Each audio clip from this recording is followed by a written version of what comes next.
Steve, before we start, one thing I noticed earlier today was that the request for support for the Dry Hollow Hunting Club, which is way at the tail end of the agenda, we'll probably have, I believe, Kevin Abbey here. So I don't know if you wanted to. Oh, okay, I'll move him up a little bit. New business if he's here. Yeah. Yeah, he hasn't joined yet, but I think that should be a pretty quick one, actually. So I figured, right? Yeah. I expect he may jump on the call. All right, come here for a hug. Oh, sorry. Oh yeah, good job. I did 2 back foot and then I went back. And then I went hard. Okay. Go ahead on up to mommy, okay? You want to say hi to everybody? Yeah. Say hi. Hi. See you, buddy. Okay. There's a good chance Laura won't be here tonight, but I don't see Percentage yet, so I'll hold off for a couple minutes here.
Letting Percentage in right now. Oh, good. Okay. There he is. And I think there's a good chance Laura won't be here, or she may come in later. So. Right. She did mention that she may not join us tonight. Okay, so we've got 4 board members, and we will start the meeting. So I'll call to order the regular meeting of the Ferguson Township Board of Supervisors for Monday, August 17th. First item is to ask the manager to go over the process for Zoom meetings. Thank you. I'm going to have this memorized pretty soon here. Yep. Thanks, everybody, for joining for the August 17th regular meeting of the Ferguson Township Board of Supervisors. This meeting has been advertised in accordance with the Pennsylvania Sunshine Act as a virtual meeting conducted using the Zoom telemeeting platform. If you're joining tonight as a member of the public or as an agent to speak on behalf of an agenda item, if you could please enter your name, if applicable, your municipality of residence, and the topic you wish to speak on by using the chat feature located and just below the word bubble at the bottom of your screen. Prior to commencing the meeting, just a few short procedural items to cover. First, the public viewing at home may interact with the board by unmuting your microphone when acknowledged by the chairman. Please refrain from using the chat feature to ask questions or to offer comment, since nobody is monitoring the chat and your comment or question may go unnoticed. Secondly, board members are asked to indicate their name when either motioning or seconding a motion so that the minutes may accurately reflect the action taken. And finally, I will conduct a roll call of the board to ensure that all members that are present can hear and interact using the Zoom meeting platform. Please indicate you are here when your name is called. Mr. Miller. Here. Ms. Danini. Mr. Mitra. Here. Ms. Strickland. Here. Ms. Stevens. Here. Mr. Chairman, we have a quorum. Thank you. Thank you. The next item is citizens' input for anything that is not on the agenda. If anyone cares to address the board on an item not on the agenda, this would be the time. You can just sort of wave or, okay, it looks like Mr. Yoder. Hello, hello. Yeah, thank you very much for having me. So I'm Hayden Yoder. I'm in Patton Township. I have written a detailed proposal for a public legal graffiti wall in State College. And I would like to request the ability to submit my written document in some format for review. Or, I'm not totally certain what sort of process would be most applicable, but I was perhaps hoping to submit the document or share a Google Drive document and then correspond via email or show up to a subsequent board meeting and go from there. Okay, thank you. I guess the best way to do it would be if you could just send a request to the manager, Dave Pravolka, by email with some details of what the agenda item is, unless any of the other board members would object to us adding it to a future agenda. I don't see any indication that anybody has any objection. We can put it on probably be about a month from now. All right. Just to have it as an agenda item. All right. Thank you very much. Thank you. Is anyone else who cares to address the board on items not on the agenda? Seeing none, I'll move on to the first item is the approval of the minutes of the August 3rd, 2020 regular board meeting.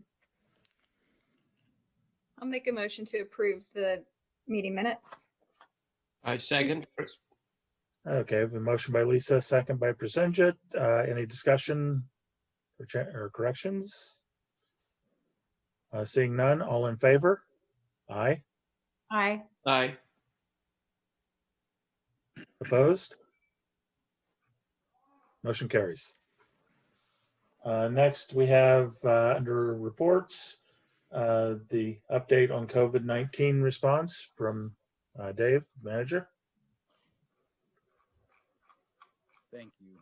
One moment,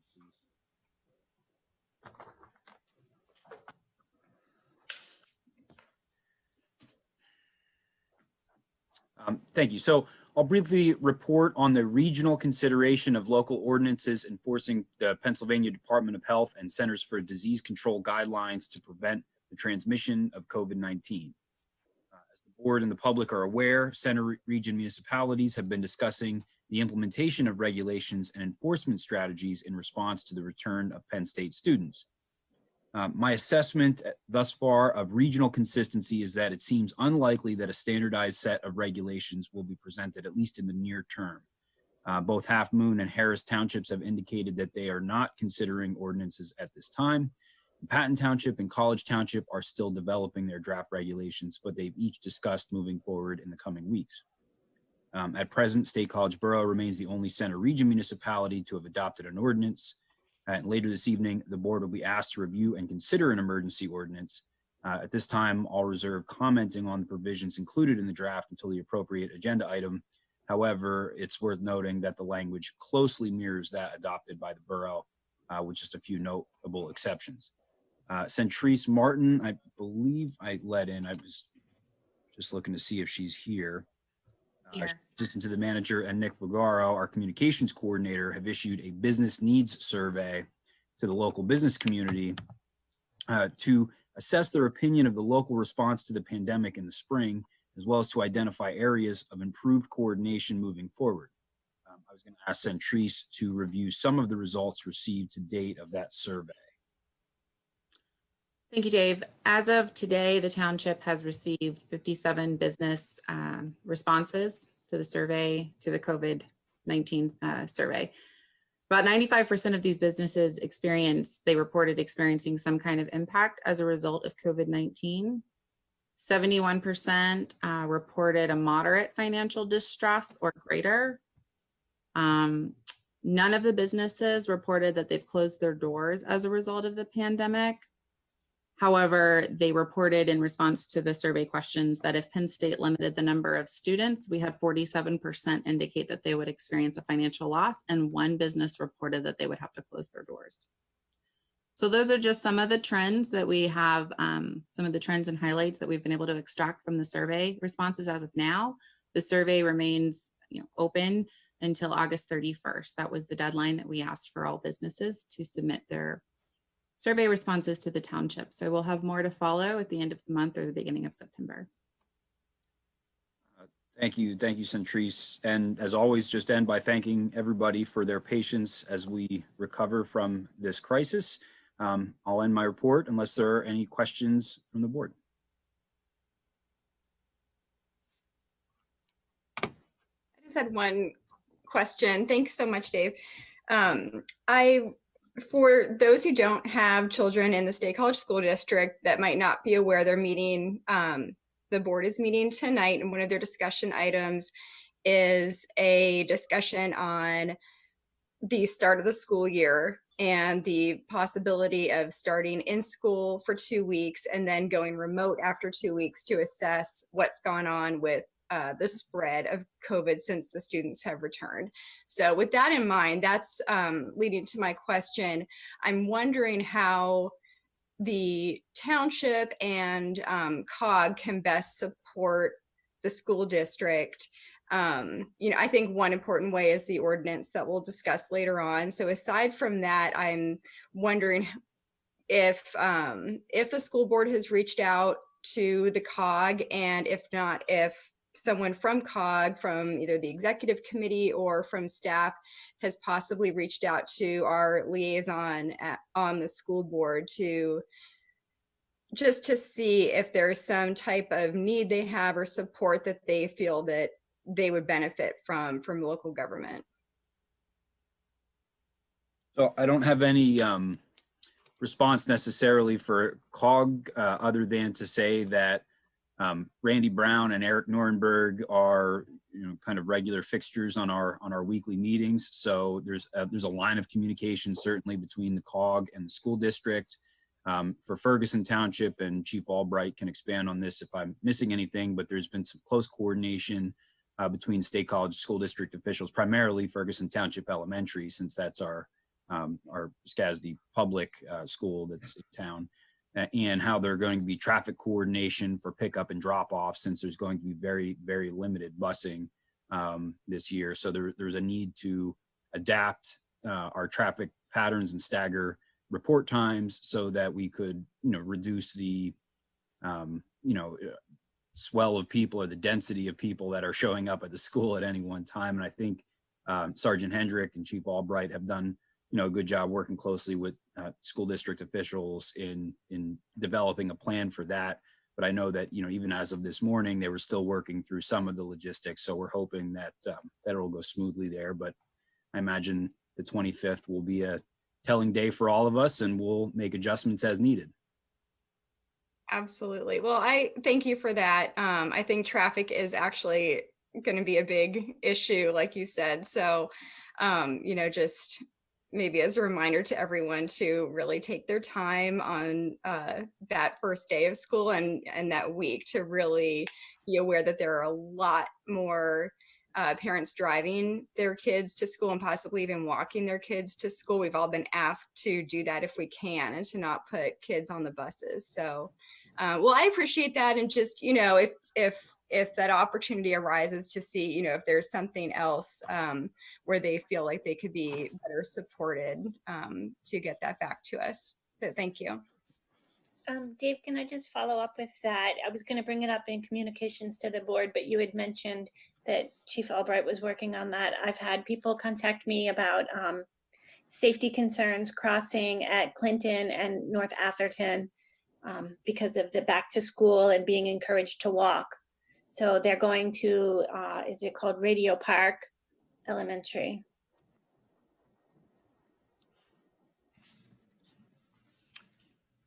I'll ask Chief if he's got any input on. We've been in contact with the school district a little bit on that. The interesting thing is The school is policed by State College, but the roads around it are ours. So we're still trying to work through some of the issues on that end, but we'll be ready for it. Great, thank you. I would just add to that, there's probably a less impactful situation at Coral Street, but similar because you have walkers from the township coming into Coral Street, which is in the borough. So just another one to be mindful of. But yeah, I guess whatever we can do to encourage residents to keep that at the forefront of their minds that this is all new. As far as I know, there's no change in the drop off and pickup times, but you know that everything can always change. So just for people to be mindful of that. Thanks. Anything else for manager? Okay, seeing none, we'll go to the next report is State College Borough Water Authority. Board Stryker is our representative. Yeah, hi, Steve. Good evening, and good evening to everybody on the call here. I have a very brief report. The board of the Borough Water Authority has been meeting. They met every month except March. Starting in April, they've held Zoom meetings, kind of similar to this, although with a lot fewer people. They haven't had any really public comments during any of those meetings. I would say they recently published their water quality report, which you can see on their website. The water quality is good. There are no issues there. So good news on that front. Their well production is down a little bit for the first 7 months of this year. It's down about 5.5%, but I think that's probably understandable given the situation in March and April. They also recently approved and published their annual report. So it's on their website. You can either search for it under the search feature, or if you look under the water quality feature and kind of scroll down there, you can find it. It's a very thorough report. It's for your 50 pages. It's got everything you ever wanted to know about the State College Borough water system. So I'd encourage anybody, if for whatever reason you need information, that's a great source. And then the one issue perhaps that the township is interested in, the Nixon Coker plant, which was approved for construction in the township, I think last fall, is underway. It really didn't, the COVID situation didn't slow it down much. Where they're at now is the foundations are there. They're erecting the cast in place concrete walls right now. And that plant is due to come online in 2020. So that's my report, but I'd be happy to either respond to questions, or if the board has anything that you would like me to take back to the Borough Water Authority. There's a meeting of the board later this week, and I'd be happy to convey any information you have. Okay, thanks, Ford. Does anybody have any questions or comments for Ford? I'm not seeing any, so thanks for representing us and for the report. Sure, always a pleasure. Good luck, guys. Okay, next item is a report on the Stormwater Fee Study Phase 2. A presentation on that from Elizabeth Treadway. Did you want to introduce anything, Dave, or? Sure, this is Dave Modricker, Public Works Director. As you're getting this slide presentation kind of ready in front of you that Elizabeth is going to take you through, I'll just introduce Elizabeth Treadway with Wood and Virginia Thornton with Gannett Fleming. As Steve said, they are providing you the presentation on the final work done on the stormwater fee study for phase 2. This started in November of 2018 with a request for quotes. Contract was awarded to Wood and Gannett Fleming. We established a stormwater advisory committee very similar to what we did with phase 1. That advisory committee, their first meeting was in April of 2019, and they just concluded their 9th meeting in July of 2020. I want to take this time to thank those members that served on the advisory committee, and their names appear in front of you. And as you can see, we had a very diverse group, a very knowledgeable group, representing a broad spectrum of stakeholders across the township.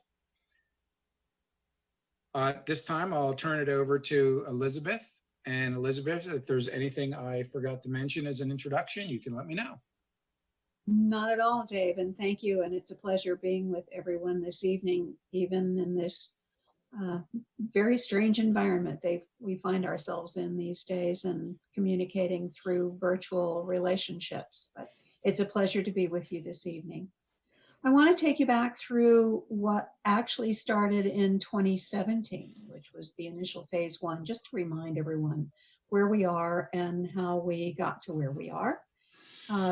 One of the things that we're seeing across our industry is a major shift in the way stormwater is managed. And this starts from the 1960s, 1970s, the idea of just getting water off of property, protecting property from risk of flooding was certainly a major impetus behind the expansion of stormwater systems, up to today, where we are embracing more of a strategy for water quality and putting in place softer treatments, on-site treatments, infiltration, the kinds of things that we're seeing that we call green infrastructure rather than gray infrastructure, which is hardened pipes, hardened systems.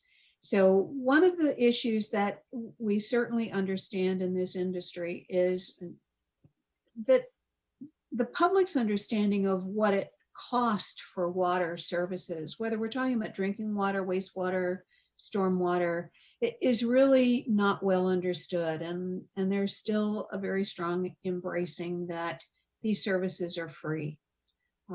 Putting a program into a user fee helps to reinforce that, in fact, these are major infrastructures. They require a great deal of asset management. They are not inexpensive to manage. Problems that are arising, we're going to talk about, certainly come with a significant cost. Also, we have to overcome the idea that people perceive somehow that stormwater goes to a wastewater plant.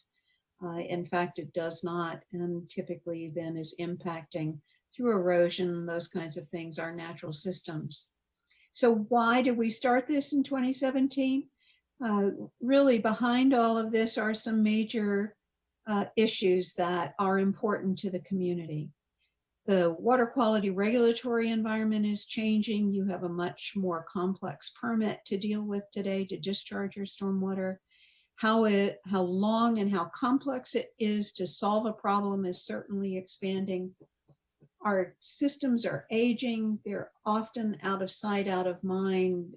Folks only really realize that there's this major infrastructure when we find that we need to call upon them, and then are potentially unhappy that it's not performing the way they want it to.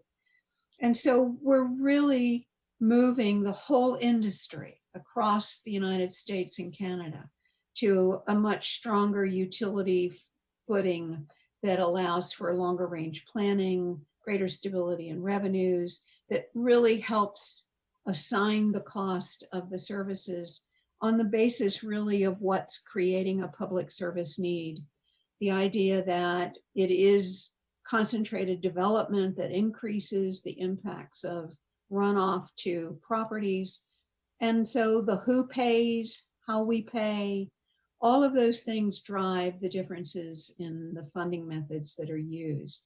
There are communities, early establishment of utilities for stormwater from the early 70s, continuing all the time to see that more and more communities are moving their stormwater program into a utility format. And we know now today that there are obviously several thousand of these, and they continue in popularity. The fact that their policies are more flexible, that the revenue can be dedicated, is really what drove ultimately then our advisory committee to focus on these top priorities in our phase 1 work. Understanding what the system is, how the system's performing. There are segments of the system that you don't have in your inventory, being able to get your inventory up to date, being able to see what the problems are. The photograph that you see there is real. It's from Martin Street. It is corrugated metal pipe, and about half of your publicly owned pipe is corrugated metal pipe. It is reaching its life maximum, as you can see demonstrated in this photograph. If you can catch this before it actually starts to collapse the integrity of the pipe from a round structure to one that is more oval or completely fails, you can line them. And in lining a corrugated metal pipe, you can give it back 30 to 50 years of life. And so we've certainly looked at that as a critical issue. Also understanding that the pipe network throughout the community needs to be evaluated, really understand where critical repairs need to take place.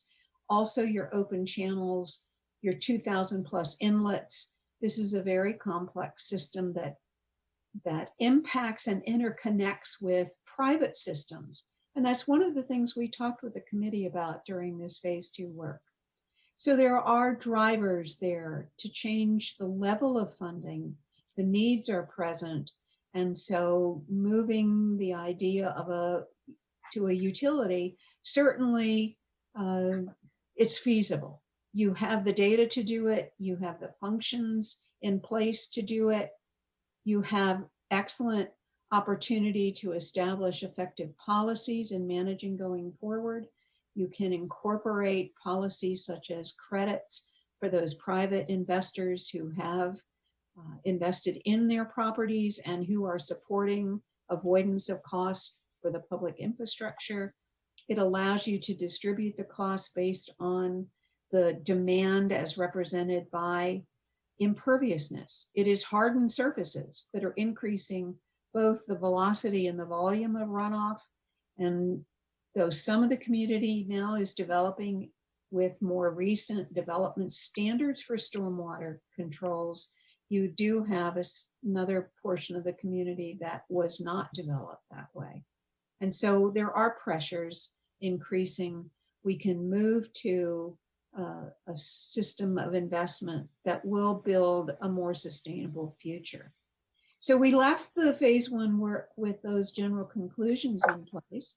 And I thought it would be of value simply to share with you that you're not alone in this. And this is just probably 6 of, I would say probably now closer 25 to 30 communities across Pennsylvania. And it could be more. This is happening all the time these days, of moving into a utility structure. These 6 utility rates are all based on the concept of impervious area as the meter for distributing costs. They are using both primary methods of funding. So you look at an Allentown, they're using a fixed square foot per lot, regardless of the actual use of the property. Others are using what's known as an equivalent residential rate. We'll talk about how that's structured in a minute. But one of the most important things to recognize, not only the variability of the annual charge per billing unit, which you can see is from the low of 24 up to a high of 96, but you see that the basis of the rate, which is this square footage number on the far right of the screen, varies because the rates are tailored and established to each community. It's not a one size fits all. The work that we do is tailored specifically to your community. It is not a matter of choosing someone else's rate and simply adopting it. In fact, that's a pretty troublesome approach to take. So again, you're not alone. These rates are out there. They're growing all the time. And it's important to recognize why these kinds of things are happening.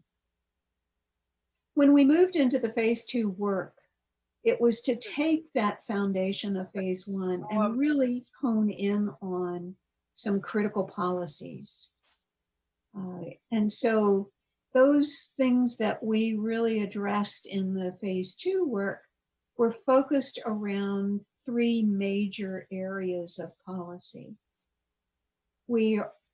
I mentioned that there's a lot of interconnection between the public system and privately owned systems.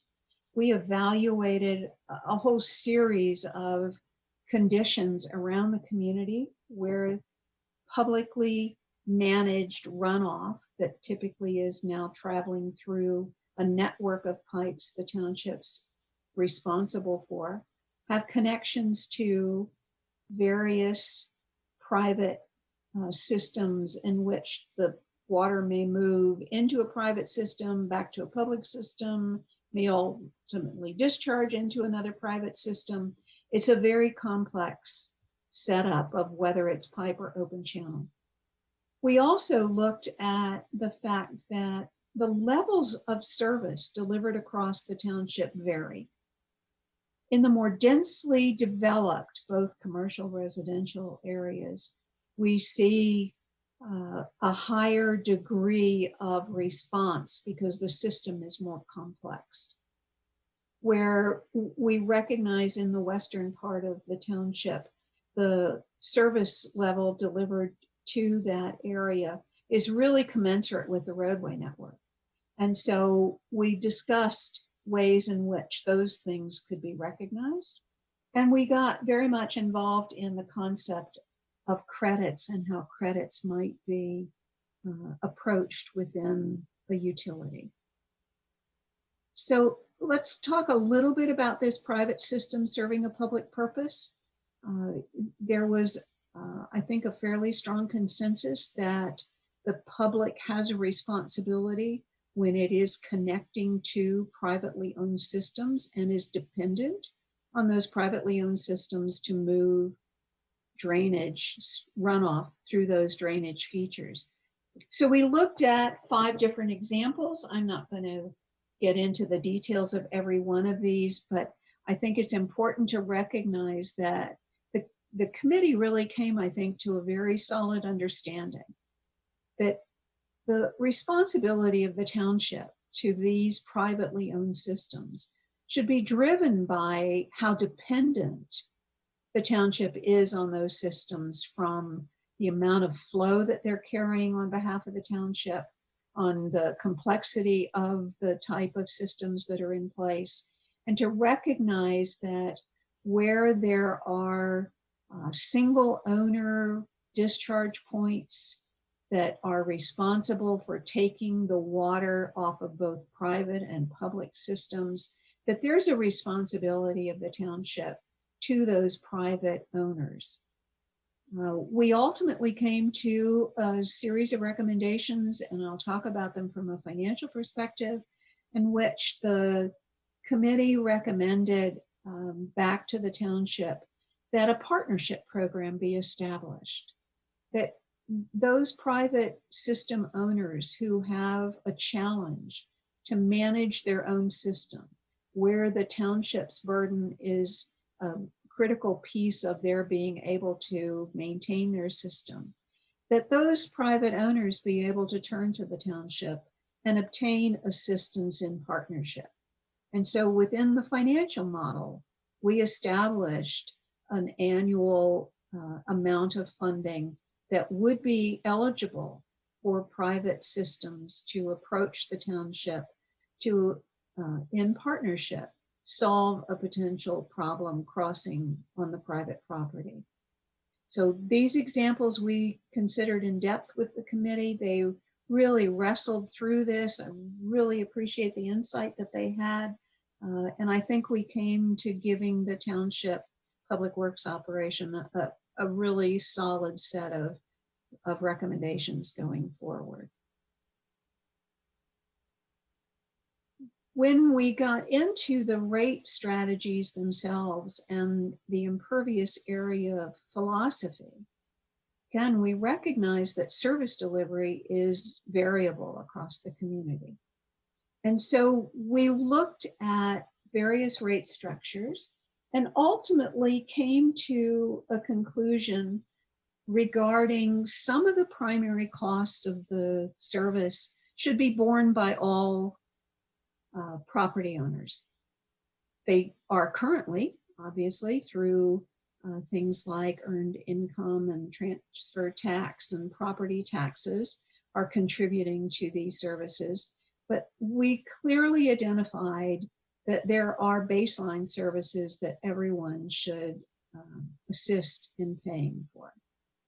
Then we looked very closely at the infrastructure costs themselves and really landed on the growth area boundary as an excellent method for identifying those changes in levels of service and to allocate costs to each area, the growth area and the non-growth area, by working with the staff to review where services are delivered, the percent estimate of the cost of those services, and ultimately we were able to separate those costs out between baseline, growth area, and the non-growth area. And when we talk about the growth area, the area shaded in blue on the map is the growth area for the township, and all of the other parcels are within the non-growth area boundary.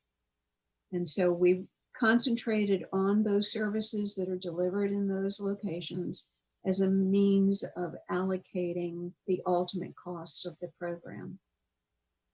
To all properties, it's personnel administration, the direct cost involved with that, the permit compliance. MS4 is an acronym for Municipal Separate Storm Sewer System, and it's a discharge permit that's issued by the state on behalf of EPA.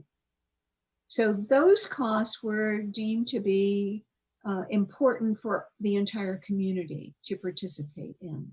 In addition, there are capital costs that are involved in your permit compliance. This is where the partnership funding is, so that any property within the township would be eligible to come forward and negotiate with the township on a partnership to solve a problem. And then the Park Hills project was also isolated specifically for everyone to benefit from the improvements in that area. For the two service areas, the growth area and the non-growth area, the split of costs is about 92% to the growth area, 8% to the non-growth area.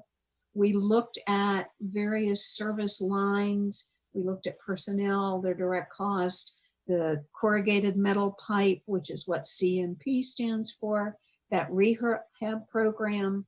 We looked at the assessment program to determine condition of the pipes, for example.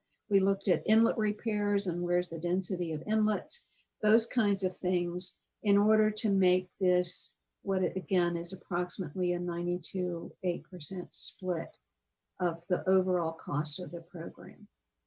So we landed on this as a way, and ultimately then I was able to work with the township to allocate those costs out over an 8-year study period.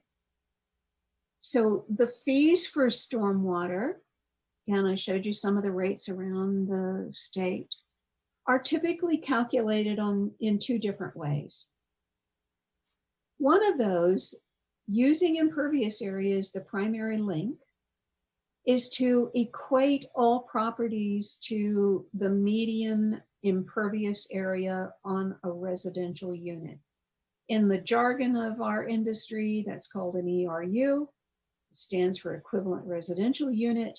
In that case, we evaluate, and you have great data. The township built a tremendously well-documented impervious database in the GIS system that allowed us to evaluate then all the parcels using that billing unit of the median residential property as our billing unit for all other parcels. So we treat all parcels, making them mathematically look like residential properties. And then the second methodology we're seeing, and this is happening more and more, is using a fixed billing unit regardless of the type of land use. That impervious area is impervious area. Again, it's that meter for stormwater costs. It is not about how much runoff comes off a property. It's about how much impervious area is there, is that meter for stormwater. And so we looked at both methods and we analyzed both methods using the equivalent residential unit approach and a 1,000 square foot fixed unit. And this is data actually for your own township. If you look at the rather rudimentary schematic here, when we take the equivalent residential unit approach, we evaluate impervious area for all single-family detached residentials. We identify the median point. That becomes the billing unit in Ferguson. That's 3,097 square feet. So the impervious area is looking at rooftop, driveway, garages, sidewalks, the variety of things we may find on a single family parcel. Some have very large garage areas, parking areas. Some have other kinds of recreational features that are hardened surfaces. We collect all of that information, that median point, 3,097 acres. If we look at the, again, rudimentary drawing of a non-single family home, it's 80,000 square feet. It's a mathematical formula. We take 80,000, we divide it by 3,097. We round it naturally. So we round it up or down, depending on where they sit in the halfway point. In this case, this parcel would be 26 billing units.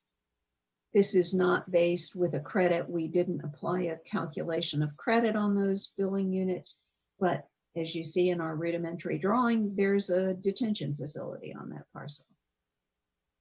If you looked at the fixed billing unit approach, we take that same household. It's 3 billing units because we're doing natural rounding, and it's 80,000 billing units for the larger 80,000 square foot billing area.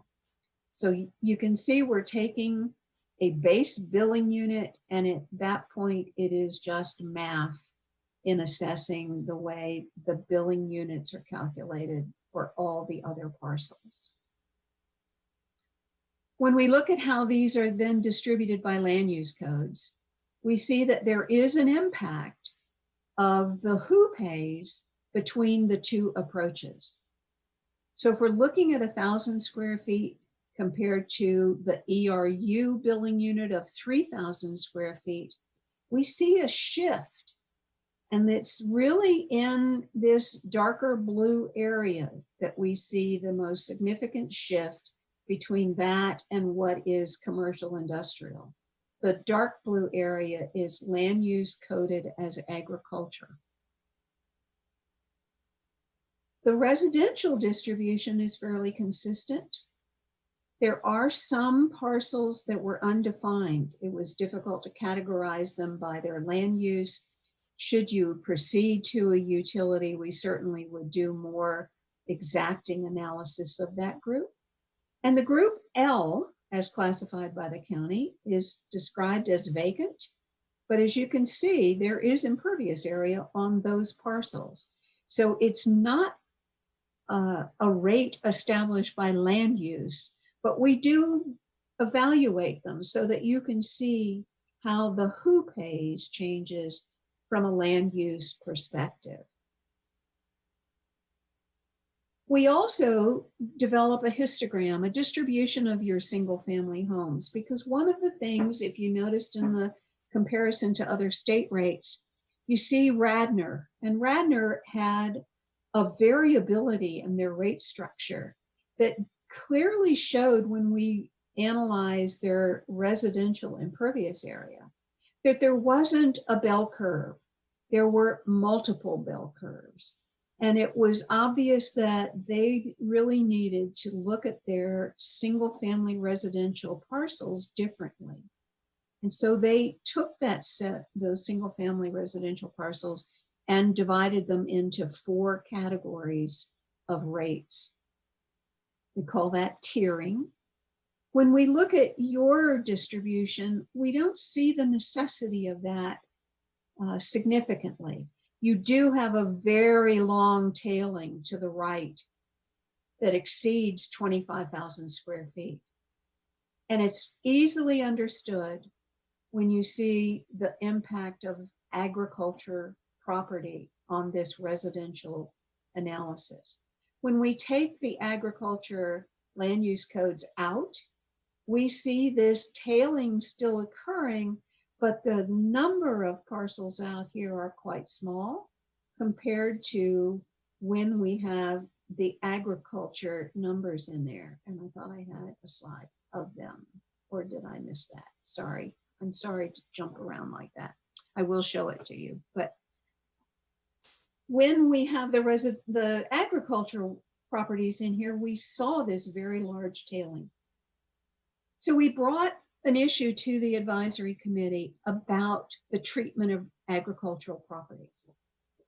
And one of the things that we realized when we looked at those parcels in depth is that many of them were not agricultural in the sense of business operation.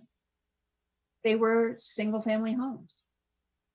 And so we worked with the township, and the township went back into their data and reclassified those parcels, not from the county's land use perspective, but from our analysis of them for what they are actually used for. And we moved them back into the residential category.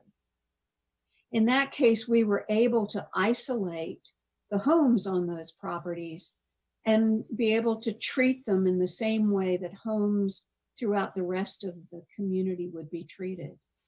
And under the ERU billing strategy, all single family homes pay 1 billing unit. And so it was important that we do this analysis in the agricultural properties so that we could understand why that long tailing was occurring for the agricultural properties and be able to take this erratic kind of curve for these agricultural residential properties and take them out of the analysis and treat them as they would be treated for any other residential property. So I have a schematic here of 2 different parcels. They're in the non-growth area. Both are within the county codes classified as agriculture. But in one case, to the right, it is simply a residential property. The case to the left has significant agribusiness on it, but it also has residential property.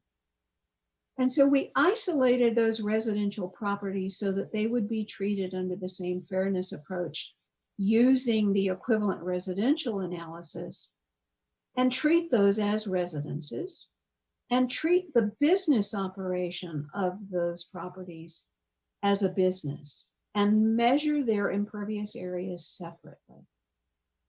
So that's the strategy that we used as we move forward, is to keep the residential properties within the definition of residential and to move the agricultural business operations into the non-residential category. The next big thing we tackled was the credit program. Credit programs are often adopted with a utility. They provide the flexibility of recognizing that there is private investment that is benefiting the public costs, that in the long term, those private investments reduce the overall cost to the publicly managed system. And so we discussed with the advisory committee a series of different types of credits. And it was important really to understand that there are credits that should encourage certain behaviors. There are credits that should be acknowledging already made investments. there are credits that should recognize when a private property owner goes beyond what their regulatory requirements are for them, so that where you can engage in the community to assist in the public responsibilities. So for example, education, a requirement of your permit is an education initiative. Partnering with your community to penetrate a broader market of citizens, students, be able to get information into the hands of individuals and how they manage their properties is a public benefit. And so one of the things that we talked with the advisory committee about was establishing credits for education. We also talked about recognizing smaller system types of investments, investments that don't necessarily require tens or hundreds of thousands of dollars, but are smaller parcel by parcel investments as well. And so these categories that we discussed with them ultimately led to some basic conclusions of principles that should be used, which we again provided to the township for guidance should you proceed to go forward in how to establish your credits and what the potential value would be of those credits to the township from a financial perspective. It was a very important discussion. But the meat of our work really was to get to the rate models. And so we really went after a couple of key policies that certainly will be important to you to discuss at some point in this process as you move forward. There are two major expenses in the program. I talked about the corrugated metal pipe lining, the need to restore the integrity of your corrugated metal pipe that's nearing or has exceeded its life use, those 16 miles. And to be able to get that lining program in place and consistent over time.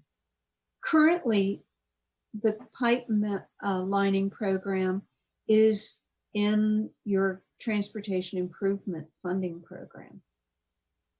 And so we evaluated maintaining it there. We evaluated shifting it out of the transportation improvement fund and into stormwater over time.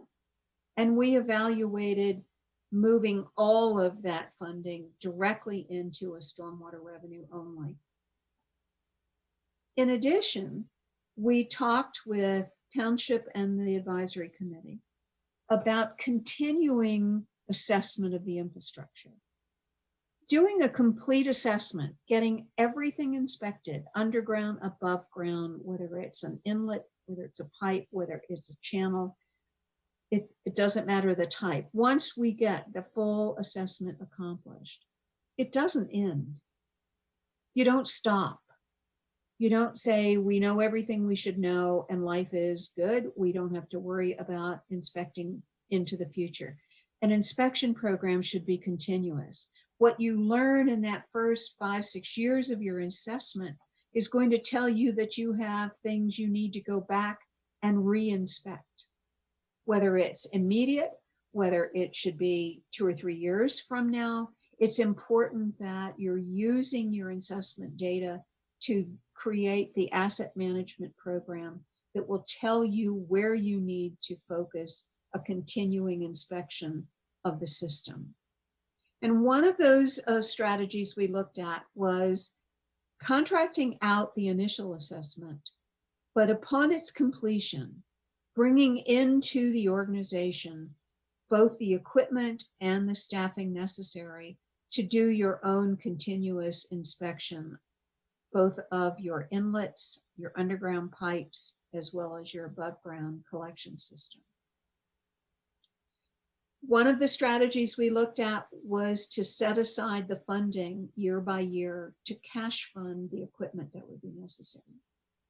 We also looked at using, at the time of sourcing, bringing inside the organization that assessment, by lease purchase of the equipment, or by continuing to contract it out. So you have options, but what was important in looking at the rates was if you wanted to cash fund that equipment purchase, setting aside cash on an annualized basis so that at the time of purchase, you have all of the funding that you need, was put into the rate model to test what happens under those conditions. So we wanted to do that to gauge how sensitive the rates would be to funding the corrugated metal pipe program by continuous use of the transportation improvement funding, or whether we should transition it, or how sensitive is it to the rates to move it all into a stormwater utility. We wanted to understand the sensitivity of establishing a cash fund, building up cash over time to purchase the equipment to bring the in-house inspection program to fruition upon completion of a contracted service. And we really wanted to understand what would happen in transitioning away from the Transportation Improvement Fund for the corrugated metal pipe program. To do that, we ended up looking at both establishing the ERU, the equivalent residential billing unit approach, with 5 options: with and without the TIF funding, with and without the equipment funding, with the transition away from the TIF funding, and those combinations thereof. We did the same thing for the 1,000 square foot one. And there's no easy way to show you the sensitivity that we found in that, but to try to graphically demonstrate it to you. So patience with me as we look at the variability of these rates pressured by these policies, whether the TIF funding is maintained or not, whether it's transitioned or not, whether you establish cash for equipment, or whether you continue to contract out the inspection program. And so this is the ERU calculation. The graph along the bottom is annualized billing unit rates. I'm not looking to you to see these numbers. This is not about let's pick a rate. This is about relative sensitivity. And so when you see that the TIF funding, which is the little green check mark, you see that the blue line, which is the growth area rate, is considerably lower than when you move that TIF funding, which is the green X, out of the TIF money and place it 100% into a stormwater fee. You can see how significant that decision is for the growth area or the non-growth area. If we transition it over time, we see the impact is different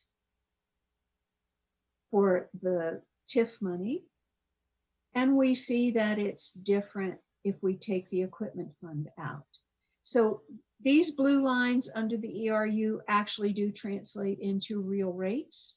The numbers you see are the beginning and ending across 8 years billing unit per year.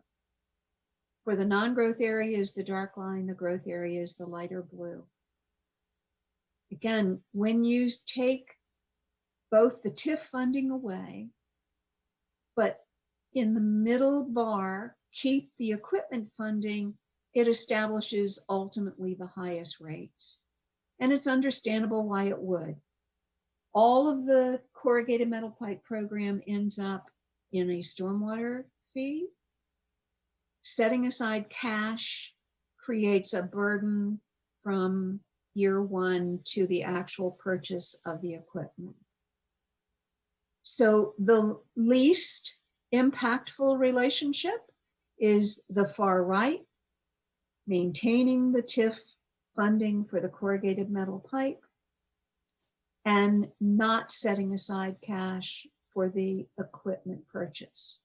In this case, you're talking about a $57 per year for a single family home in the growth area is where you would start, and $32 per year for a single family home in the non-growth area, growing over time to 102 and 97 respectively. We did the exact same analysis with the 1,000 square foot option. The bars really don't change. The numbers are smaller from a rate perspective because now we're dividing by 1,000 square feet, not 3,000 square feet. So the numbers across the bottom, which are the rates per year, are much smaller. But when you're looking at it again from a rate perspective, the bars, the slopes, the growth in these numbers is really not significantly different than what we saw with the ERU. So when you look at the very far right, where TIF funding is maintained and the equipment fund is not established, that's where the lowest rates start for the non-growth area and the growth area based on 1,000 square feet. So a home that would be in the non-growth area with the average of 3,000 square feet, you would be paying $30 a year. But if you have 2,000 square feet, it would be 20. If you have 1,000 square feet, it would be 10. So this isn't about, again, choose a rate. This is about recognizing that decisions that need to be made have impacts. And these are significant impacts in looking at both the way in which you handle the corrugated metal pipe program, which is a critical infrastructure that needs focus, and the way in which you handle the ongoing need to assess and maintain and inspect the property. Excuse me, the system. The next thing that we really focused on was public outreach. How do we keep the public involved in this? We had a major social media campaign in June leading up to a town hall meeting. This was a tremendous experiment, and really Charisse and her team, it was great to work with them to get this message out to help support the distribution of information. It really, I think, went very well and really is a terrific opportunity to use the tools that we have out there today as we're all kind of living in this electronic virtual world. And then on the 24th, we held a town hall meeting. And I must say to you, I do this work all over the United States. You guys were great in organizing this. We're all stressed out these days about how do we get information out to the public. This was a terrific experience. It certainly was for me personally. This went on for three and a half hours, something like that. We had 70, I believe, 70 plus people involved with this opportunity to be actively questioning, posting questions. We had 13 questions, I believe it was, that was posted in advance. There was a process by which questions could be posted ahead of time. And then folks were posting questions during the event. They could call in. I thought it was extremely well done and very interactive. We had over, I believe, 50 questions that were posted during that evening. Every one of those questions was addressed. It was an experience of having Dave Modricker, your Public Works Director, Ron Seberg, your Township Engineer, your Township Manager, our team, virtually responding live to these questions, being able to interact, being able to provide in-depth answers. Afterwards, we put all of those into a summary. They are on your website. You can go out and read the questions that were posted and the answers that were provided by our team and by your own staff. I think it was an excellent experience. I can tell you I have shared your experience with other clients and really encouraged them to look at this as a way in which they too can get outreach established to the public. So the key policy issues that I know will come back to you, they're the things that we talked about a little while ago. What type of fee methodology ought to be considered, whether the inspection and assessments after FY26 could be done internally, whether they should be financed in advance, whether you should continue to contract those services, whether you could finance equipment if you wanted to bring it in, and certainly the importance of your corrugated metal pipe rehab program. It is really a key top priority. The advisory committee was very clear about that. Certainly staff is very clear about that, and the use of the TIF in a continuing way. As I say, it is currently funded in your capital improvement program that way. The question is, should it be sustained? That's the end of our presentation. I know I went through that pretty rapidly, but I really want to thank you for allowing us to do this with you. It was a terrific experience for our team. You got a great team to work with, as I'm sure that everyone knows. We certainly have had a great time and will continue as we still have some work to be accomplished. But the general report and the issues that we brought to our advisory committee is complete. And with that, I do thank you for allowing me to do that this evening. Thank you. And thanks, Elizabeth. Just to maybe bring it home with a couple of next steps that the board's going to be asked to consider here. So tentatively, our plan is to present, for an item for authorization to advertise a public hearing on an ordinance that would, establish this program that Elizabeth just described. So as she, pointed out, there's a couple of policy issues that the board needs to provide staff with some direction on in terms of preparing that ordinance. So, we're going to have another discussion point scheduled sometime in September. Hopefully from that conversation, in addition to these items that need to be addressed, we can agree on a time and a place for a public hearing on the ordinance. My recommendation would be that the board consider a public hearing outside of the course of a normal regular meeting. So, one where we might want to schedule for an evening where this is the only item that is up for discussion and up for focus, or up for consideration, because be my expectation that we would have quite a bit of attendance or interest in that meeting. And also that at the conclusion of that public hearing at the following regular meeting, so, presumably sometime either the second meeting in October or the first meeting in November, would be an opportunity for the board to act on the ordinance, either to, vote it up or vote it down. So that's our tentative plan to move forward. Like Elizabeth said, we still have a few items to cross off before that's ready. We're going to prepare a draft ordinance for review at that meeting in September for the authorization for the public hearing. So there'll be opportunities for the board and the public to ask questions and to submit comment, certainly well in advance of the actual scheduled public hearing or the action item to enact or not enact an ordinance. If there's any questions on the process or on Elizabeth's presentation, we're all here. I think Ron's here too, as township engineer. If there's any questions for him or for Dave Modricker as well. Yeah, Dave, could we take the screen back so I can see everyone? Oh, I'm yes. sorry. Yes, that- I apologize. No, it just helps if we're taking questions. Basically, at this point, it would be if anyone has any questions on the report or, specifics that Elizabeth could answer, details of what we're going to do going forward. We're really going to have at least 2 more meetings, as Dave said, and to discuss the details. So if anybody had any questions about the report or something that wasn't clear, this would be a good time to clarify those things. But in terms of what we're going to do with it, that's not really tonight's discussion.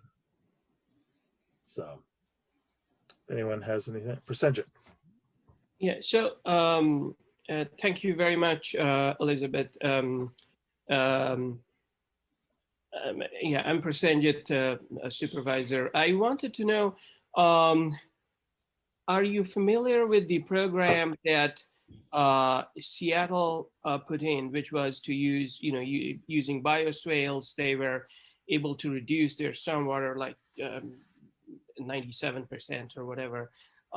So have you considered these things, and are you aware of that program?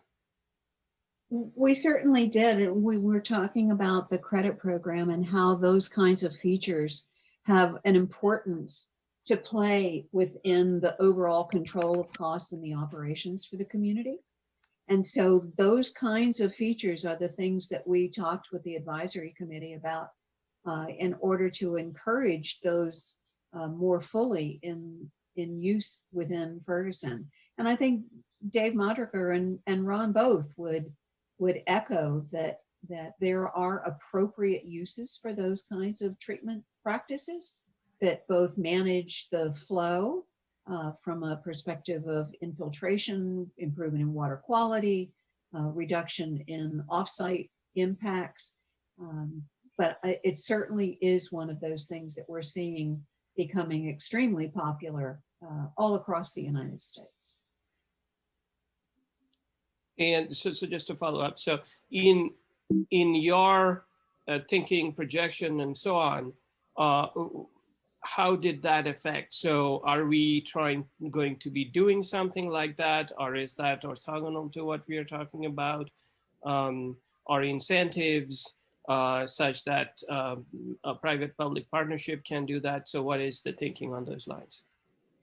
I think that Dave and Ron probably ought to weigh in at this point, because I think that's an important piece of the conversation we've certainly had with them about the use of these kinds of activities. They're related issues, Prasenjit, but still somewhat distinct, because one would be guidance under a stormwater ordinance, for example, where you build BMPs. And then the stormwater fee is really a utility that you say, now, how do we account for these things?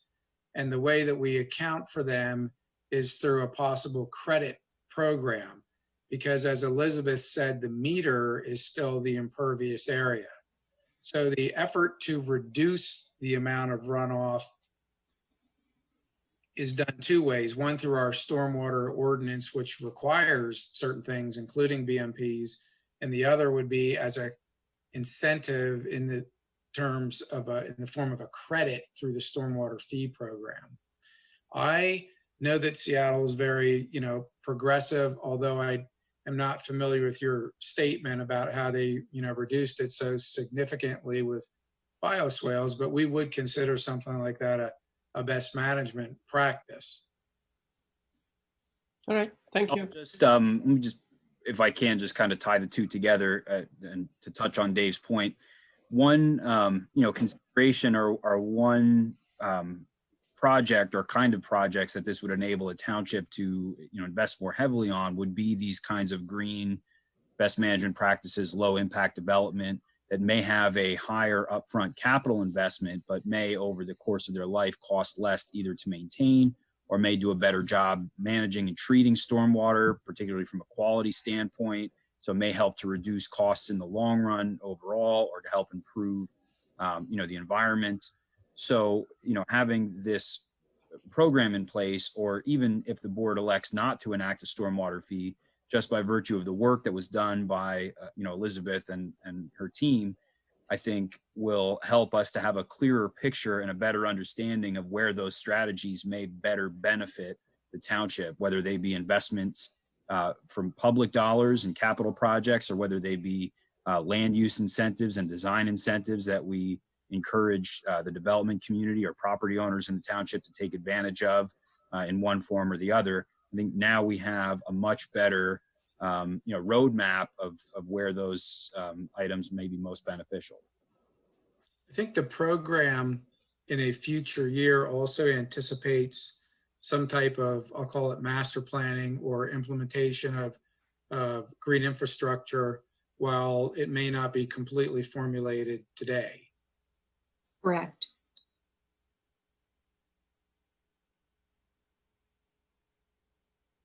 Thank you. Are there any other questions or Lisa? Thanks for the presentation, and I attended the town hall too, and I also thought that went really well, given the circumstances. So my question is about the timing of this. I just want to confirm that I'm hearing this correctly. So we'll have a meeting to discuss this further and then vote on scheduling the public hearing. And then the following meeting would be the public hearing to adopt the ordinance.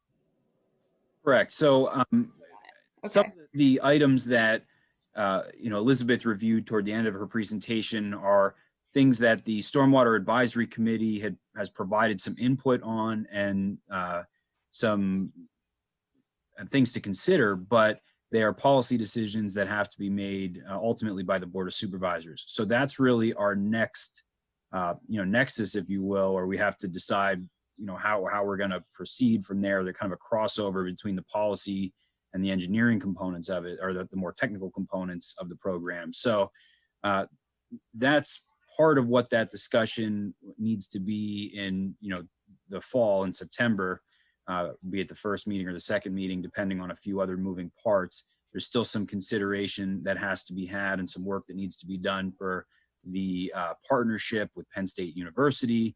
As the board, some of you may be aware, they have some unique standing in this in some respects because they're their own MS4 permit holder. So we have to work through some of those logistical items in order to be able to recommend a path forward to the board. So that may guide a little bit of the timing on this, but we have a meeting scheduled with some of their administration to talk through, our respective sides coming up here in the next week or so. So we should have more on that very shortly. But the intent would be, as you described it, Ms. Strickland, to have a action item for the board to authorize a public hearing in September. In addition to that authorization, there'd be an opportunity for discussion and for consideration of some of these finer points that need to be, worked through before we're ready to put an ordinance in front of you all. So we'll have that prepared. And then when we can have the public hearing as an opportunity to take public comment, to respond to any questions that may still be hanging out there, the board decide how they want to proceed. And then at a subsequent, regular meeting or special meeting, depending on what the board elects to do, we can have the actual action taken on the ordinance itself and the program.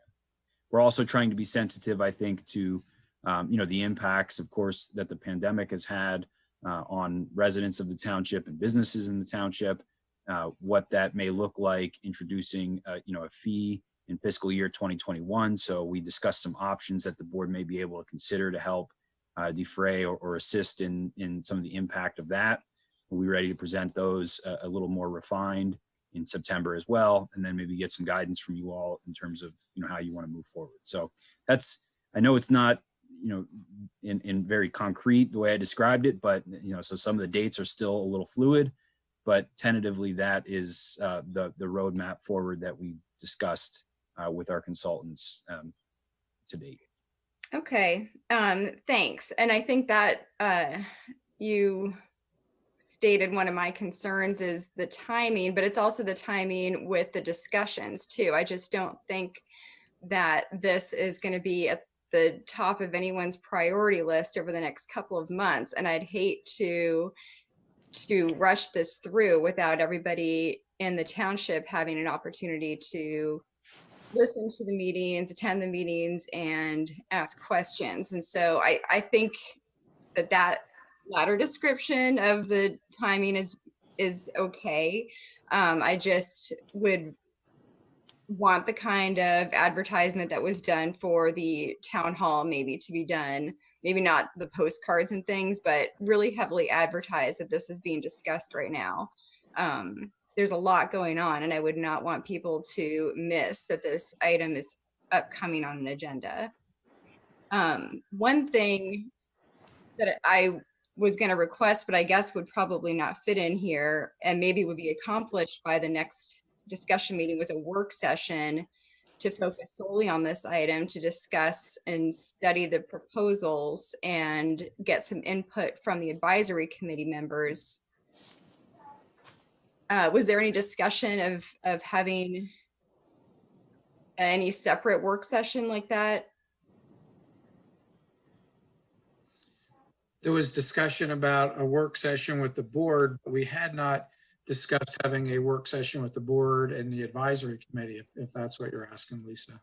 It both, yeah. I was wondering if it was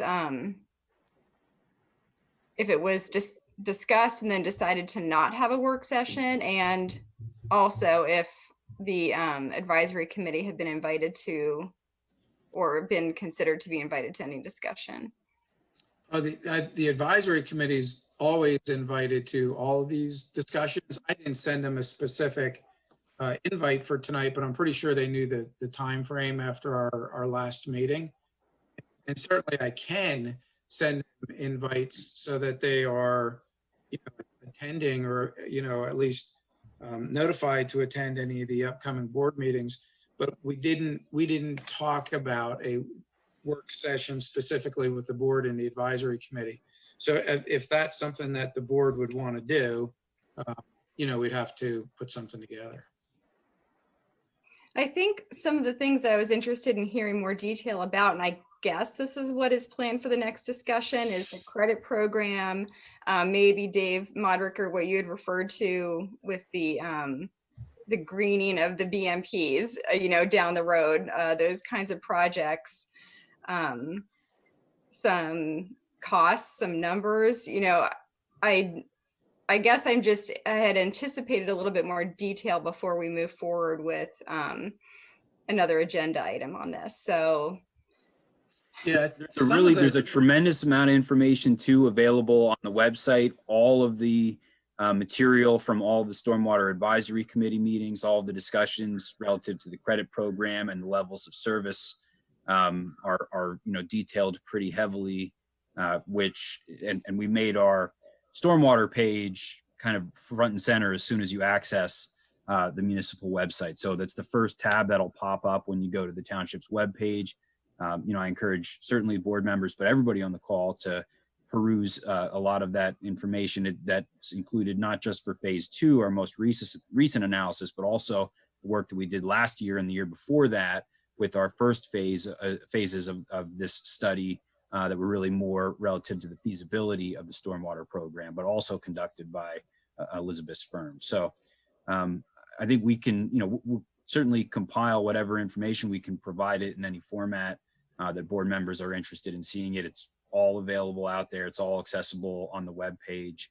I think timing of this, while it's certainly the board's prerogative in terms of how you want to tee up this ordinance or how you want to consider the program, I think there's a few things to consider about moving forward.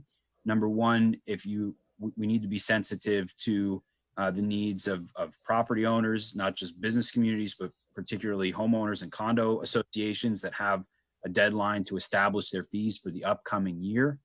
And every delay or deferment of this action, which has already been delayed by a full year by the board by virtue of turnover on the staff of unelected officials, is, you know, going to further add to the learning curve, things that we need to revisit, review again, and then present again to the board for action. So, I mean, with every policy direction or every, you know, initiative or angle that you pursue here, it's going to have some ramifications on the overall program. Are we delaying it another year? Or is the board considering, the ordinance this year, but maybe deferring the implementation or the assessments, or maybe prorating those assessments through maybe a 6-month period so that it's not as impactful to property owners in fiscal year 2021?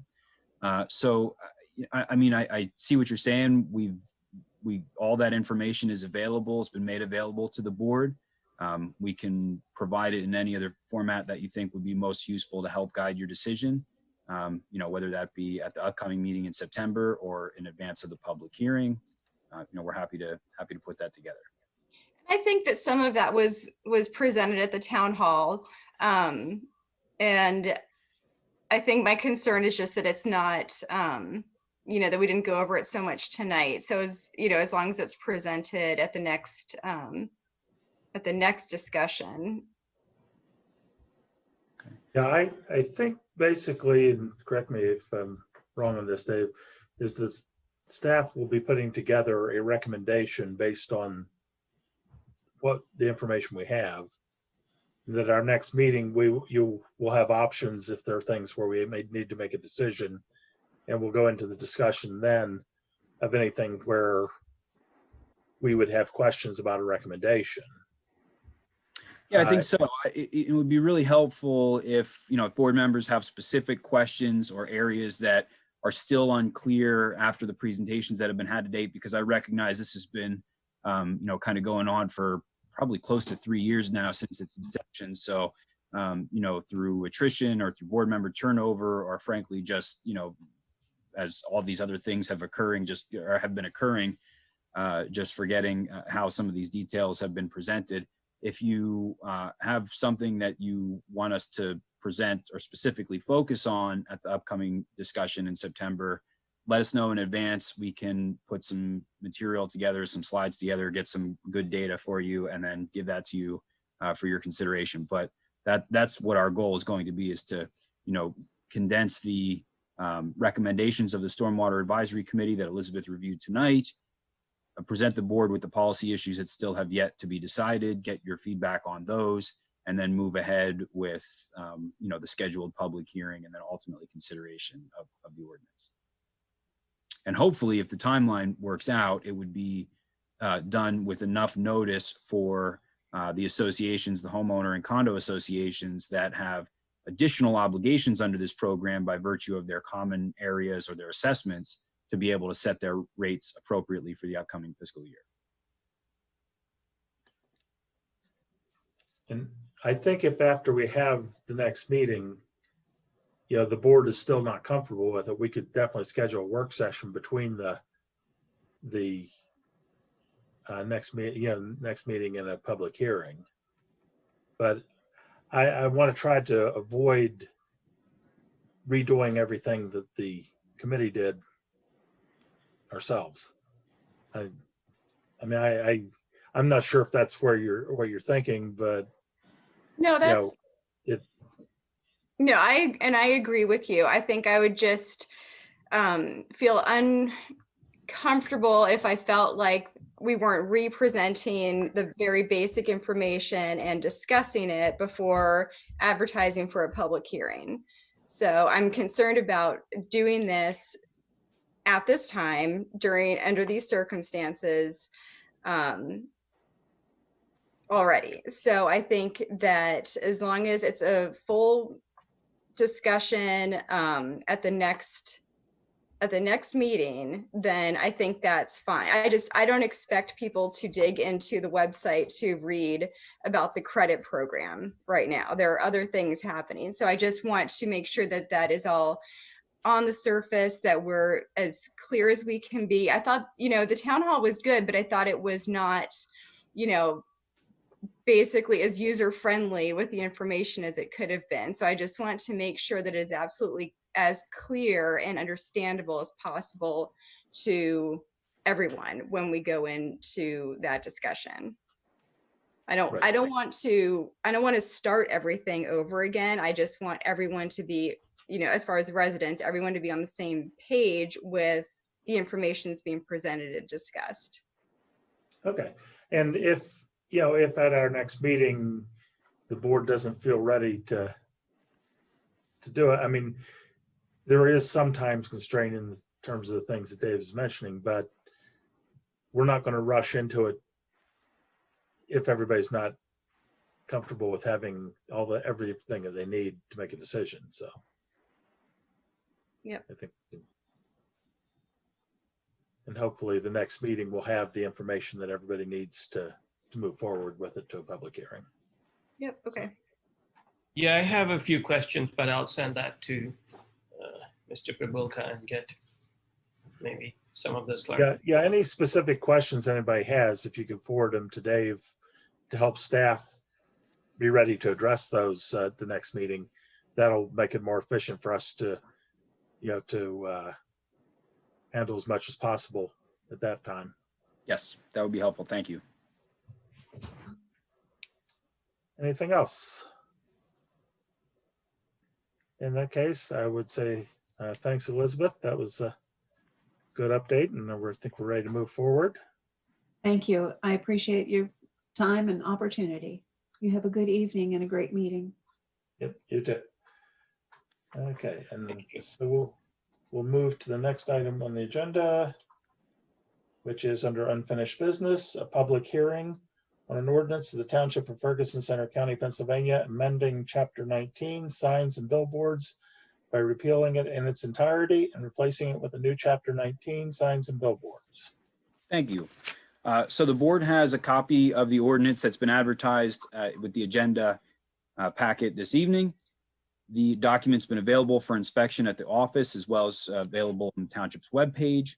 The intent, as the board will recall, is to encourage the effective use of signage as a means of communication with the township to maintain and enhance the aesthetic environment and the township's ability to attract sources of economic development and growth, provide pedestrian and traffic safety, to improve pedestrian and traffic safety, minimize the possible adverse effects of signs on nearby property, enable the fair and consistent enforcement of these restrictions, and protect the public health, safety, and welfare.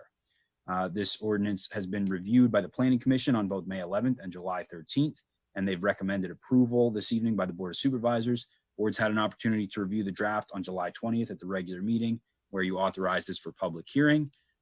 Jenna or I can answer any questions that the board may have. Okay, I'll start with this because this is a public hearing. If anyone from the public wants to address the board on this, either give a wave or push the little reaction button down at the bottom, just to get my attention. And okay, seeing nobody with the comment, I'll move on to the board if there are any questions or comments from the board before we take a motion. Would anyone care to make a motion?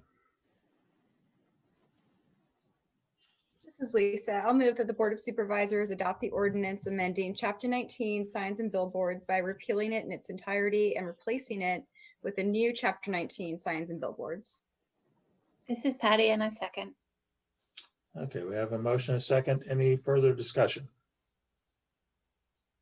Seeing none, this will be a roll call vote, Dave. This is presented as ordinance number 1057. Ms. Stevens, Yes. Ms. Strickland, Yes. Mr. Miller, Yes. Mr. Mitra. Yes. Okay, the motion carries. Next item is a public hearing on an ordinance of the Township of Ferguson, Center County, Pennsylvania, amending Chapter 27 zoning, Section 720, domestic chickens, by repealing it in its entirety and replacing it with the new Chapter 27 zoning, Section 702, domestic chickens and ducks. Thank you. So again, the board has with your agenda this evening a copy of the ordinance that's been advertised for public hearing. The ordinance would amend Chapter 20 zoning, Section 720, domestic chickens, and replacing it with another Section 720, domestic chickens and ducks, as Mr. Miller indicated. The document has also been made available for inspection at the township website or the township office and made available online at the website. The intent is to establish regulations for the keeping of chickens and ducks on residentially zoned properties in the township. The section has established standards and enforcement authority that ensure that domesticated chickens and or ducks do not adversely impact the neighborhood surrounding the property on which the chickens or ducks are kept. Planning Commission's had an opportunity to review the draft ordinance on July 13th, and they've recommended approval to the board this evening. And again, the board's had an opportunity to review the draft at its regular meeting on July 20th and provide feedback on the draft as well. The Center Regional Planning Commission, because it's a zoning ordinance amendment, has been afforded the opportunity to provide their comments, and they've responded that they are supportive of the proposed amendments. And that letter is provided with your agenda as an attachment as well. Okay, this is a public hearing, so if anyone cares to address the board on this issue, this would be the time. Okay. I don't seem to be any. So are there any questions or comments from the board before we take motion? Okay, seeing none, I would take a motion on this ordinance. Here it is.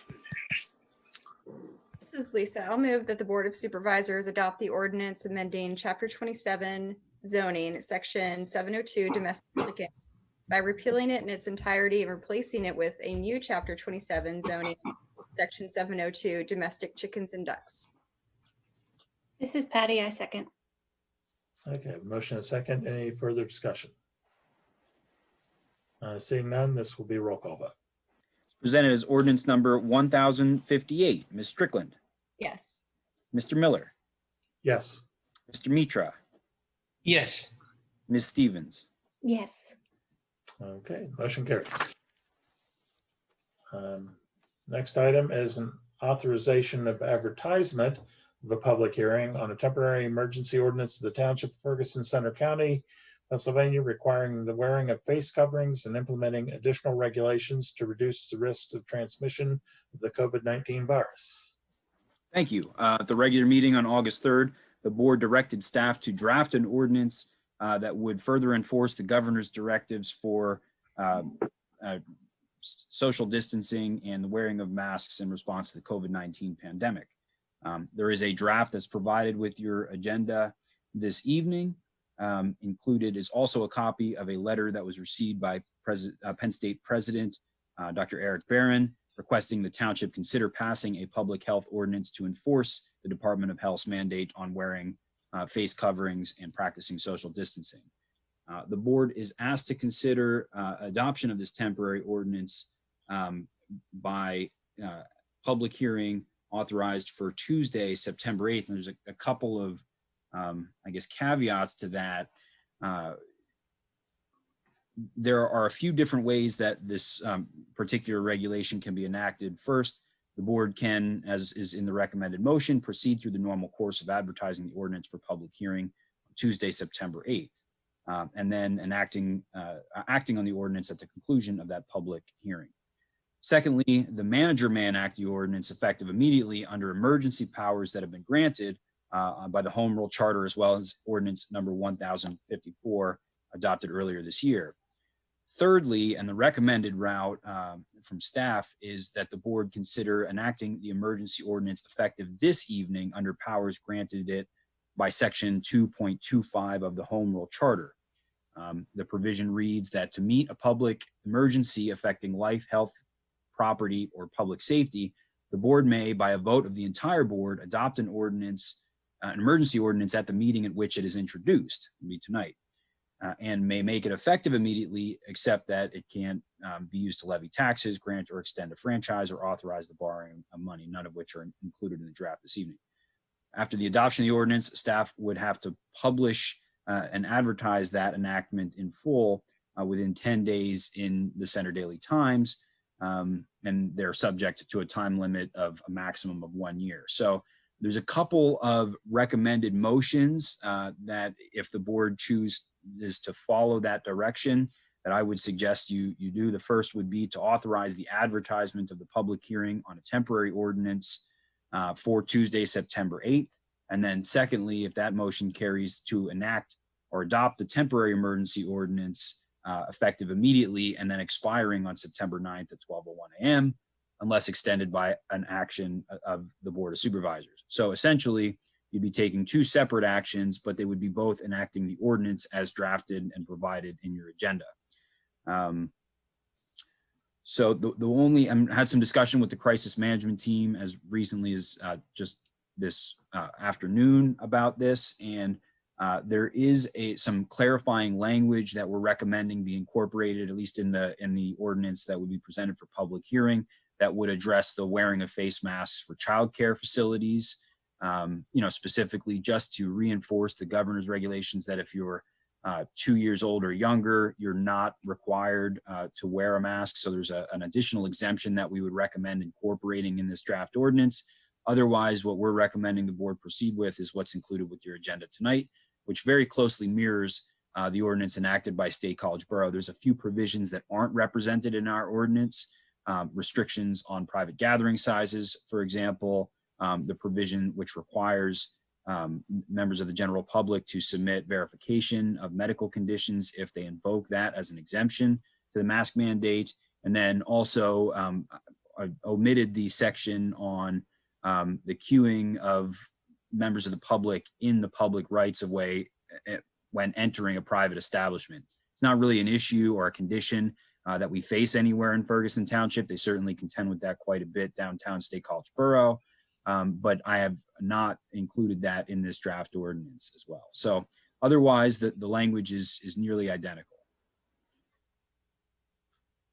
Okay, thank you. This is a public hearing, so if anyone cares to address the board related to this issue, looks like Dorothy. Thank you. Thank you. My name is Dorothy Blair, and I'm a resident of Ferguson Township. And I'm also the president of Nittany Valley Environmental Coalition, and I thank you for letting me speak about this. NVEC is very keen on having an ordinance that is similar to the State College Borough's ordinance, and as strong as you can get it, because many people in Ferguson Township live contingent right next to the borough and will be dealing with a lot of students. So and this is a time where being lenient is not called for. The university wants strong ordinances, the people want strong ordinances, and we would suggest that you have a strong mask wearing ordinance, and also you have not put in anything about gathering size, which Dave Provoca mentioned. And even the governor has a certain size of gathering, but because you don't have it there, you don't have a way of having people at the meeting respond to that issue. So I think just to put a placeholder of something in there, which could change at the public hearing, like similar to the governor's prescription, which I think is 25 persons per meeting in the smallest, and then other cases it might be bigger. But just to strengthen your ordinance is very important. I don't think this is a time where we can fiddle around with not being strong. And the general feeling is that that we need something strong in areas that are more populated. I'll speak for Paris, and people there are very good about masking, except when we walk on the street because we're able to walk so far apart. But you don't have that leisure in Ferguson. We have to walk on sidewalks. People can't get 6 feet away from each other. So, I mean, you have a lot of different situation than other townships. Maybe I'm not sure what college enacted as yet, but I think you need a stronger ordinance, and NVEC would really like to make sure that happens. So I wonder if you can consider those remarks. Okay, thank you. And I was mistaken. This is not a public hearing. We're scheduling a public hearing, but Yeah, I know you're scheduling, yeah. but I'm saying. No, I'm just saying to the. Yeah, to change general, the ordinance before the public hearing, especially putting in some kind of a recommendation for group size that can be altered at the meeting. Or otherwise, if it's not there, you can't add it back. Right. Thank you. Okay, thank you. And so I would go to see if there are any board comments or questions at this point on the ordinance. Is there any more? Steve, is it Dave Stone here? I was going to make a comment. I wanted to go to the board first. I was out of Okay, order, that's fine. Thank you, Steve. doing things out of order because I was thinking of a public hearing. Oh, okay. We'll go with the board discussion, then I'll take any other public comments too. Thank you, Steve. Yeah. So anyone from the board that wanted to comment or address any issues as far as this ordinance? Okay, I'm not seeing any at this point. So David, if you. Sorry, Steve, I'll just say one quick. I just wanted to say that I like how the ordinance is written so far. And I just wanted to, maybe it's fortunate that we had the public comment before, because it did make me think about just inserting what is already included in the governor's uh, limitations on gathering sizes, because I agree we didn't need exactly what's in the borough. So maybe we could discuss that inclusion and what that would mean. And we could do that following public comment. That's fine. It was just something I hadn't really considered, just including that. So maybe we could discuss that after public comment. Okay. Sure. I mean, one Okay. just Yeah. addition to that, if I may. So I think I know, I mean, I gave that a good bit of consideration in preparing the draft. I think the concern that I have about including that in our draft ordinance is if it changes at the governor's level, it would not change either to be more or less restrictive depending on the environment. It would not change within our enacted ordinance. So that's just at least something for the board to be mindful of. If you want to mirror the governor's orders, it may be better or more prudent to just leave it out, because we still have the ability as a local jurisdiction to enforce Department of Health standards. So we can still proceed with enforcement measures if there are gatherings that are in excess of what's of the limitations prescribed by the governor's office and the PA Department of Health, which right now is, as Ms. Blair indicated, is 25 individuals inside, and then gatherings of no more than 250 individuals outside. So we still do have those constraints that we can operate within. I think State College Borough wanted to be more restrictive in their regulations, which is why they incorporated some language into their draft ordinance. But my recommendation is that we mirror the state's guidance on that, and that we'd still be permitted to do so, even if that language was not reflected in our ordinance.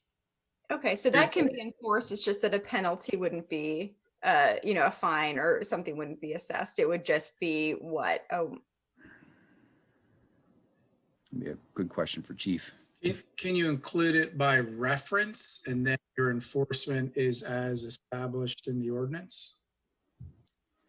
Chief, I'll let you, if you can just speak to any Okay. enforcement measures then. As far as the penalty is concerned, yes, there is a state law that allows us to enforce the governor's order and the Department of Health. It's one that, I mean, as I said, I think dates back to the 1950s. So there are some questions with the enforcement on it, but it is certainly something that we can do. And then, and as far as enacting something that mirrors the language, I'm sure there's something that we could probably come up with that would generalize following the attendance or, limitations set by Department of Health, some type of changes on that. okay. Okay, thank you. Just to follow up on that, my preference would be to include the language in our ordinance so that there is no gray area and we are not, we just reinforce that, those numbers.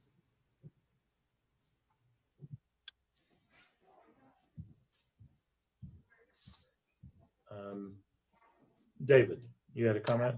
Yeah, I mean, I think you guys, great minds think alike. You guys are thinking like the College Township Board. I just watched a long meeting there, and what they're doing is essentially they're trying, for consistency's sake, they kind of, as you did, mimic the format of the borough, but they did not want to get down to the gathering size, but they left a placeholder. And what they argued is that you just allude to the governor's gathering size restrictions.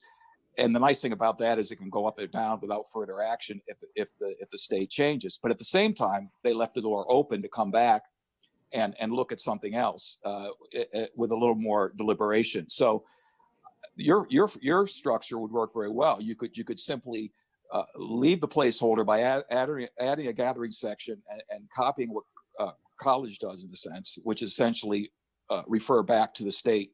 The point was made there that if you don't create a fine structure, so they established a fine structure for enforcing the governor's, or I should actually say it's the Board of Health, not the governor. It's the Board of Health's restrictions on gathering. And then the idea would be, since you have a second shot of this during the public hearing, you could then, the public could weigh in on gathering size issues. There are some people that feel perhaps 250 is too large. Certainly in the borough it is, but you may have slightly different situations. So that could happen at the public hearing. We are just afraid if you don't put a placeholder in there, it wouldn't be fair to everybody who might want to comment to all of a sudden spring a gathering size discussion into the public hearing on the permanent, on the more long-term ordinance. But tonight, I think you just simply add that reference to the governor, to the health department's provisions and put that under your fine structure. And then you would be able to revisit everything during the actual public hearing. Thank you. Thank you. Yeah, any other comments from the board? Mr. Chair, there is a comment in the chat from someone named Jennifer Moeni, if you would recognize them to make their comments. Oh, okay. Yeah, certainly.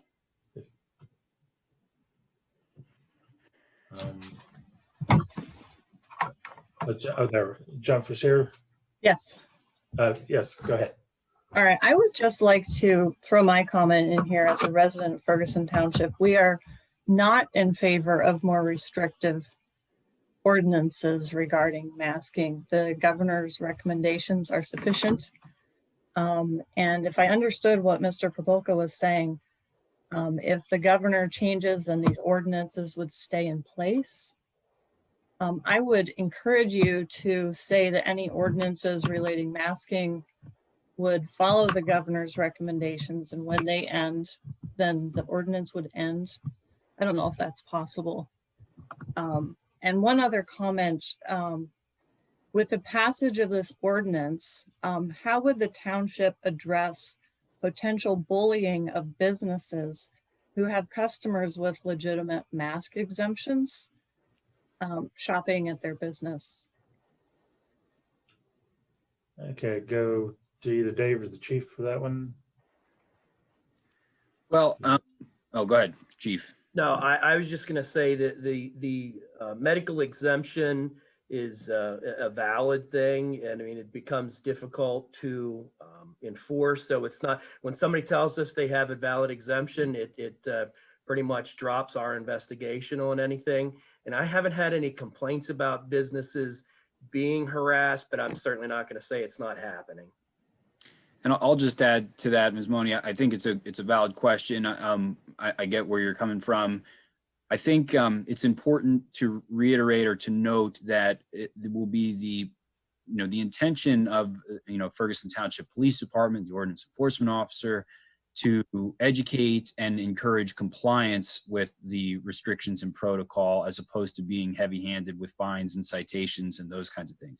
We want to reserve the ability to do so should the need arise, meaning if it's a business owner who is either actively discouraging or setting up the environment indoors as such that social distancing is not practical or possible, then that may require or support a more heavy-handed approach via citations and fines, as opposed to if it's just a kind of a rogue customer, so to speak, that's walking through a grocery store and takes his or her mask off, and it comes to the attention, either complaint driven or there happens to be a spot check or something going on at the time where it's noticed by law enforcement that there's a violation there. It would just be a matter of approaching that individual, asking if they could put on the mask or if they could maintain their distance or comply with the provisions of the ordinance and gain compliance in that way. I think oftentimes it's certainly in some cases it's intentional non-compliance with the governor's orders or the mandates or the social distancing criteria and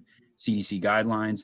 In other cases, it's just maybe just a forgetfulness or it's an issue that they weren't aware of, and just bringing it to his or her attention will get compliant. And that's going to be our goal with any emergency ordinance under this, reserving the right to issue citations or fines if the need presents itself, but that will certainly not be our first approach. Thank you.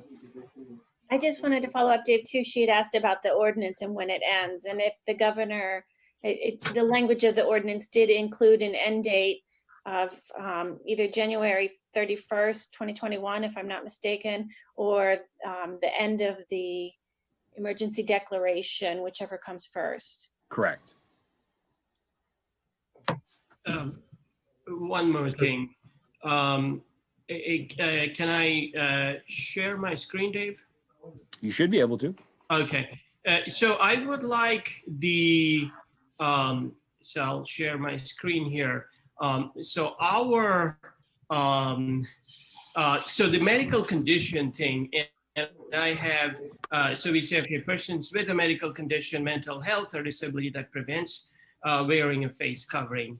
And I would like perhaps that to be strengthened because I've seen and talked to people who say, oh, I have a medical condition and that's that. And so instead to have some more language which makes it more specific that, you know, it has to be, these are the Pennsylvania DOH guidelines that, you know, they have a medical condition that impedes their ability to wearing a face covering, that particularly one that creates respiratory problems for individuals are the acne exemption and are the exemptions found in section 3 of the order. So I would like that to be made more specific and foolproof to just, you know, otherwise it becomes a fuzzy area that somebody claims a medical condition and that's the end of it. So you're asking to amend this by including a reference to section 3? Yes. So I guess the question would be for Dave, do you want to have motions to change this or just see where the board stands on it? At this point, you're still writing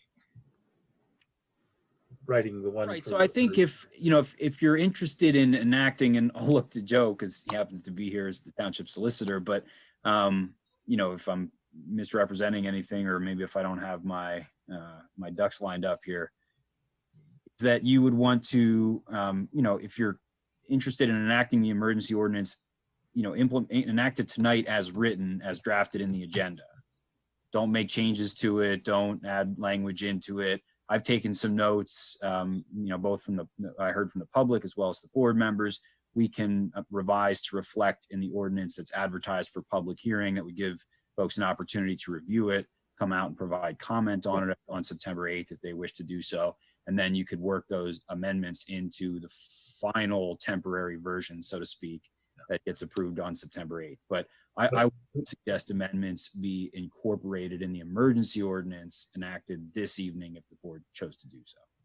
Right. Okay. So, but as far as the ordinance that we're going to do for public hearing, as long as the board essentially has no objections to somebody's recommendation, you can just take that and. Oh, sure. I mean, that's your prerogative. If you would like to do motions for each one, or if you just want to by consensus, either way is fine. Because I'm still I think if we have a clarity of what they are, we can do it just by consent of the board. But I do think for tonight, we should, you know, if we do an emergency ordinance, it should be the one that has been published with the agenda, or make formal, you know, changes to it with a motion. Yeah.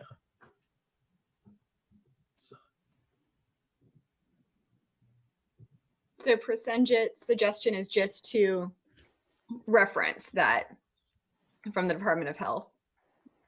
And that, so that just simply adds clarity to the ordinance. So I think that's. Yeah, I think referencing the state Board of Health guidelines there would be a. Okay, yeah, so then I would like to make a motion to amend section 4A with a reference that that says that exceptions allowed are only those that are allowed by section 3 of the Department of Health Pennsylvania guidelines on universal masking. And that is an amendment for the emergency ordinance if we do that tonight. Amendment for the emergency. Okay, is there a second? I'll second. This is Lisa. Okay, we have a motion and a second to amend both the emergency ordinance and the longer term ordinance.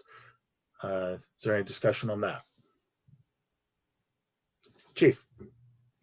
Steve, just real quick. I mean, today I received some information from the district attorney's office on some of this information with medical documentation, because that's what's required with the borough.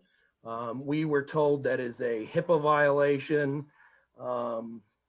gets into ADA issues, and it's also a violation of Commonwealth versus Sagara. I haven't had the opportunity to look up that case, but that's something that I think should be looked at before going too fast. Yeah, well, I don't think this amendment affects how you enforce it. It just affects what things are included and says they're the same as what the state order was. Okay. So we're not changing how you would enforce it, just clarifying what we're saying. I think that's right. I mean, is that how you're seeing it, percentage? Yeah. Yeah, absolutely. Okay. Any other discussion? Okay, so I think you've got a feel for the things, I mean, essentially what we want to reference in terms of other specifics from the State Department of Health, Dave? Yeah, so I have Mr. Mitra's motion that's on the table to amend the ordinance considered up for consideration this evening, the emergency ordinance, as well as would be advertised for public hearing. There was also the item discussed earlier this evening about referring to the Department of Health's regulations on gathering size limitations, indoor and outdoor, not specifically including numbers, but alluding to that directive. Reference. So I don't know if I heard was that the board maybe just wants to see that in the hearing on September 8th, maybe not necessarily amend the ordinance this evening. Okay. That's where we are at this point, unless somebody wants to change for that, but I think that would be. I think that's fine. I would like to see that included for the ordinance at the public hearing, but I don't think it's necessary for this one since we're trying to enact it tonight. So I guess at this time, I didn't take a vote on the amendment. So I'll call for a vote on the amendment to include the reference to medical conditions as stated in the Department of Health. So all in favor? Aye. Aye. Aye. Okay. Motion carries. Is there any other discussion before we take a motion to schedule a public hearing? Seeing none, does anyone care to make a motion? Dave had the suggested motions in a separate PDF, so if no one has that, I'll make the motion, or if someone. Oh, I'll make the motion that the Board of Supervisors authorize the advertisement of a public hearing on a temporary emergency ordinance requiring the wearing of face coverings and implementing additional regulations to reduce the risk of transmission of COVID virus for Tuesday, September 8th. Sorry. Okay, so we have a motion and a second. Any other discussion? All in favor? Aye. Aye. Aye. All opposed? Motion carries. Okay, and I will also make a motion that the Board of Supervisors adopt the temporary emergency ordinance as amended tonight, requiring the wearing of face coverings and implementing additional regulations to reduce the risk of transmission of the COVID-19 virus, effective immediately and expiring on September 9th at 12:01 a.m. unless extended by action of the Board of Supervisors. This is Lisa. I'll second. Okay, we have a motion and a second on that ordinance. Is there any further discussion?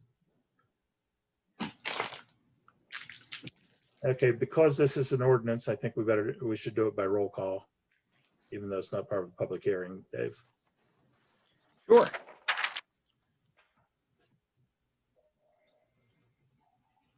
Mr. Miller, Yes.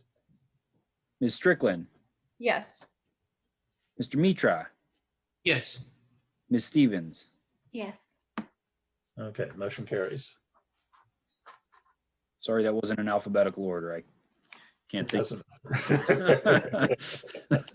We're all there. So. Gotcha.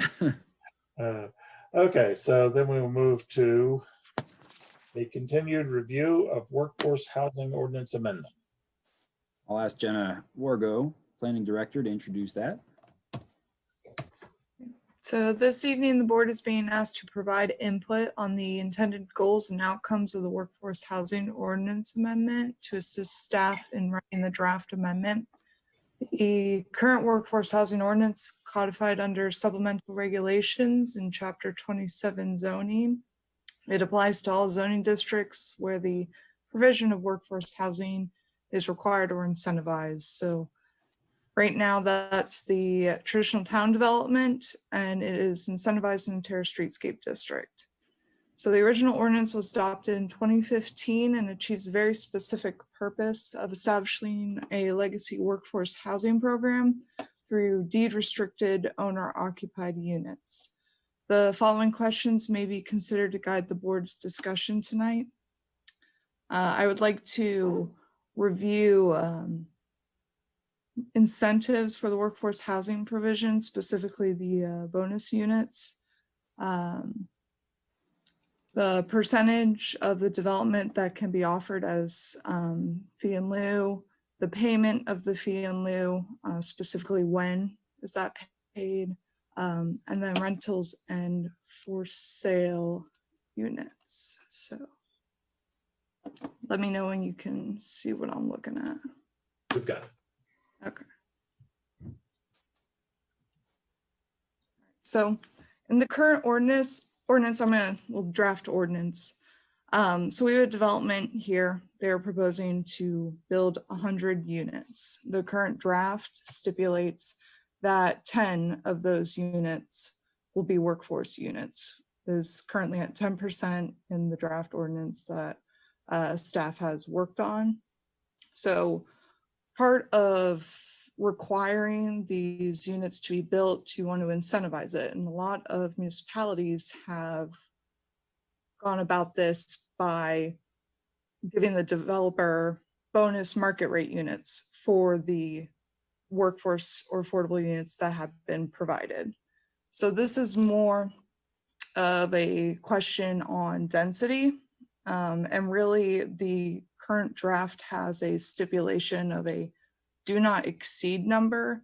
And I look at this more towards the larger developments, specifically Pine Hall and Turnberry. They're required to build roughly 100 of these units. And if we're okay with giving them an additional 100 plus units to match those units that they'd be providing on site. So this is more of a do not exceed number. I would say most municipalities in the state provide these incentives of market rate units to match the affordable units provided. And this is more of a question of the larger developments and if we are comfortable not having a do not exceed number for these bonus units.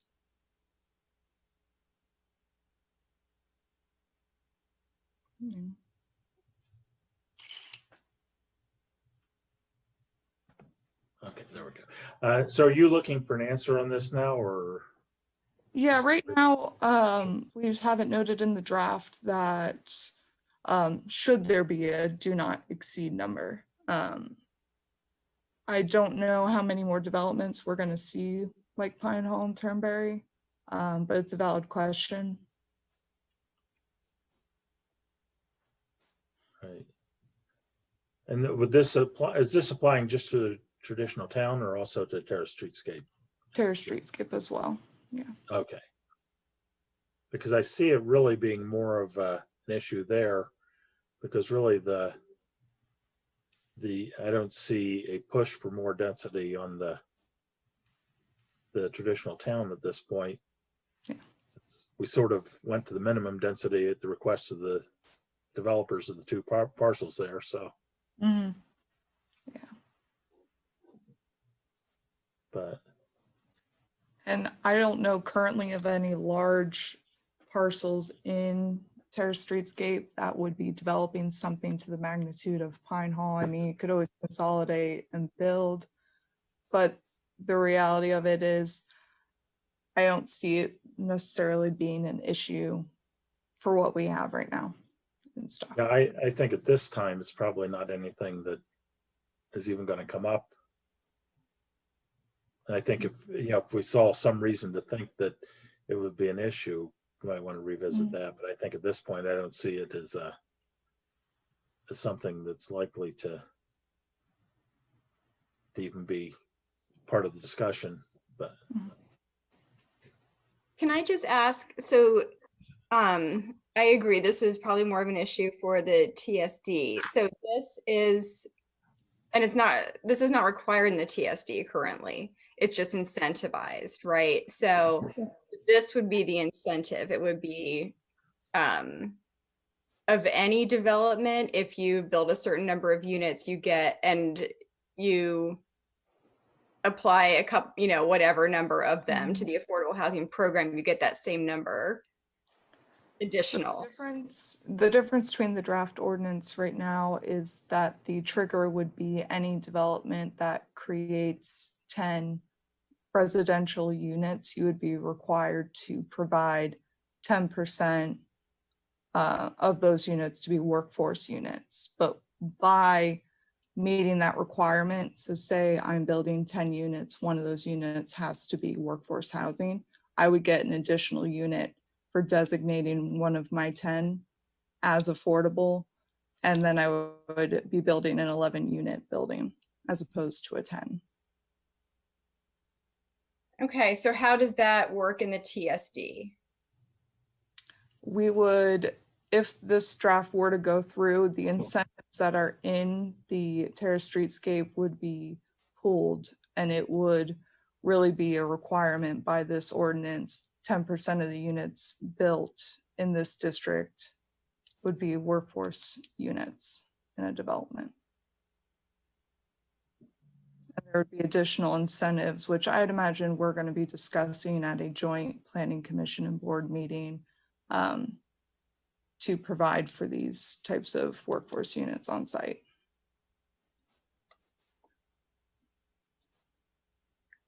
Okay. Okay. So I would think there should be some limit. Mm-hmm. That's what I would lean toward. Especially given where the TSD is. Mm-hmm. Yeah, so I would lean toward applying a limit on that. A limit of some way. Okay. yeah, I have no problem with it. I don't think it's going to come up anytime soon, but yeah. If we don't put a limit on it, it will come up. Well, I don't think there's going to be buildings to apply to before the time that we're revisiting the TSD. So well, and that's that was part of my thinking, is that we can be thinking about that in terms of how we rework the TSD. So yes, I agree with you. I think we should be thinking about it all together. Yeah.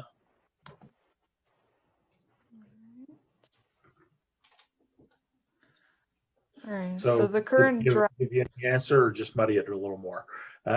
No, I mean, that's pretty good direction. Okay. Better than what I was off of. So the current draft workforce housing amendment has options that the applicant may choose for providing these workforce units. They can opt to build these units on site, build them off site, pay a fee in lieu, designate off site, and land and/or building donation to the township. So does the board want to allow applicants to take advantage of a certain number of options or unlimited? So the caveat with this is that unlimited could result in no workforce housing units being built on the original development. I don't know if that's a problem. When I was at the borough, it was not part of their ordinance. They really didn't have a problem with the idea that most of the people living in these units were going to be students, and they didn't really mind. Actually, people preferred having a separate site just for these affordable units to get more grad students and upperclassmen as opposed to your typical underclassmen. It all depends on the municipality for this one.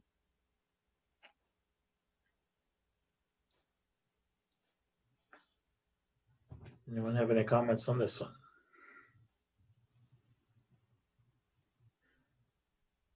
Lisa? All right, I Yeah, can't see just speak everybody. up. I can't see everybody, Okay. so. I was trying to let wait. somebody else go first. I didn't want to, but I can't see everybody, so wait.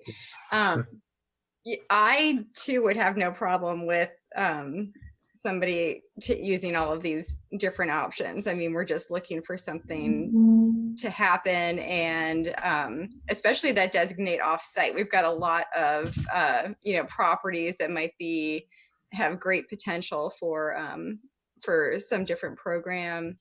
And the fee in lieu, I think all of these are great options. So I would not have a problem with someone taking advantage of the different ones. So would the option then be to, if they wanted to build a certain number and then take the remainder and pay that as a fee in lieu? Is that? Yeah, so Okay. if we go back to that original example, you have 10 workforce units in that development. The current draft allows the applicant to pay 40% in fee in lieu. So 4 of those units would be paid in fee in lieu, and they want to build the other 6 offsite. So there wouldn't be any of those workforce units in the original development that triggered the requirement, but we'd be provided with 6 other workforce housing units built offsite of that development and fee in lieu with that cut.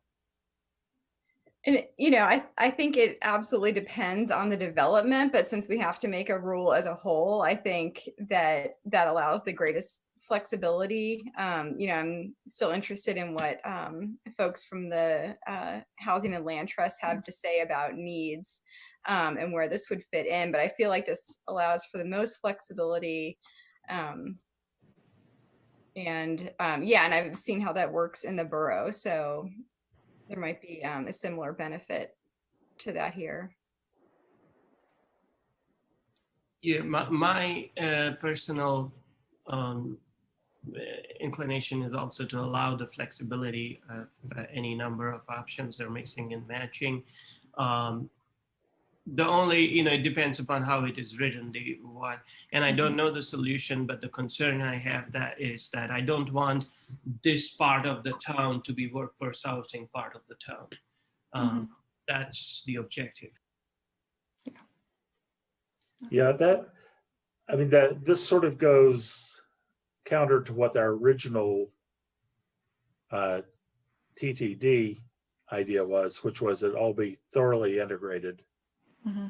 But I'm not sure that I have a problem with changing that.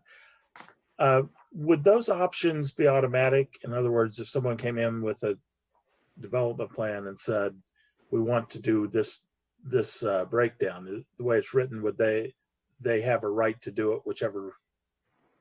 I think if you work the language into the ordinance, depending on how it was written, the answer would be yes. So in other words, if the board were saying that there were an unlimited number of options for opting out of on-site construction of owner-occupied or rental units, and there were no maximum on the percentage of the requirement that they were permitted to take advantage of, then yes, they could come in with a proposal, provided it met the regulations of the requirements of the ordinance. There would be a kind of a presumed right of approval of that as presented. So I think what the question is getting at is, can the board keep it flexible enough such that, and again, to Ms. Strickland's point, that it may be development specific, whether the board is interested in granting all or some of these alternatives. In other words, there might be a development, that is in an area that the board would like to see on-site workforce housing units built. And I think you can cover some of that if you were to place a restriction on the percentage that were permitted of those required units that were allowed to be invoked via one of these incentives. So you might say, and again, what the board said, at least in previous discussions, was that cap, I believe, was at 40% of the total number of proposed units.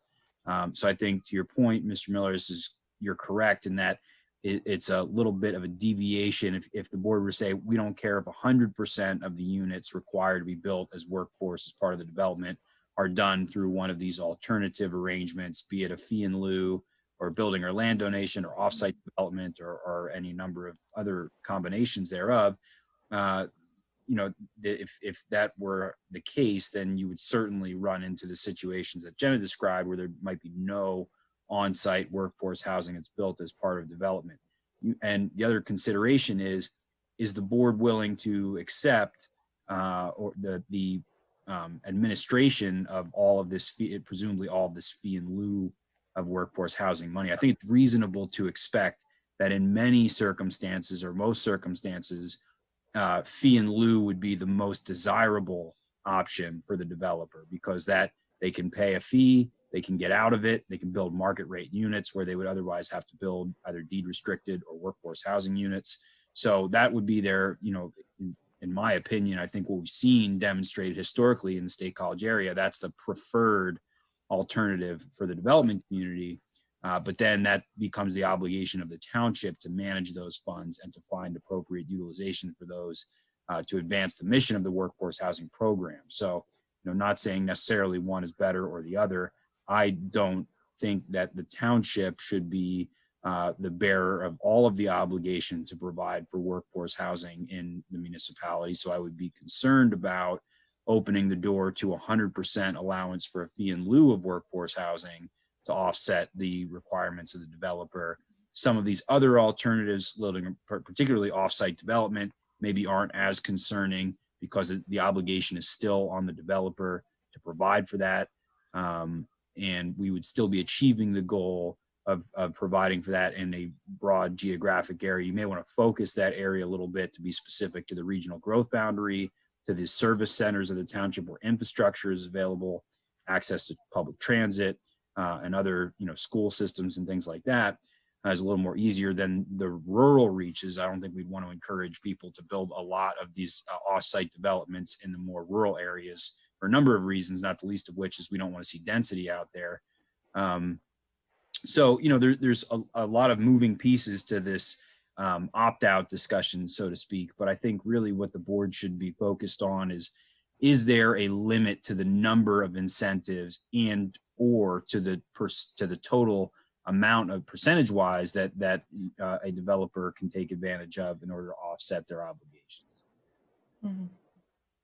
I guess my question on that would be, would we be able to do something where we write in, say, the 40% maximum of one of these options, and the board be able to extend that further if presented with something that made sense? What I sort of concerned about was what Presenja was saying, which is, have an area of the township that becomes a workforce housing, maybe not an area that is particularly suitable to workforce housing because of transportation or distance from where most of the jobs are and that sort of thing.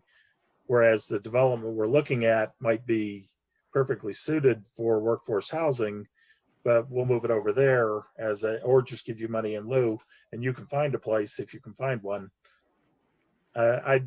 I guess my question would be, could we keep like a 40% max of any of these options with the board having an option of going further?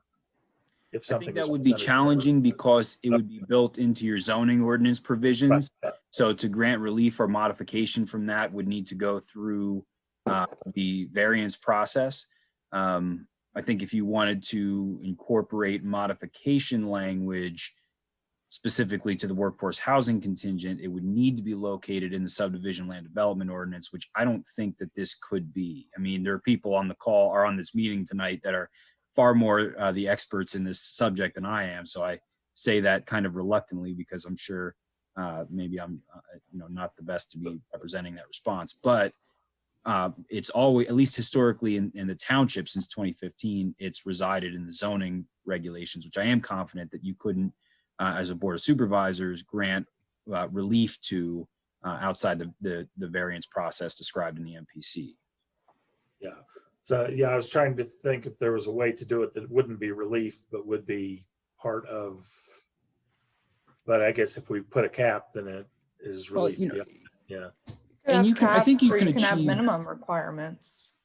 Well, I think you can achieve both too. I mean, if the board were interested in having a high cap or a high percentage of or a high opt-out percentage, say 75 or 80% of the number of on-site units were required to be built, can be provided for in one of these other mechanisms. You could then go further and say, but of that 75, 80%, no more than half of it can be done as a fee in lieu, or no more than 25% of that can be done as land donation. So we can get, of course, the more nuance you add to this, the more complicated the discussion becomes, but I think you can achieve the desired goal of not having all of the proverbial eggs in one basket, meaning not all of the development community does a fee in lieu option instead of providing for on-site workforce units. You can set that cap or that opt-out percentage at a number that the board is comfortable with.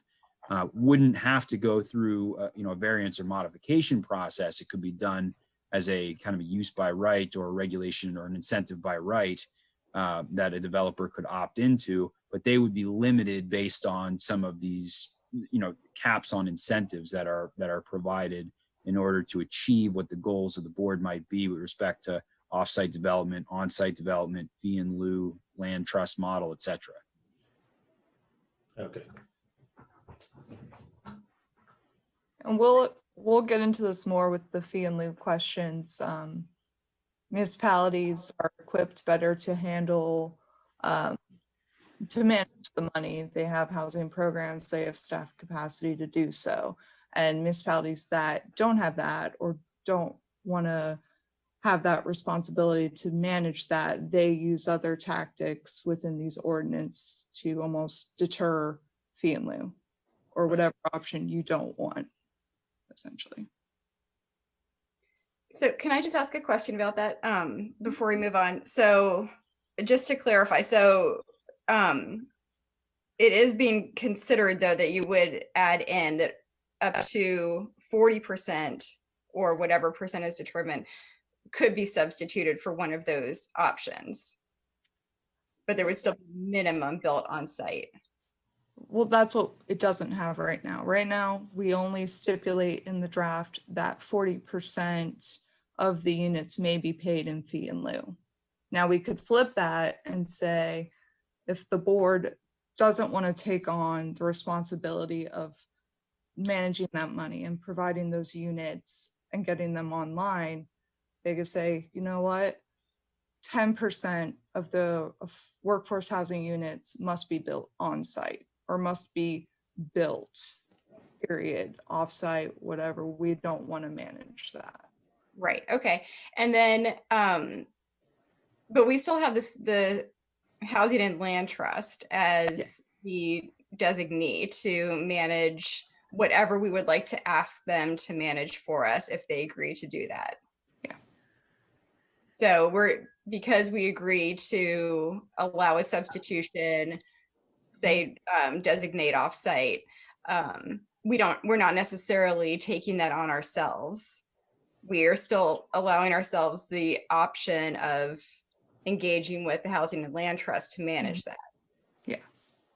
Right. So there's a menu of services or a scope of services that the Center County Housing and Land Trust has agreed to provide via our memorandum of understanding.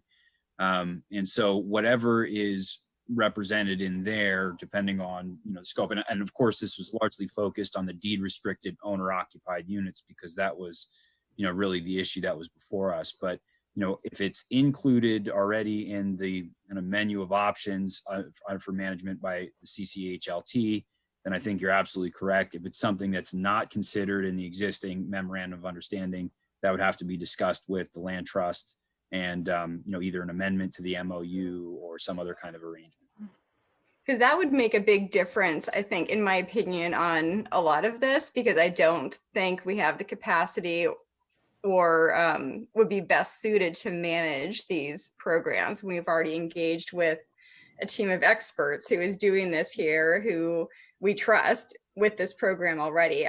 So my thoughts on this are assuming that we're going to continue engaging with the Housing and Land Trust to manage these things, guided by policies determined by the board.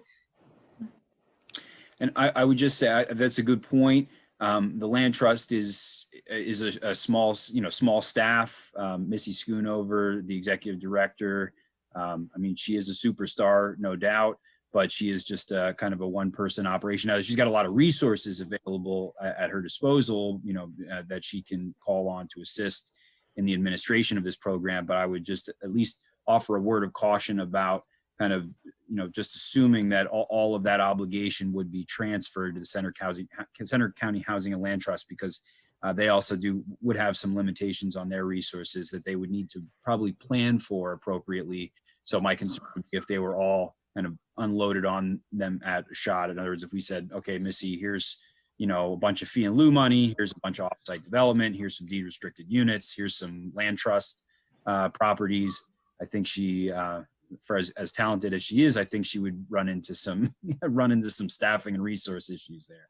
As we Right. And so, and yes, and that's a really good point. So I guess my thought then would be we would need to find some other resources, because I just, as I said before, I just don't think that the township would be best suited as the manager of this. So the opinions I'm sharing are based on assuming we would find somebody else to facilitate these programs, whatever it is.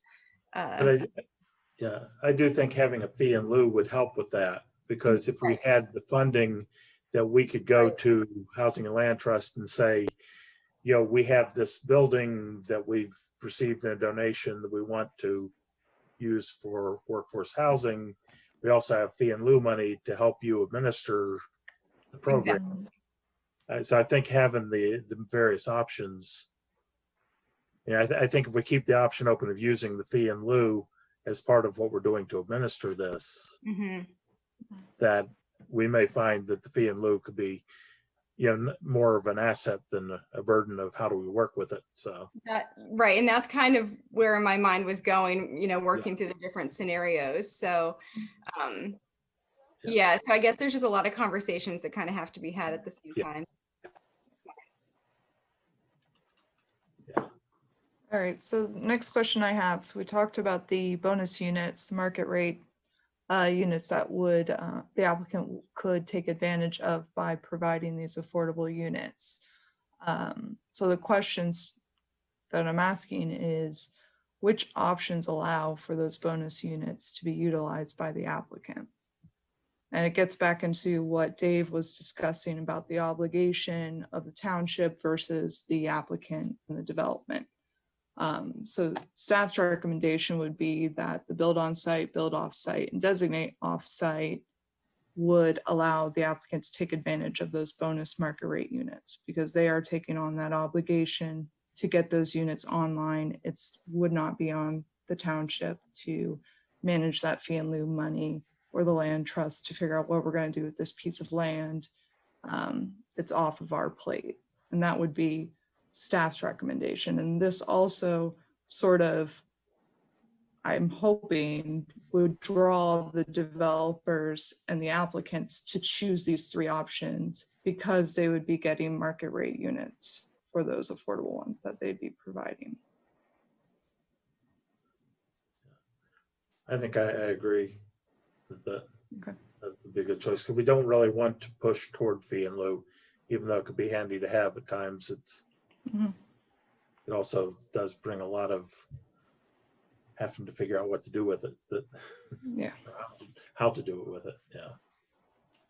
Well, and again, I think that's important to bring, to talk with Missy and see what she's seeing. Like, is this really a bigger benefit to the community than having a broader first-time home buyers assistance program established that we could do with lieu? Where you're then, helping somebody build equity, you're helping them establish a permanent residence in the township somewhere, you're not determining for them where they're living. So I'm kind of a different mind. Like, I kind of, prefer the fee and lieu in a lot of ways, but I do see the benefit of having units built, new units built. So I'm not saying that isn't important as well, but I really would like to see, since we're revisiting this, some things that we hadn't seen previously. And I just think that, you know, some home buyers assistance could be a really great program. But here's my question. If they were building on site, building off site, or designating off site, wouldn't those still have to be managed somehow? The sale of them, because we had build on site before, and that was going to have to be managed through the Housing and Land Trust. It wasn't just that the developer was managing it then. That was still on our plate. Yeah, and that will change with the rental aspect of this. In the borough, the developer maintained those affordable rental units in the 12-story buildings. Obviously, they would hire a local company to manage that for them. PMI, who we worked with regularly for these types of units, and getting appropriate applicants that fall within to that area median income in those units. So it all just depend on whether they're rental or they're for sale units. If they're for sale, it would, protocol would be exactly how the current ordinance is. It would be land trust helping getting them into that. When it comes to rentals, it would be up to the owner of that property, who is their property manager, and working with them, which would still be land trust working with them.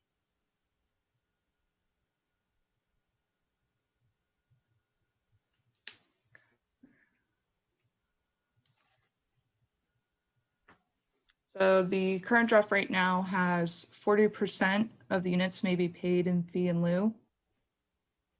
So as this example, this applicant is required to provide 10 workforce units. 4 of those they could pay in fee in lieu. As we discussed previously, they would not get the additional market rate units for those 4 units, or whatever they would pay in fee in lieu. Are we good with that percentage?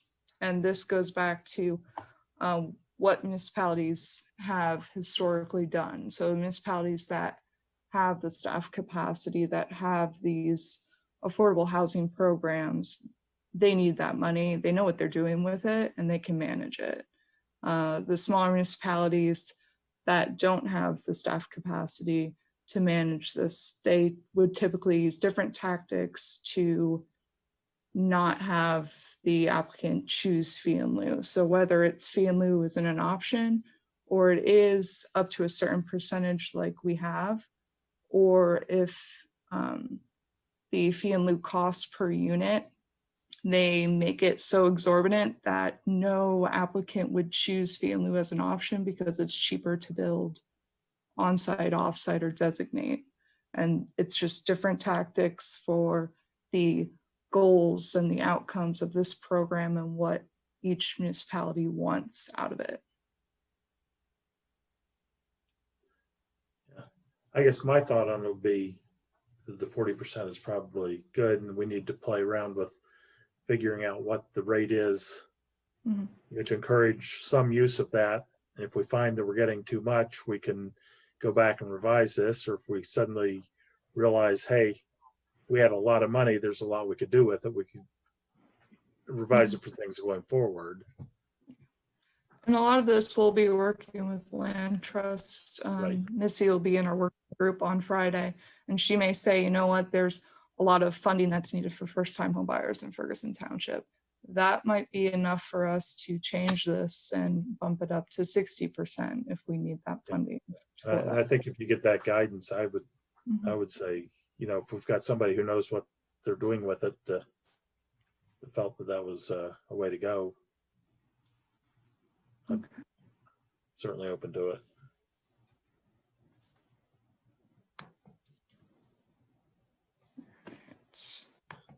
Anyone else with comments on this? Again, I can't see you waving, so just speak up. No.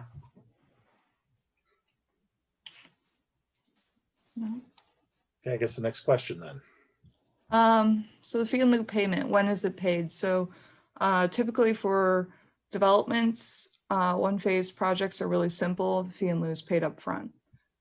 what we're talking about really are the larger developments, Pine Hall, Turnberry, TTD, where to ask a applicant to pay the entire fee in lieu of 100 workforce housing units could threaten the viability of their project.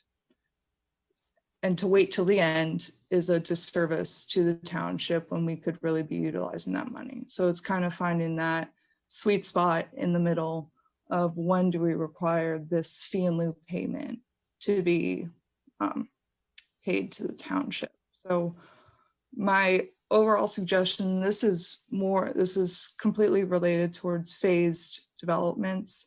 So say for this development, those 10 workforce units, $100,000 is going to be paid in fee in lieu to the township. There are 5 phases approved in the master plan. The applicant would be required to pay $20,000 per phase. So when an SIP is submitted, they would pay a portion of that fee in lieu to the township. It spreads it out over the span of the development, and it gives us time to manage that money and respond and get it in the right place. I've also Sounds good to that me. half up front and half in the middle. I mean, we could slice and dice it anyway, so.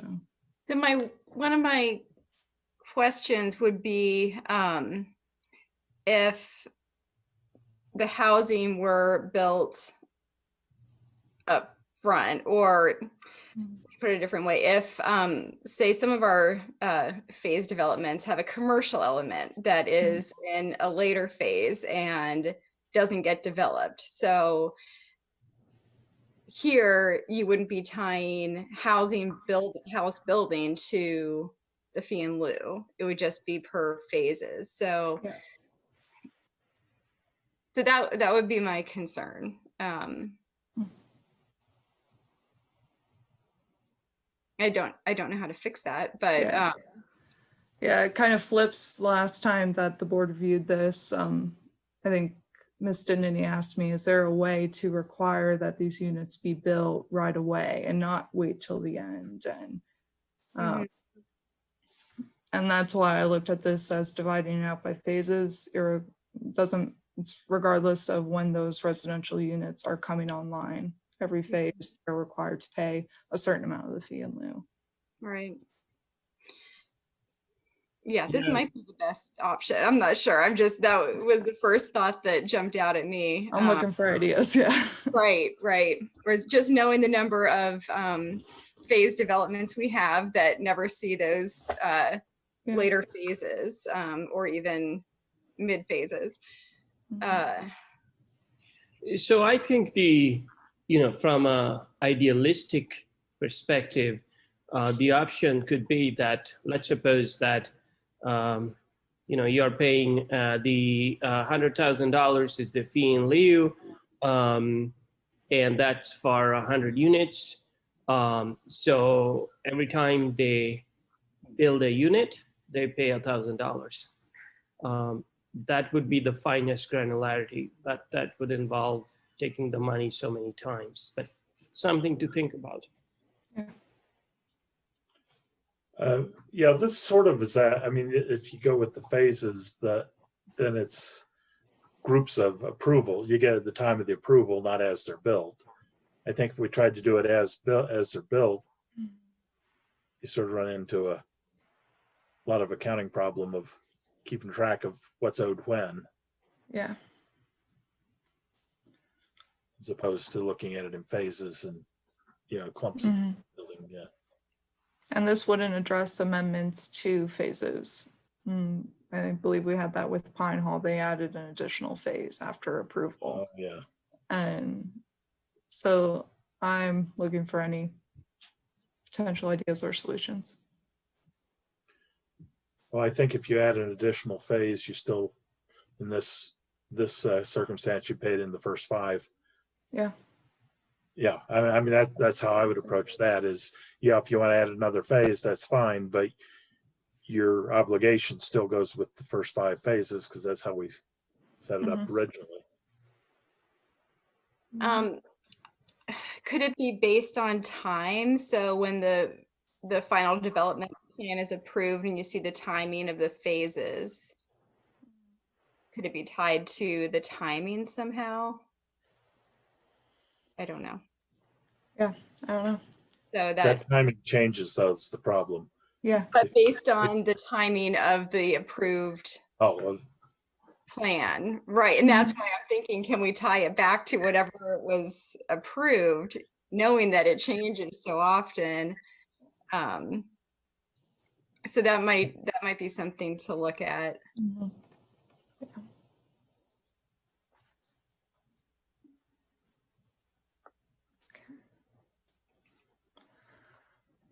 And then rental versus for sale. The current draft doesn't have a requirement. So are we requiring a certain percentage of each to be provided by the applicant? Do we care, or do we allow the applicant to choose what's provided based off of market demand and what they think that they can sell? There's a lot of different options for this one. I'm more inclined to allow the applicant to choose what they're providing based off of market demand and their business model, to force someone who strictly does rentals only to say, no, you need to provide so many for sale units. It just doesn't go with what they normally work with.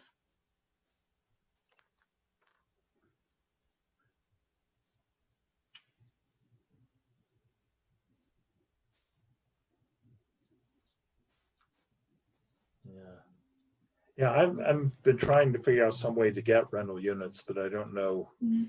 And there is a need for affordable rental units.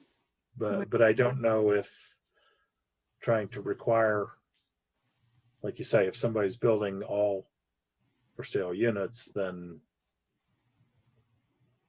they may not be set up to manage a rental system. Yeah.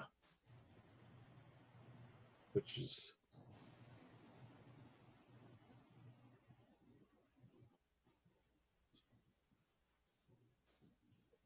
Yeah. Anyone have any thoughts on that one, or? That's really difficult. And then you have the problem that you mentioned earlier of, if you're building a student housing area, is that where you want to have your, your other affordable rentals? I don't know. And we really have to think about what we're looking at here. So if this is, developments in the TTD, they will have owner occupied units available. If it's TSD, what are we looking at? Is that going to be predominantly rental units? I don't know. But do we want that? Do we want to encourage some owner occupied units over there too? Maybe that's a different incentives that we're willing to offer if they are for sale units being provided in Terrace Streetscape. And I think we should be looking at this beyond just those two districts, because that's where we have it now. But I think there's a good chance we're going to be expanding this. Yeah. And I don't know for certain, but I certainly lean that way. I guess I would think that trying to require a certain percentage of one type or another probably would be counterproductive if it doesn't fit in. I think that's where the fee in lieu might work better. Yeah. If we're trying to get something that it doesn't fit in with what's being built. But for rentals, we really need to consider where they would go to. They really need to be by the catted lines. They really need to be, walkable to business areas. So there'd be a lot to factor in there too.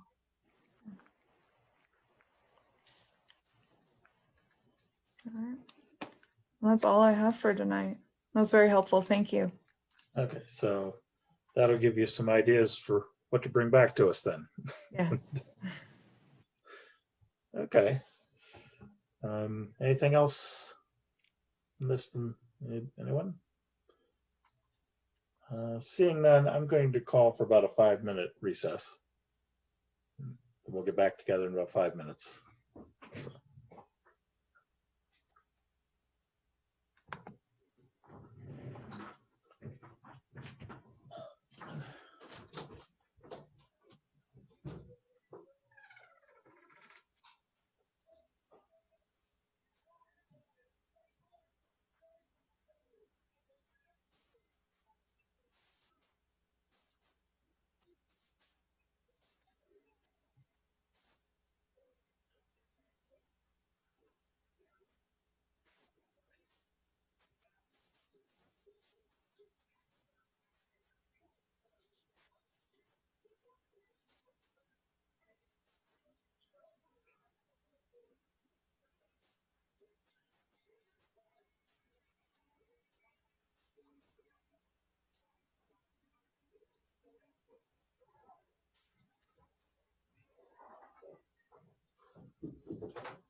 Okay, looks like we're filtering back in here. So.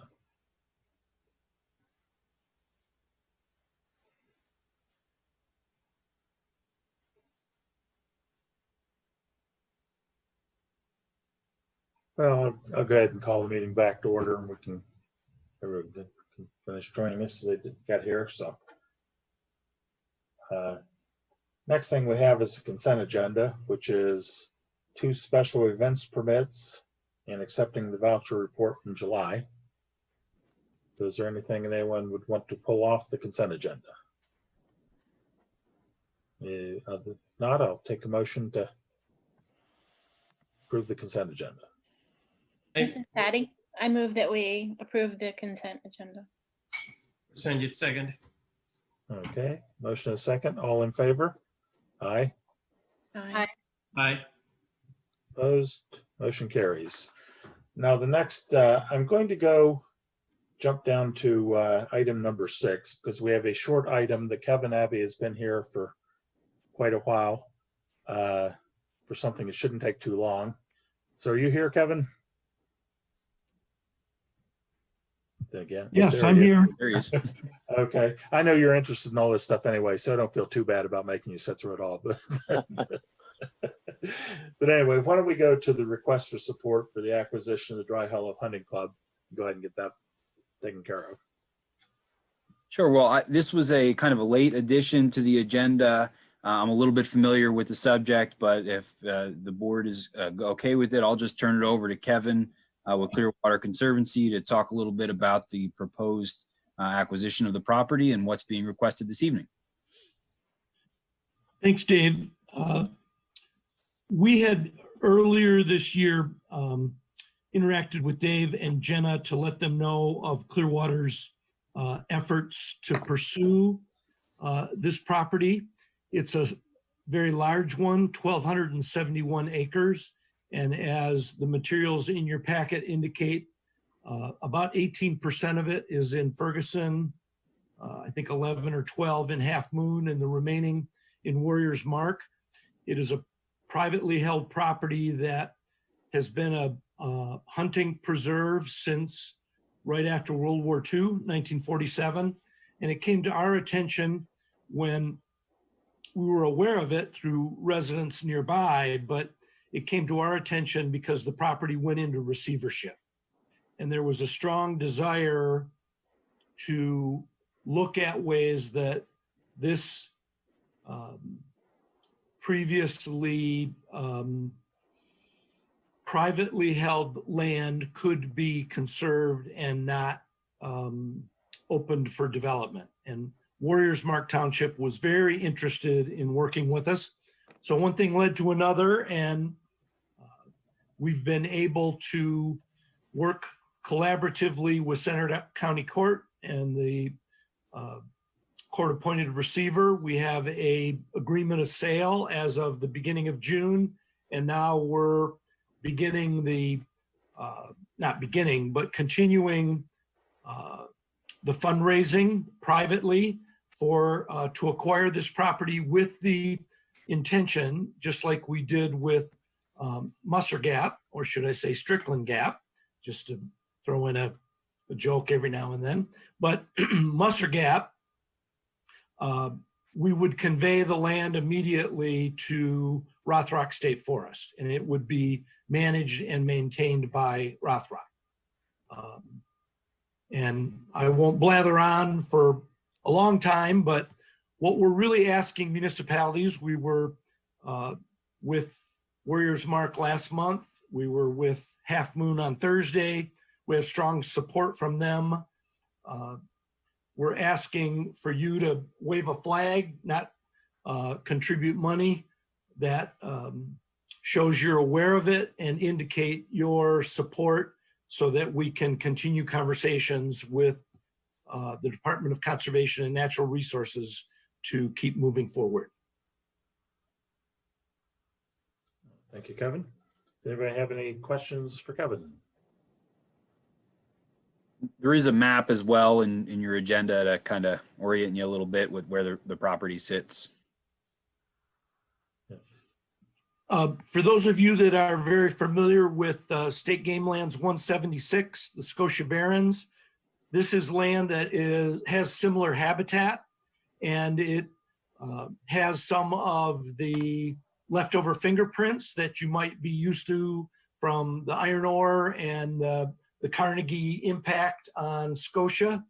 Given that it's 20% the size of Scotia, which is always easy for me to remember because it's a palindrome, 6,446 acres, Scotia Barrens. This is 20% the size of that. So many people have started to refer to it as Scotia West because it looks very much like Scotia from a forest and habitat standpoint.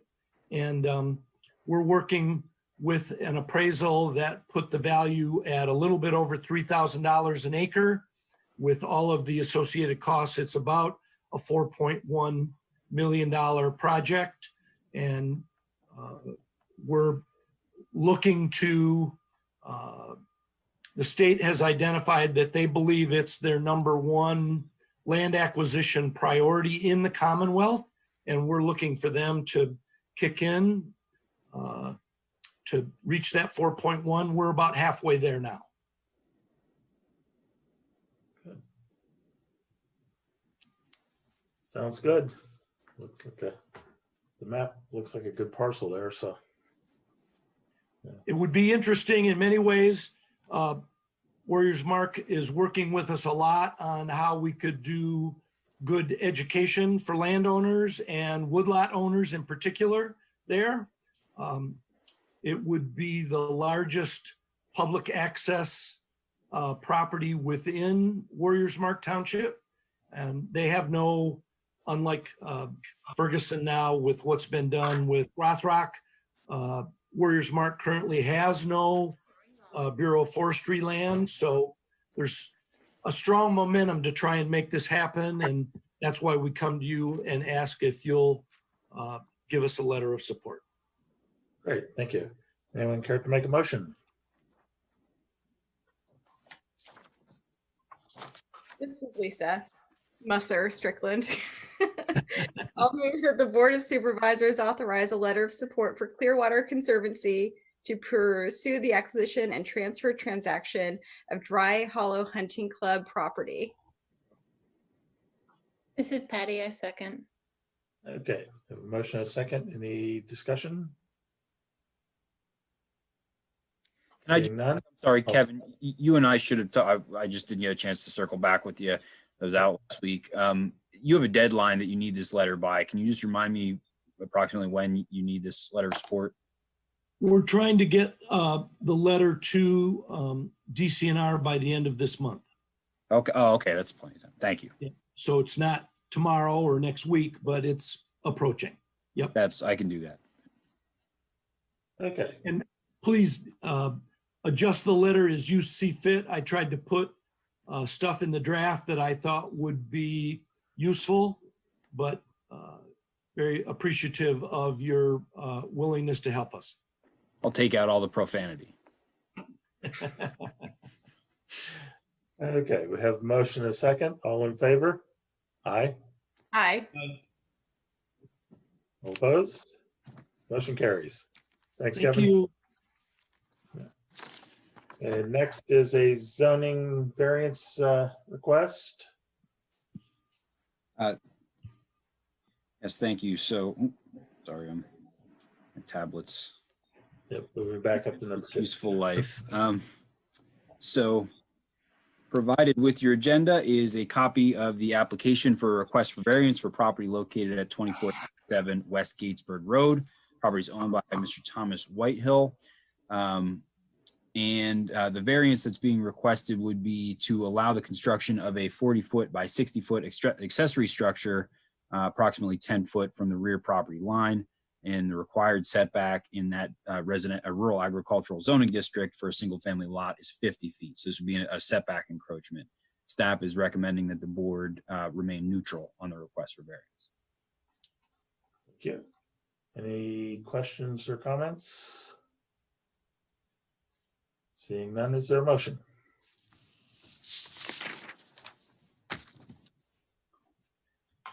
Yeah, I present move that the Board of Supervisors remain neutral on the variance for 2437 West Gatesburg Road.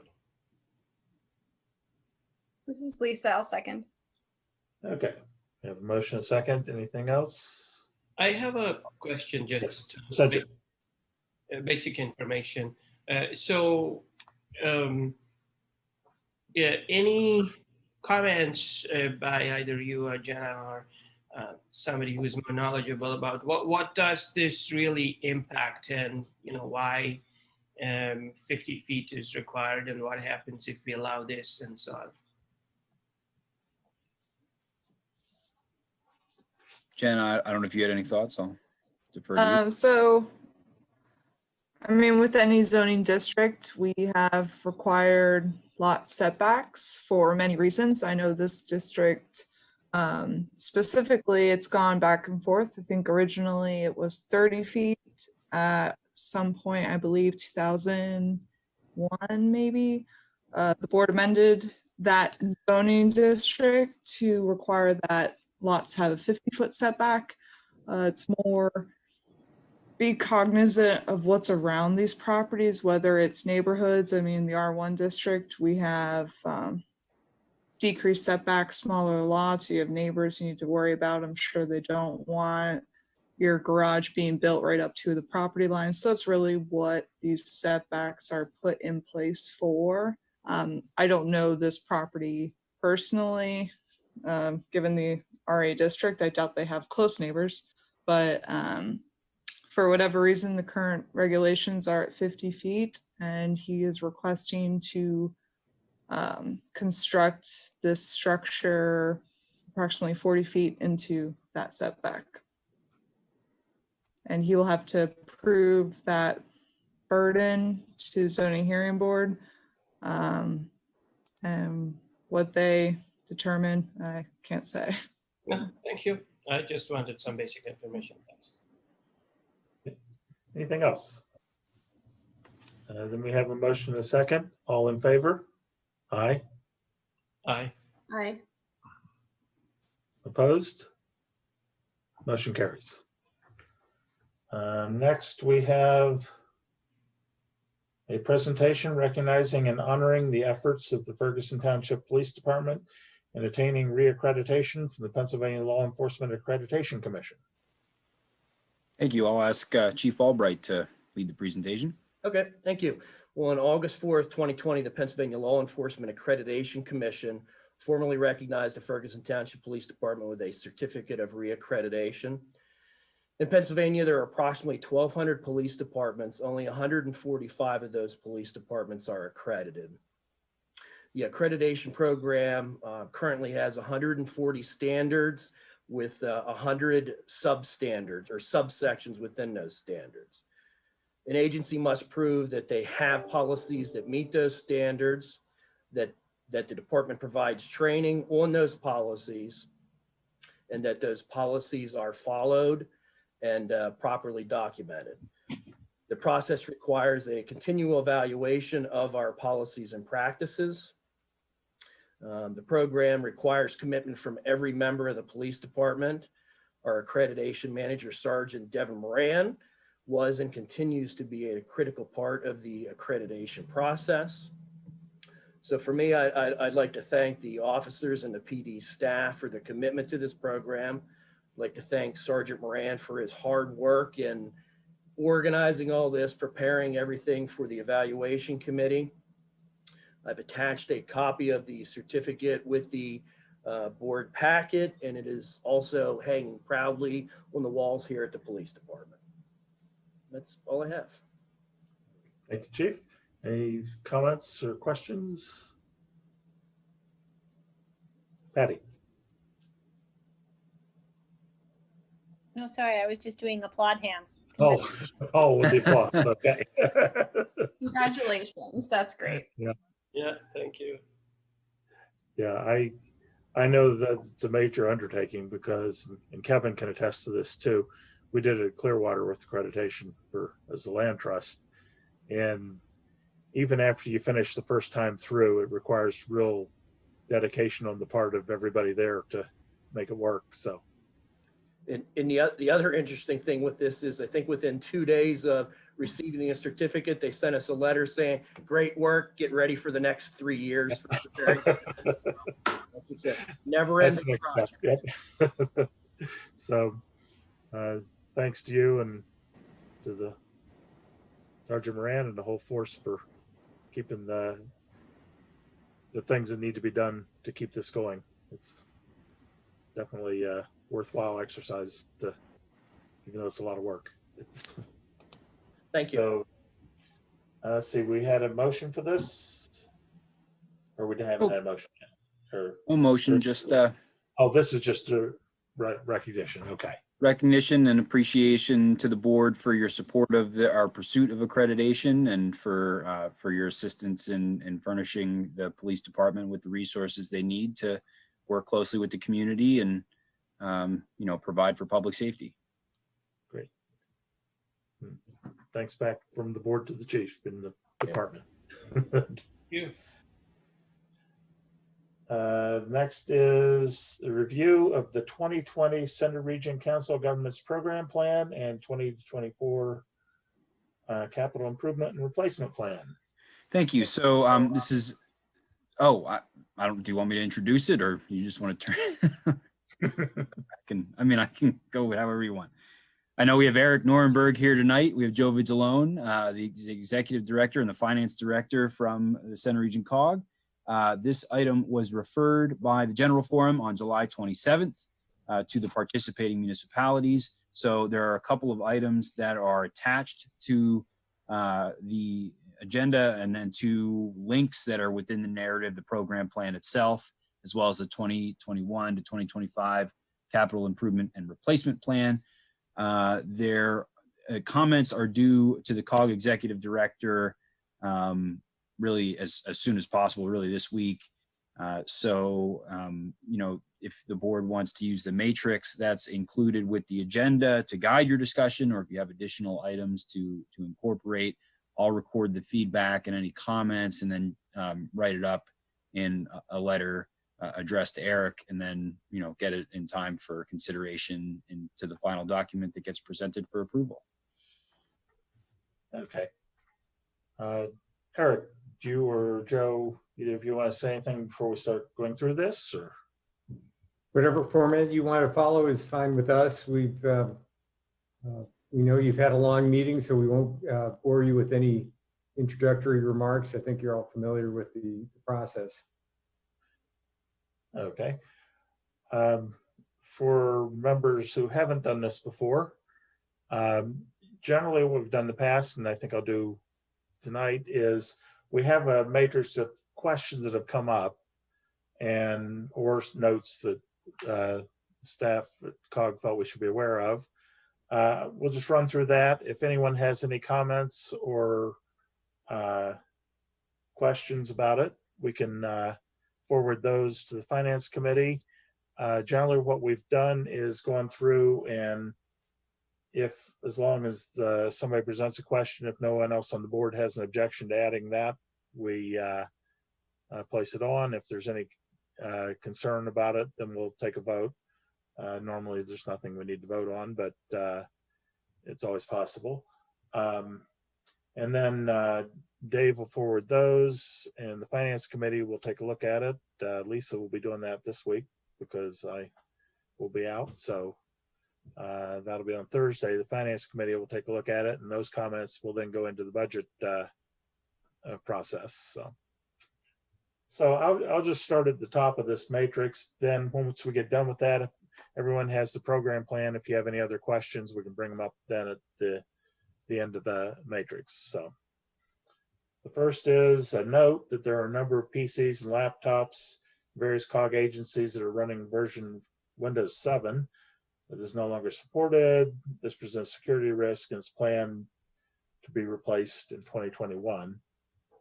So I don't have any comment on that, but seems like a good idea. Another is a note that the annual cost of living adjustment for COG employees is calculated following the COG COLA policy. Using this formula, the 21 budget will be 1.6% rounded to the nearest 0.1%, plus a 1.5% merit increase for an anticipated wage increase of 3.1%. That's the 1.6 is formula.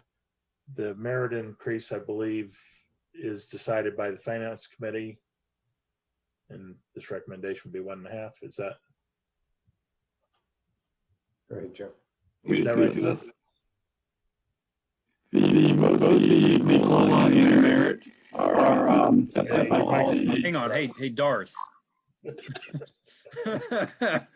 don't know what's wrong with your microphone. No. Not working. Well, we'll go back to that one. Or unless you've got it now. No? Okay. Next, under the office administration, should COG undertake an organizational strategic planning process in 2021? Process would use recent plans developed for various COG programs as a starting point. Estimated cost for facilitated process with external assistance is $20,000 to $30,000. Any comments on strategic planning this year or next year? So what had been the timing on this before? Was this something that's been planned on for next year, or just I was looking for a little history and context there? This was something that was identified, really mentioned during my recruitment and hiring process, and noted a couple of times along the way. We have not developed the full range of engagement and scope because that really would need some feedback from the executive committee and elected officials. I noted that I described it in the notes and in the program plan as an organizational strategic plan. This would be different than what a community or an organization like the township might engage in and engaging the public. I think this would be a little bit more internally focused and engaging all of the elected officials. So we would see I would expect the price tag to be more on the low end of that for that reason. But until we had a chance to really engage all of the stakeholders and develop the scope, this was just a price range that we felt would give us a good estimate. Yeah, I would say I think there was a discussion of this for 2019. When we found out that Jim was going to be retiring, it was postponed with the idea that it made more. Oh, you muted. Waving my hand around and hit the. I think the decision was, well, we didn't actually at the time say wait till Eric's here, but we said wait till we have a new executive director to go forward with a strategic plan. So I think it was discussed for a couple years ago and has sort of been, we postponed it specifically because we felt that it made more sense to have the incoming executive director rather than the outgoing executive director involved in it. Okay, thank you. That's kind of what I was looking for. Yeah. And I noticed a note from Joe that says the merit raise formula policy is set by Human Resources Committee, and he's going to try to sign back in on another computer. So. Yeah. Any better? Yep. The audio is, the video is still. No, I can't help the face. So, okay. So are there any comments on that or just the question? Okay. Next is, should a recording secretary or similar service be contracted to take and prepare the minutes for the general forum and COG committees, freeing time of higher paid staff to perform higher priority tasks? On the higher end, the estimated cost is $22,500 for an outsourced individual or service. Staff is also researching other options at the current time.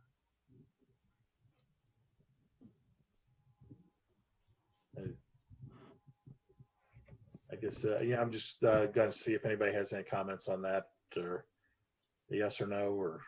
So we talked about this during the committee structure discussion at TLU and had some good input from Marcella Laird, and also Scott was on that meeting and gave us some good information about just how much time they put into this kind of thing, taking minutes and also agenda prep and stuff.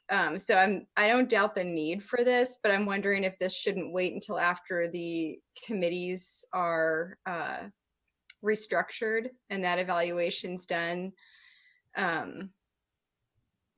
You know, I don't know, I guess it might be a challenge to get somebody in to do this as well, and to be taking on new staff. I'm going to be really hesitant throughout this, I think, to be supportive of that. So I would prefer to put this aside for now, at least until the committee structures are looked at.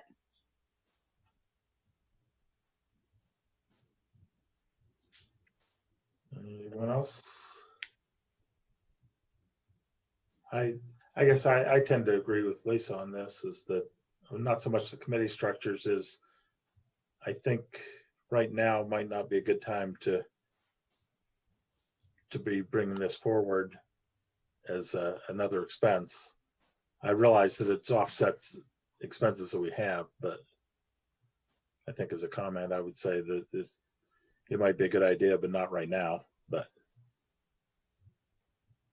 Yeah, I think I would agree with that. yeah. So I guess that would be our comment, Dave, is hearing no objection to that one. So should $25,000 be budgeted for classification and compensation study to commence in late 2021 after the completion of the strategic plan? And how long has it been? Joe, do you know when the last time we did this one was? Or? I think it's been about 15 years. Okay, Eric. Yeah, I thought it'd been a while, but yeah. I personally think it's a good idea because I think it's necessary in order to make sure that our pay ranges haven't slipped out of a comparable range with other employers, and helps in keeping people or recruiting if you know right where you should be. And so unless anybody has the objection, I don't see any need for comment there, but unless someone has one comment. I mean, I'll be in the minority, but I would say put this off another year. So I'll say it, but.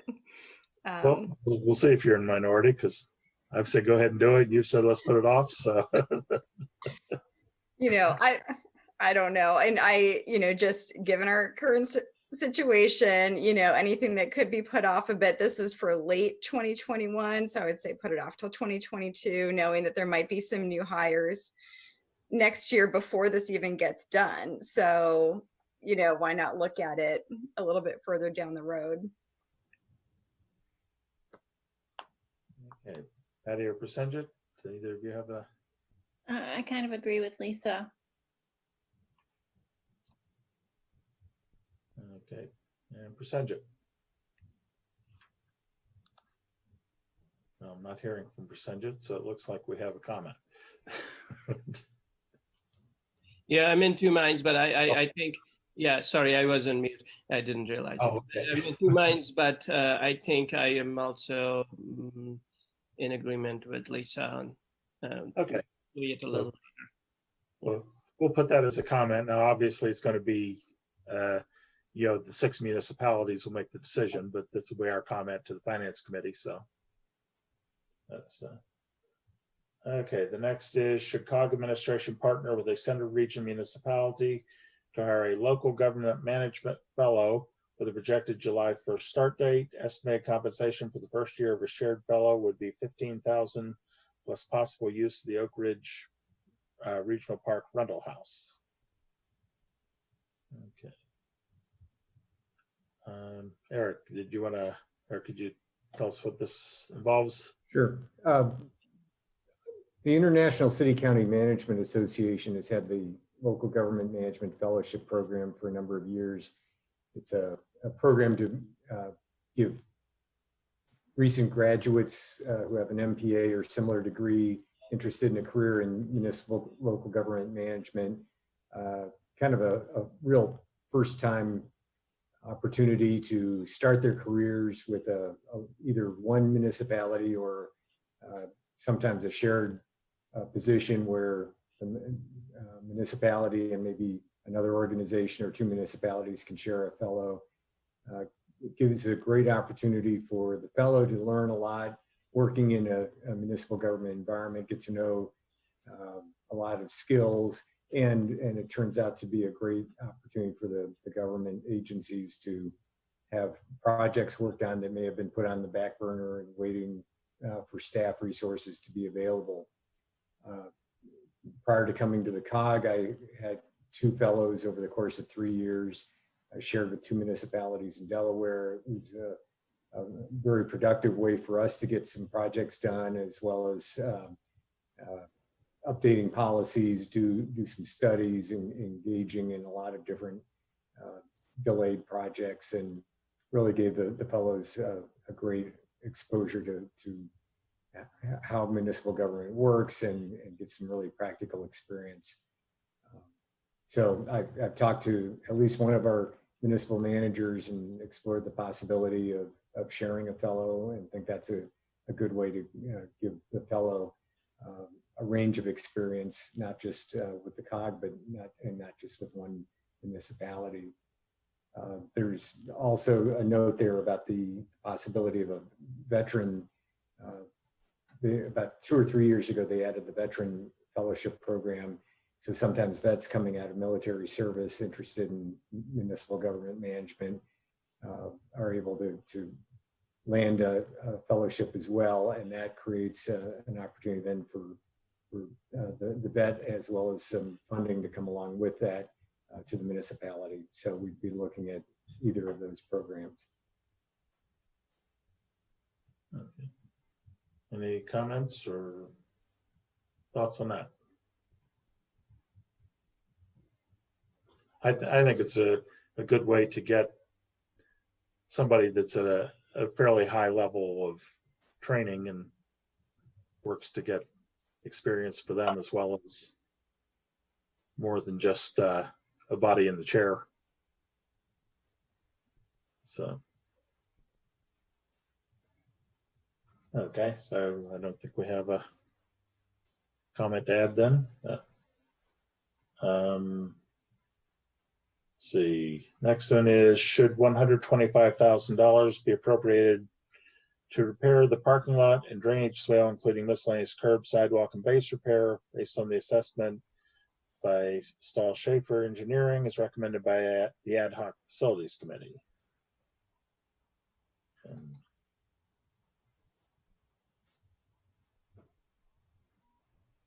Would you like me to speak to that, Steve? We've been going through with the Ad Hoc Facilities Committee and doing site visit reports and different studies to see the status of the buildings. We completed the COG building, as Patty would know, and we've looked at everything from the windows to the HVAC, and we just completed a report with the parking lot and the facilities through Stahl Schaefer. Pretty much we've had the building for 17 years and not much has been done to the outside of it. I think we sealed the parking lot once and restriped it once. And we had, so we wanted to see how much work needed to be done. We also had, and I forgot to mention, Dave Modrecker was out there last fall and helped us with the crack sealing and said, yes, you should probably get somebody in here to look at this. And Stahl Schaefer recommended a good bit of work based upon the condition of the pavement in their assessment when they were out there. Okay. Yeah, I did have a question. How does this work with the municipalities owning the building and COG leasing it? Is that a COG responsibility under the lease, or is that? COG actually owns the land. Oh, COG owns the land. Okay. Yes. And there is a fund, a building capital fund, as you're aware of, Steve, where we put money away to sort of rainy day for improvements and different things along this lines. And that's where it would be coming from, but we'd be using a sizable chunk of those funds to fund this project. Yeah, I'd forgotten the COG owned the land and the municipalities owned the building, so that makes sense. Yeah. Joe, did the 125,000 include the improvements as well as the repairs? It included the improvement to the lot, which would either be 21 or 22. And it also included some rerouting of stormwater of the drainage swales, and then the ADA concrete repairs as well, and the curbing repairs. Yeah, what I recall is there's no doubt repairs are needed, and then Stahl Schaefer did a pretty good assessment for you, and then I think it also included additional parking and some site improvements, right? We looked at additional parking. We had some discussions with Ferguson Township. Thank you for reminding me about that. And some of the parking they had recommended for additional actually went back into the existing setbacks. And with Ferguson Township's updating the stormwater regulations, we just felt within the conversation with the Ferguson Township planning and zoning staff that it'd probably be best just to not really utilize the additional parking spaces, with the exception of possibly the ones around the bend in the parking lot from the front to the back one, maybe some creation there. But the larger lot where we gained most of parking would have started going into the setbacks and created a whole bunch of stormwater issues. Okay, so the work you have planned, it's not something that you need to submit a site plan for, or it is? I just trying to remember the extent of what you were and budgeted. What we're gonna try to do, and I don't know the answer to this, but we'll do what we're supposed to. But this is also the impetus to hire the facilities coordinator being pushed up. Okay. But, we've got the drainage swale, which is going to take a high priority, and then a bunch of the concrete work like the sidewalk and the curbing replacement, and then the microsurfacing, I believe is what it was, on the parking lot, redoing that, and fixing those ruts and different things that you had seen. Okay, that's all I wanted to comment on, Steve, because I got Okay. involved in that a little bit. Thanks. Yeah. And we appreciate it too. Sure. So I think unless somebody else feels differently, I think the answer to this one would be yes, because it's something that one of those things that gets worse if you don't do something about it. Okay. The next item is, should $13,000 be appropriated to replenish the facility study fund to replace funds used to repair the windows of the COG building? And I think that would probably be me again. We had $50,000 of study funds dedicated to researching the property, and we had thought we'd do a full building evaluation of the COG building, and that's what the $50,000 were for. And that was based upon how much the facilities evaluation was at SCLO Library. During the interim time when we got this committee started, Mr. Don Frank came as a volunteer, and he was able to do a lot of the heavy lifting on this report. And instead of studying the windows, he noted the windows needed to be repaired and brought somebody in an actual contractor. And so we utilized $13,000 of study funds to repair the windows. And that was approved by the facilities committee within their scope. So what they would like to do is they would like to replenish those funds to do more, to allow for more studies as they go through more properties. We are supposed to get a site visit report in the very near future on the Patton Township Fire Station, and then followed quickly by Park Forest Pool in the coming months. Okay. Any questions or comments? We okay with just saying yes on that one? I'm seeing nods of the head, so.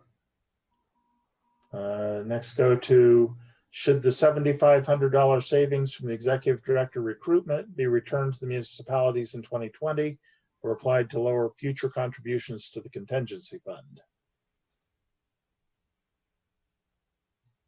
Looks like Eric's ready to comment on that. Nope. We can either offset the next 2 years or just let it roll this year. And the question is how quickly do you need the funds returned? you want them returned this year and then pay for them back the 3,750, the 7,500 half next year and half the following year, or do you just want to let it ride?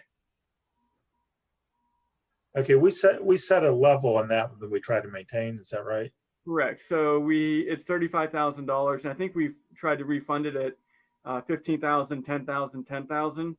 But what happened is we had some savings within the executive director recruitment search, and we can either apply that to this year's contributions or apply it to next to get us, because we did a 3-year refunding of that amount, of that $35,000, because we anticipated depleting the entire balance in that account, in that fund. Okay, so that's what you mean by return it is just apply it to this year's contribution.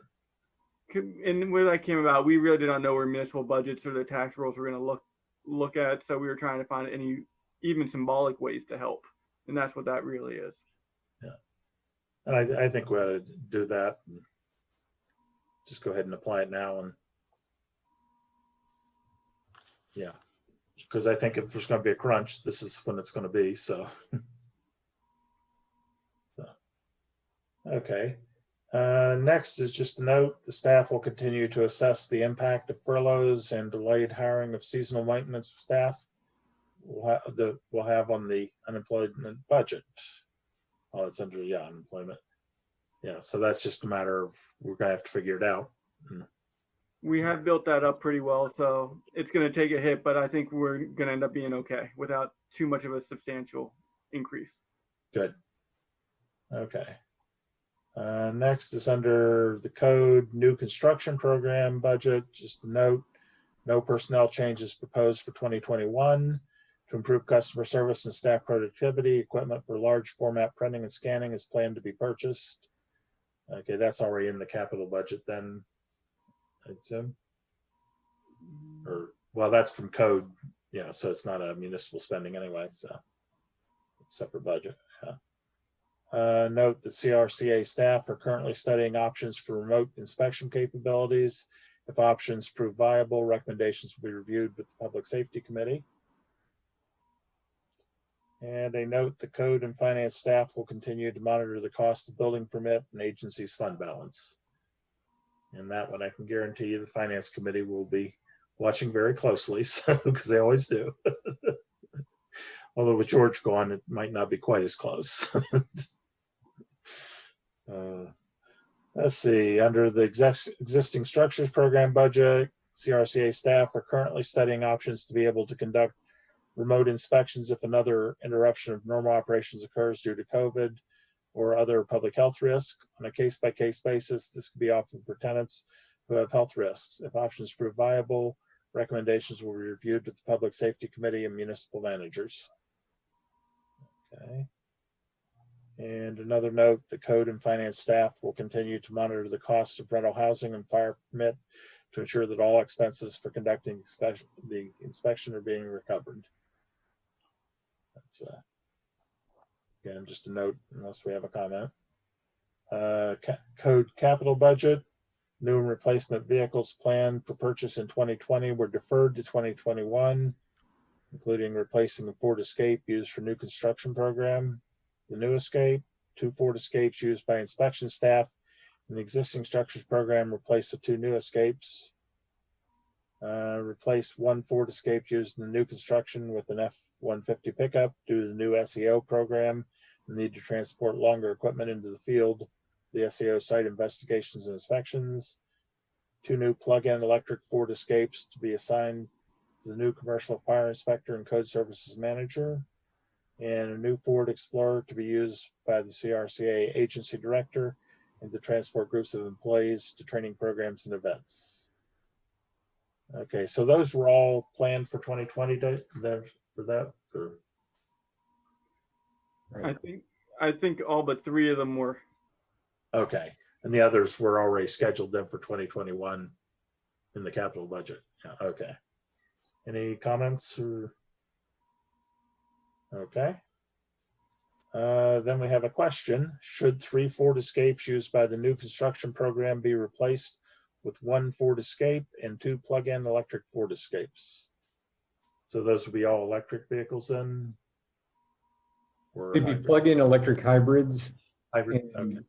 what Walt is working on is he's investigating some grant funding that may be available to help with the installation of charging stations, and the grant has to do with being able to use them, the charging stations, both for our own fleet as well as public charging when folks are visiting the building, for example. So we'll have more detail on that in the next few weeks. Okay. I guess this was stated as a question. I think that falls into a scheduled maintenance or replacement, and they feel it was time to replace them. That's the right. These would be scheduled for replacement in 2021, and the idea would be, to get feedback on whether or not moving more towards the plug-in electric hybrid is part of the sustainability goals. Oh, okay. So that's the question: is go with the plug-ins. Yeah, correct. Definitely think that meets with the goals we've had. I don't think our plug-in is a hybrid though. Our plug-in is an all electric. But I'm not sure what the escapes are. It sounds like they're hybrid. There's some hybrid gas electric SUVs. Right. The way Walt has described, most of the driving would be on the battery, if the would charge every night, and then the supplemental engine, if they get near the end of the range, the gasoline engine kicks in to recharge the battery in that way. Oh, okay. Okay. Then the SCLO library operating budget. We have a note that SCLO has been notified that financial aid from the Commonwealth of Pennsylvania will be flat for the first 5 months of 2021. Afterward, funding levels are unknown. A note: the state, county, and district aid currently unknown, but are likely to decrease. There is no annual inflation factor or guarantee for these forms of aid. Community donations have played a critical role in the past, but these revenues are likely to decline if the economy enters and stays in a recession. And a note that the 2021 budget will attempt to increase materials expenditures as collections are being used more heavily during the COVID-19 crisis. The library complies with the state standard that expects 12% of expenditures to be used for collections. The high cost of ebooks and inflation has reduced the number of new titles purchased annually. That's now some of the materials expenditures come from the foundation, don't they, Joe? Or no, the foundation would give contributions, but all materials are purchased through the library. So okay, so the 12% number would refer to the library budget, not the foundation. Correct. Specifically, separately. Okay. Right. Okay. So any comments on the library? Not. I've moved to the library capital. Except for the cost of living adjustment, no change in the 84,800 level municipal contributions proposed for 2021. I'm not going to list all the capital improvement plan things unless somebody wants to have me read them, but they're all built into the capital plan. So, okay. Regional fire protection capital, 508,000 to be expended to replace the tanker 5.2 in 2021 in accordance with the capital improvement plan. All the question, this is a question, should we do that? This unit was built on 2005 International Commercial Chassis. I guess my feeling is if Steve and whoever he consults with at the fire company say it should be replaced, I don't have any reason to say no. Yep. Because they were very careful in that. So. And they were very clear this one needed to be replaced. Yeah. Okay. Next, under emergency management contingency, if federal reimbursement is not available, should the $15,000 spent for Meals on Wheels be replenished using the COG formula over 1, 2, or 3 years? Again, this is an olive branch. We had an inflation adjusted account to $100,000 plus inflation over the, since the year hit 100,000. So since we used 15,000 of it, we realized that we're going to have to replenish it. And if it couldn't come through via FEMA or CARES Act, we wanted to extend an olive branch to possibly noting municipal budgets. This is just another little way of perhaps smoothing.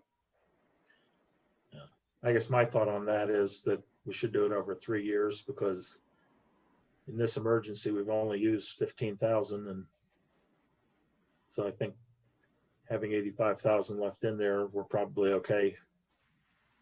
And if we get reimbursed, then it'll be put back in right away at that point. So. Agreed. Okay. Look like we're getting nods, so I'd say 3 years is the answer for that one. Let's see, next, Center Regional Planning Agency, just a note, as previously communicated, 2021 municipal contributions will likely go up in excess of $100,000 due to the use of fund balance from 2019 for the 2020 budget. So that was a patch last year that's going to come back. And yes, we're returning back to 2019 levels in terms of funding to planning. 2020 was lower than anticipated because pretty well the whole planning department changed over during 2019. And so we had a lot less staff, and staff is 80+% of their budget. And when you had at 1.4 open positions, I believe, in the planning department, you're going to have a lot of extra fund balance. oh, okay, and that fund balance was used for a year, and now we're back to regular Yes. funding. Okay. Then a note, the MPO's 2021 budget is anticipated to be status quo, but dependent on federal, state, county, and municipal budgets, which are unknown. Refuse and recycling program, it is proposed that a modest increase in the refuse and recycling program be included for equipment and public education regarding organic recycling. This was deferred from 2020 and to accommodate increased requests for hardship subsidies. Okay. Parks and Recreation operating. Should funds be budgeted to begin direct mailing of the active guide as recommended in the Parks, Recreation, and Open Space Comprehensive Study? I guess my first question would go to Joe would be, how much money are we talking about on that? I can take that. Oh, Eric, okay. Pam is still working on on refining the numbers. Right now, they are already starting to plan into 2021 for different types of programming that would be affected by COVID. We're still looking at probably shrinking the size of the active guide, so they're still working on getting pricing. But the overall goal is to be more inclusive in the distribution of the guide, so that more of our community members have access to the guide and can find out about our programs, not just being online or dropped in a publication. I think it's in the Center Gazette right now. So they're trying to do more outreach, and we should have some finer tuned costs in the next few weeks on this. Not a huge expense, but it will certainly increase the outreach and information about the programs of the Center Region Parks and Recreation. And do we think the post office is going to still be around in 2021? No comment. I throw those out now and then. So.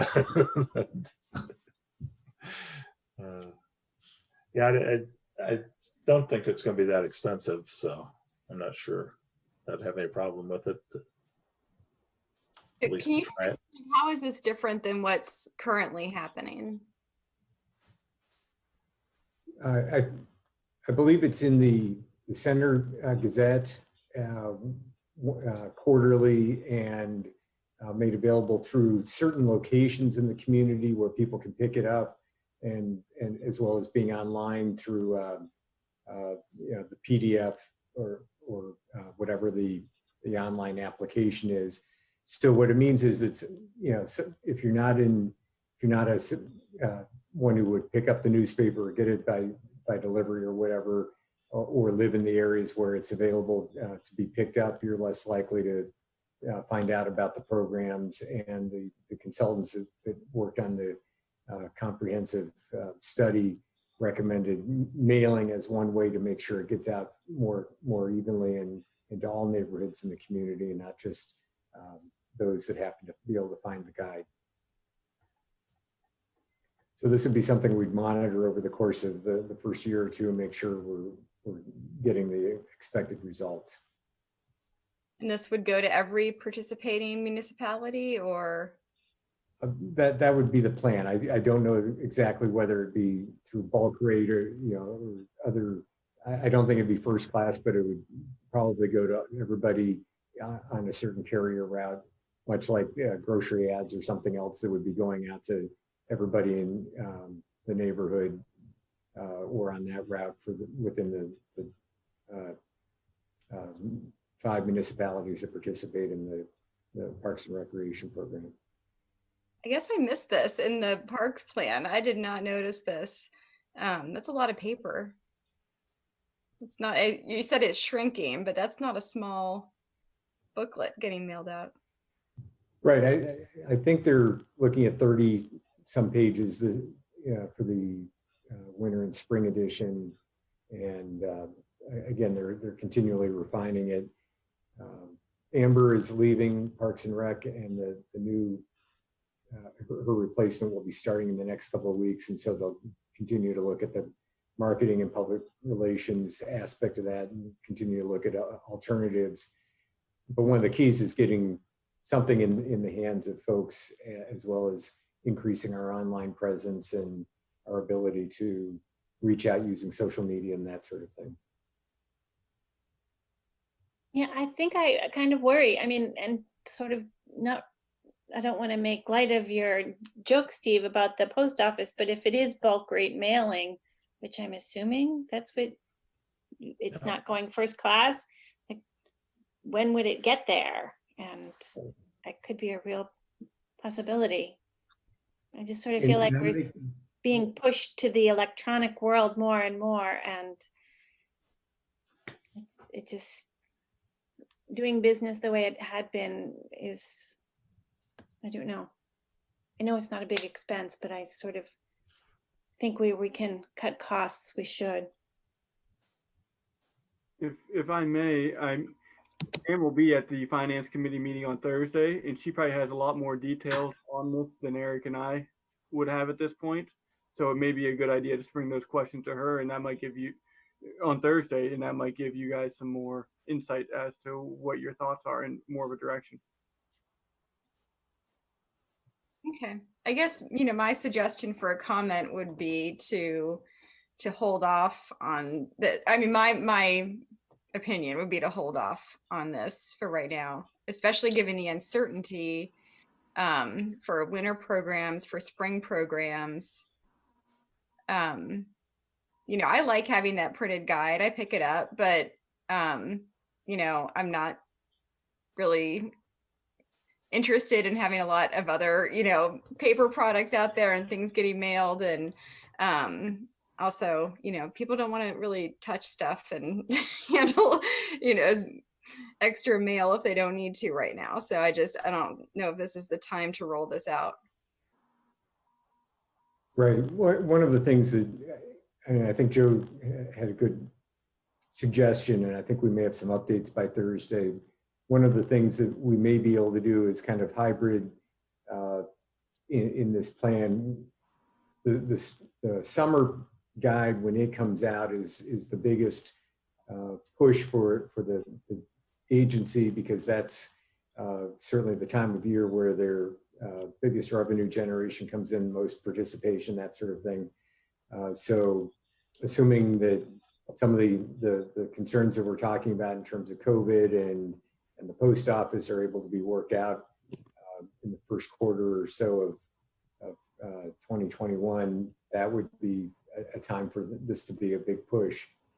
But certainly something that we're constantly monitoring is what are the impacts on our operations from COVID-19, and how do we continue to respond in the best way possible. So we can get further updates from Pam on Thursday and give you get some more feedback from you at that point. in the finance committee. Maybe we could just put a comment that we need more information, and then Okay. Lisa will be at the meeting and can Fair. present a township position at that time. Yep. As you get more information. Yep, good idea. Yep. Okay, the next is the agency proposed to the HR committee in April 2020 to write a peer-to-peer grant for the agency staffing study. The study may allow the agency to apply for an additional grant to fund only the salary of one new position in 2021. If so, should the agency do so and fund the benefit costs for the position for 1 year?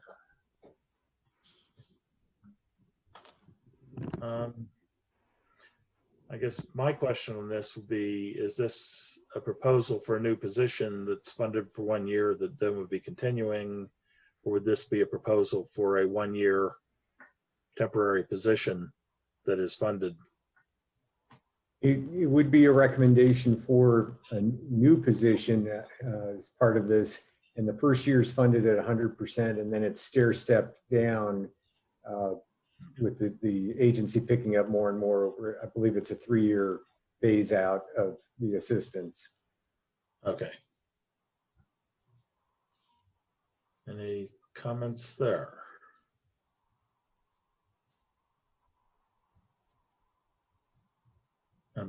I'm sort of trying to avoid just jumping in to be the first one to make comments each time. So.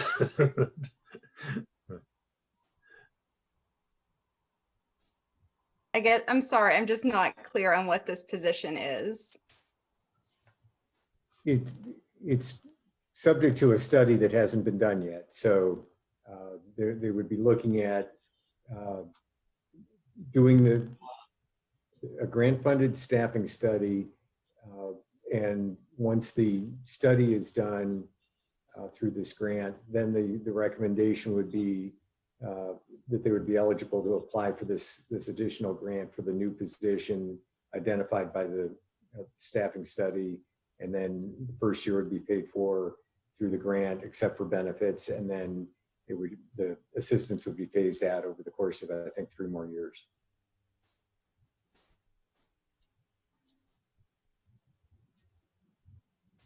I think my comment would be that we wait until we get the study and see what the staffing position that we'd be applying for making a recommendation that we apply for the grant.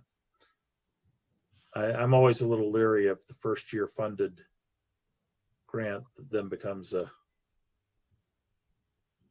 expense further down. You know, it's a good deal the first year, but then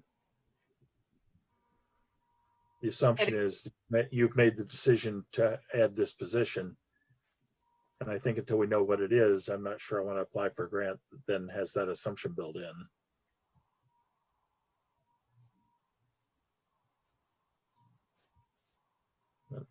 I would agree with you. I mean, they'll find that a person is needed and they'll figure out what it's for. If we can afford it, then we're going to hire a person for whatever position is needed. So, and that money has to be there the second year anyway. So all you're really saving is that first year, and you're adding a salaried employee. Which we may want to do, but at this point, we don't know what that position is. So I guess that's my thought on it, is that until we know what the position is, applying for a grant to create it just doesn't,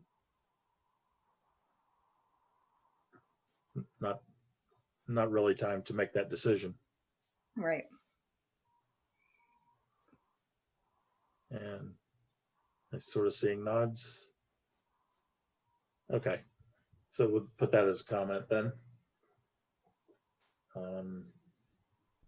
Parks capital budget as a list of proposed equipment to replace, including mowers, a pickup truck. Again, I would assume these are all things that are laid out in the capital budget already and scheduled for replacement, because these are all things we've built into it over time for a capital budget. Yes, they're in the capital improvement program. And if you look around page 30, it might be 32, and I apologize, I walked away on the from where I had the capital improvement program. Family was going to sleep, and there's a maintenance schedule associated with the vehicles and the equipment that we're looking to be replaced. So all the data is in there, and the recommendations as well. Okay. I think it's I don't have comments. And I think as long as it's fitting the schedule that we've approved through the capital improvement plan, I'm okay with that. Unless anybody has any other thoughts. Okay. Aquatics operating budget. Just note that revenue expenses for all the programs, including season pool pass sales, have been significantly reduced. Admission revenues are also expected to fall below projections. To offset this loss, operational expenses will be lower as well. I guess it's probably too early to tell whether that's going to balance or. Well, Pam and Joe and aquatic staff have been monitoring this pretty much weekly all summer, and you probably saw the announcements late last week that we would keep Welsh open later into September to take advantage of the warmer weather and the opportunity to bring in more revenue and close the other pool right after Labor Day. I think I got that schedule right off the top of my head, but they've been monitoring it pretty closely in an effort to keep the revenues as close to expenses as possible. Right. Okay. Another note that the winter 2021 indoor pool programming could be at risk if the school district pool rental is not available. And I guess that's just going to be up in the air until. Right. We're still waiting to hear on any of the possibility of using facilities of the school district. Right. Expenditure items are expected to remain flat. The wage adjustment for the seasonal pool staff that the general forum approved made a significant difference in the program's ability to attract and retain staff. Another small 1% increase is planned for 2021 if the budget can sustain it.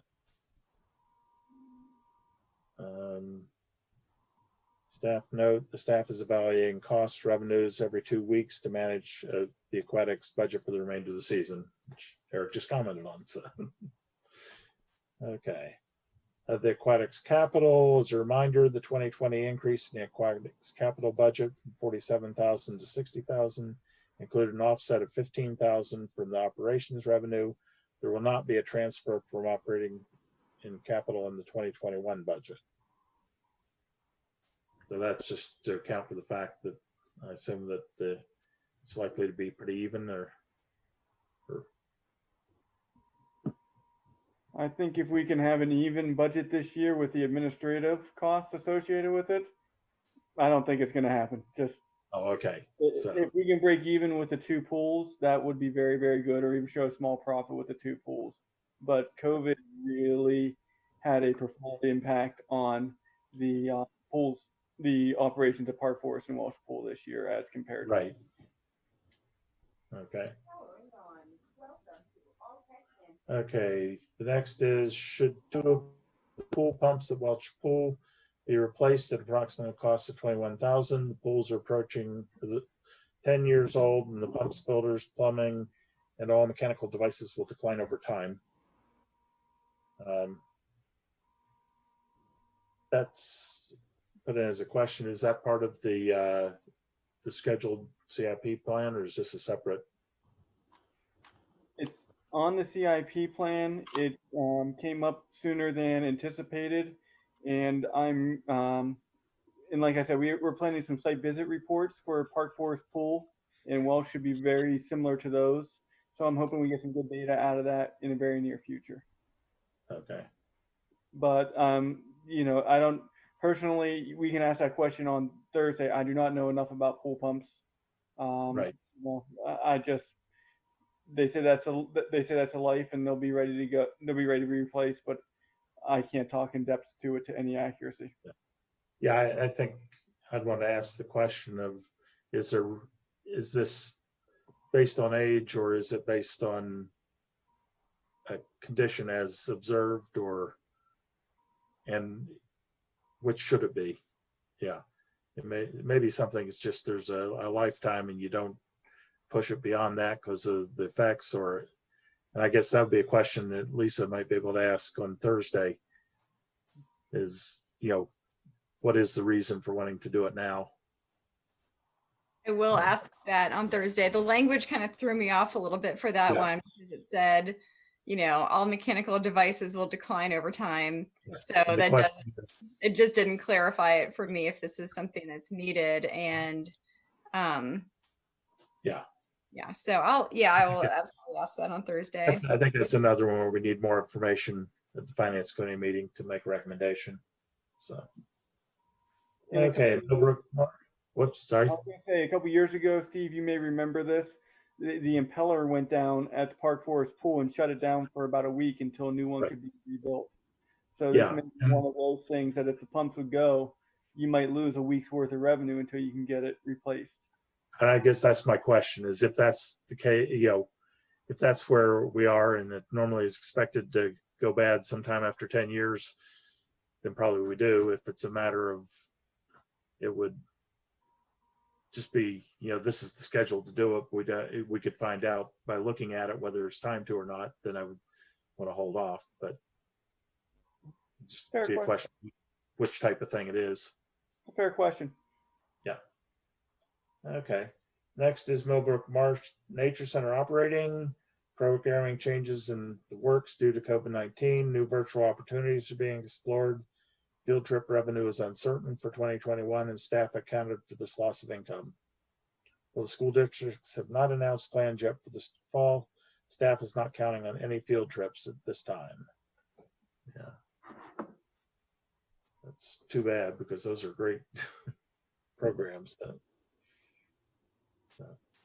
Then we have a question. Should the participating municipalities contribute a combined total of $200,000 to the cost of the Phase 2 addition to the Spring Creek Education Building at Millbrook Marsh Nature Center? The proposed contribution will be funded over 2021 and 2022 budgets. Okay, where does this tie into last year's decision? Is this a... Last year, the finance committee in the detailed budget turned the it was 100,000 in 2020 and 2021 into a pledge for $200,000 to be discussed, based upon factors at this point in time. So we're bringing back to go forth with the grant funds and the matching funds. We need $200,000, and 100,000 is proposed in 2021, 2022. But this is the pledge, not. This is the pledge. So it wouldn't be paid until the grants are actually secured, but we're pledging to match them when they are secured. Is that? And I believe the grants are out now. So okay. The anticipation would be in 2021, we would ask for half the money. In 2022, we would ask for the other half. Okay. So I guess my comment on that would be if the grants come through to be matched, then I would support it, but not until then, until the grants are approved. Because we use the pledge to match the grant.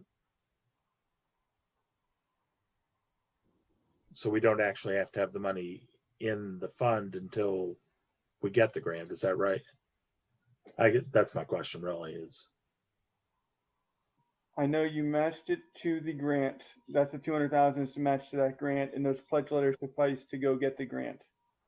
In terms of the timing with the construction and when the funds are needed in there for the match versus the grant funds, I'm not into that level of detail at this point. I apologize.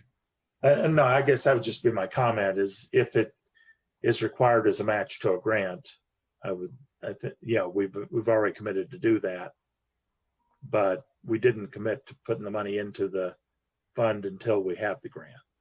So, or till we have something to match.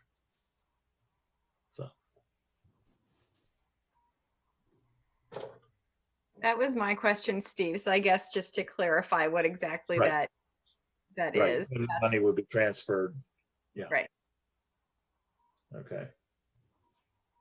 Now we've got regional parks capital budget. Should $45,000 be appropriated to install an irrigation system at Whitehall Road Regional Park to water 4 sports fields? While funding source has not been identified, Finance Committee has recommended including this project in Phase 1, as that would be the most cost-effective time to install irrigation.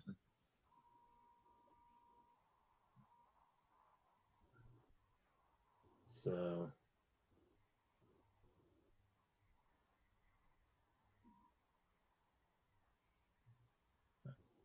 Yeah, So I'm I not guess, su- go oh, ahead. Lisa.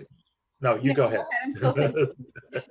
No, I was just not sure where this stood in terms of what we said last, or what, the finance committee and municipalities said last year. It sounds like asking again the same question last year.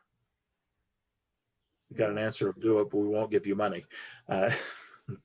We were given a directive earlier this year to put the irrigation system in with the in phase one, and then figure out how we would fund it at later times, whether it was, maybe bids came in lower, and figure out, or maybe we don't do something, or maybe we come back for more money. This was the recommendation at this point in time. Okay.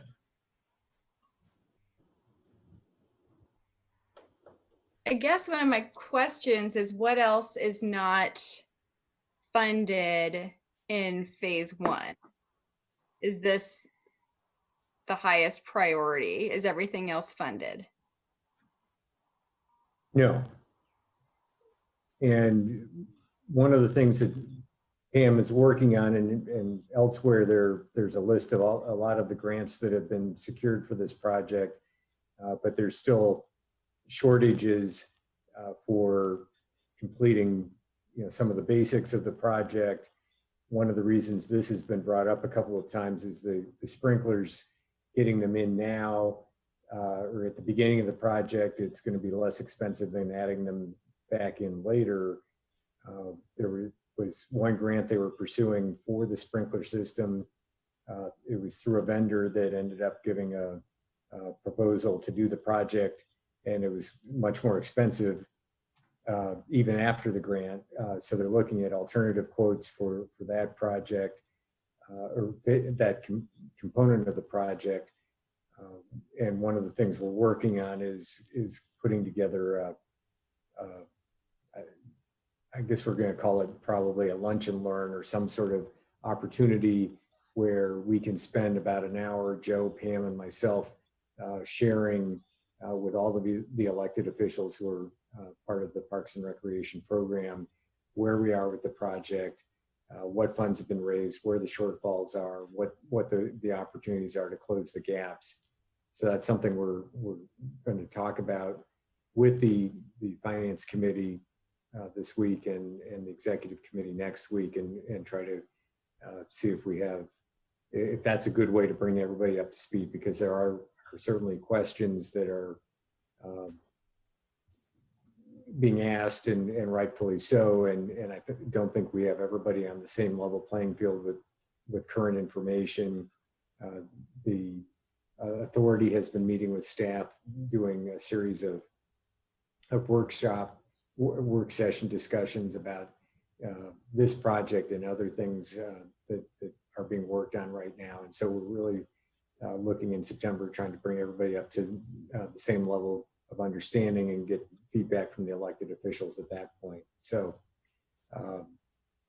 this is, sort of an evolving project in terms of both the fundraising and where we are with getting firm quotes and prices on the project.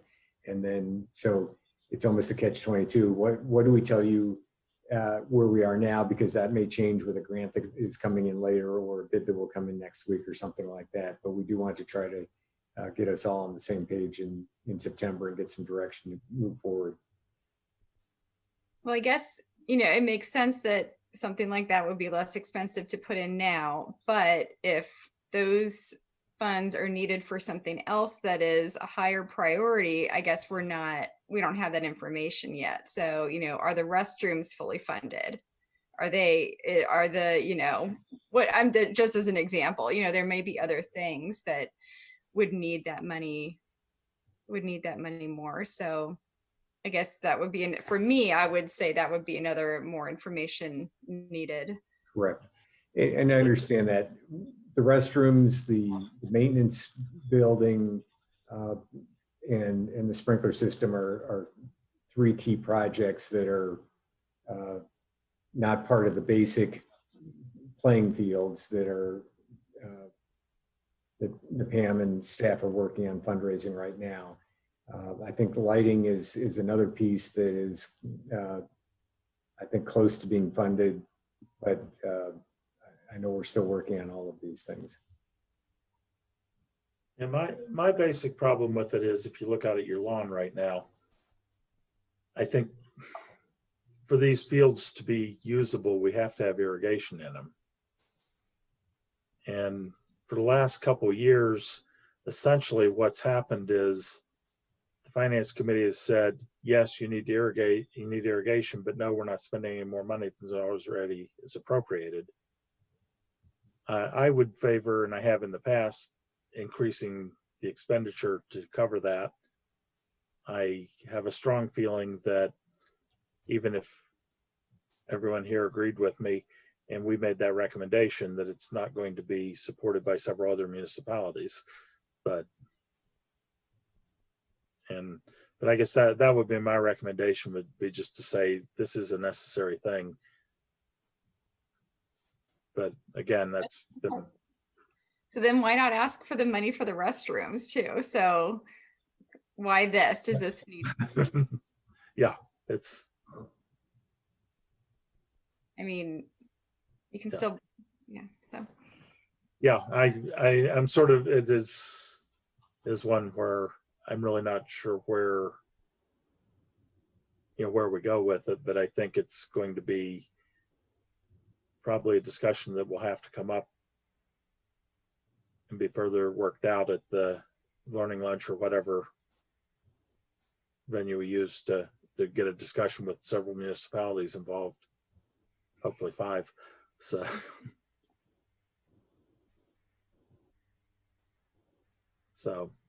I'm not sure what to answer for that question, whether we want to say yes, no, or maybe. I would say no, just because I would put that money toward the restrooms before the irrigation. Yeah. If we're counting nickels and dimes here and we're saying we don't have the money for these 3 vital things, then I'm going to prioritize those things. And that's how I would do it. Restrooms, irrigation, building, the shed, whatever that was. I agree with you, Lisa. So, and maybe there's another piece of information that's missing, but this request has come in before like this. So yeah. I'm thinking that if there was other information, it would have come forward. No, I see it as the same request coming, and I'm predicting that the same answer will come as yes, put it in, and no, we're not providing money to do it. So, but that's, I'm not sure that I think that answer really works as the answer, but I think that's the answer that's going to come out of the 5 municipalities as a group. So, because it has a couple times already. So I've got a gnat flying around my face. So I guess my question then would be, why are these things prioritized in this way? So if I were writing the comment, I would write no / more information needed. Okay. And one piece of that additional information that we can provide, and I think Pam and Jim have been trying to quantify this. It's a little hard to do, but when you have to begin doing manual watering and have to have other alternatives, then you end up having the longer term costs of staff and other sorts of mechanical ways of watering manually. And then it's a trade-off. Do you spend the money now or do you spend it later? And I think it would be helpful to see those cost trade-offs so you can make a more educated decision. I mean, I'm okay with Lisa's suggestion of no / more. And this more is part of the reason for we're recommending lunch and learn. Yeah. Anyone else? Or Okay. Then next, we have a note that $15,000 will be appropriated to replace the outfield fencing at Hess softball complex again in 2021. Fencing conditions are poor and there's safety issues. The curled chain link fence that could puncture or tear a player's skin. The entire outfield fence from dugout to dugout will need to be replaced. In 2019, the plan for 2020 was to complete one field per year at $15,000 per year. The first fence repair is deferred from 2020 to 2021, so the agency is asking for $15,000 to complete work on 2 fields in 21 and continue to replace one additional in 22 and 23. So essentially, this is asking for the $15,000 that was implied in the previous decisions. Is that right, Joe? Correct. You had a $15,000 contribution over 4 years, $15,000 a year.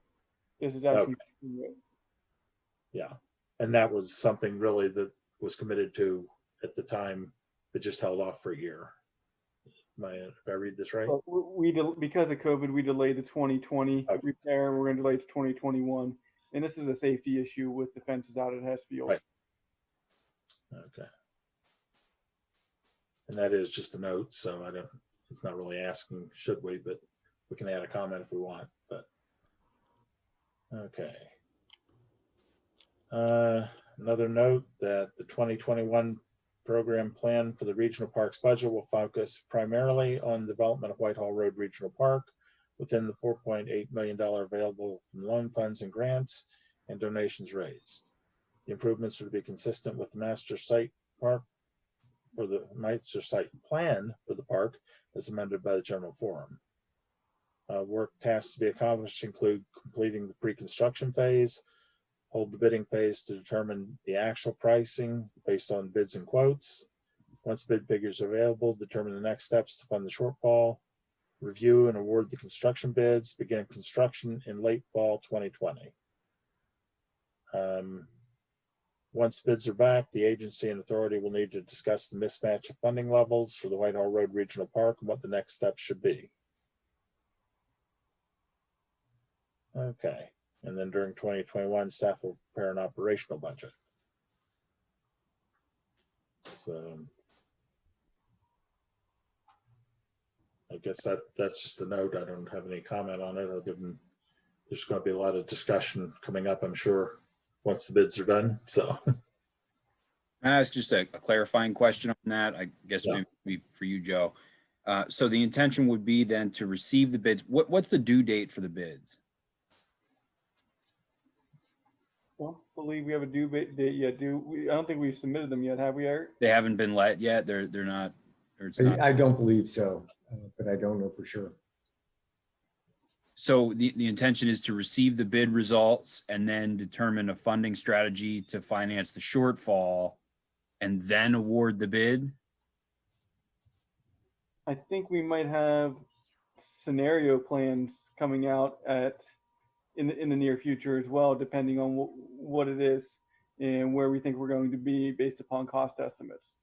You know, if the cost estimates come in somewhat close, maybe it makes sense to do. If the cost estimates are blown out of the water, maybe we have the conversation prior to letting the bids. How long are you asking in your bid document that contractors honor their bids then? I mean, presumably there's going to be a need for a lengthy, bid guarantee, because you're going to be talking about a funding strategy to finance the shortfall, which is going to need regional input and committee input, and general forum input, and municipal input. And so, that you could be talking about a couple of months there before that strategy is determined, reviewed, and approved. And the bid. So if you're waiting for the bids to be awarded until after that shortfall is resolved, that could drive your bid, just so you know, that could drive your bid price up, I would expect, because you're asking contractors now to predict what their costs might be several months out. I don't have the answer to that. I'll have to get back to you. And the only other thing I could say is we could possibly have that conversation in advance. and get the temperature gauge. So are you thinking about purposefully putting bids out without knowing you don't have adequate funding?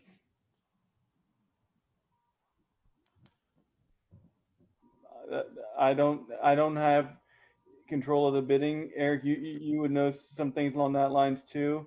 I think we were having that discussion first before bids went out, were we not? Looking to have it? Right, but one of the, and that was one of the conversations that the authority and Pam had at the workshop a week or two ago. So, you know, they've been working at trying to pinpoint the costs and then have several that were add alternates for the project, including the restrooms and sprinklers and things that may be optional if depending on how the budget comes and the bids on those optional items. Yeah, if you had alternates and deducts, that I could see where that could make more sense.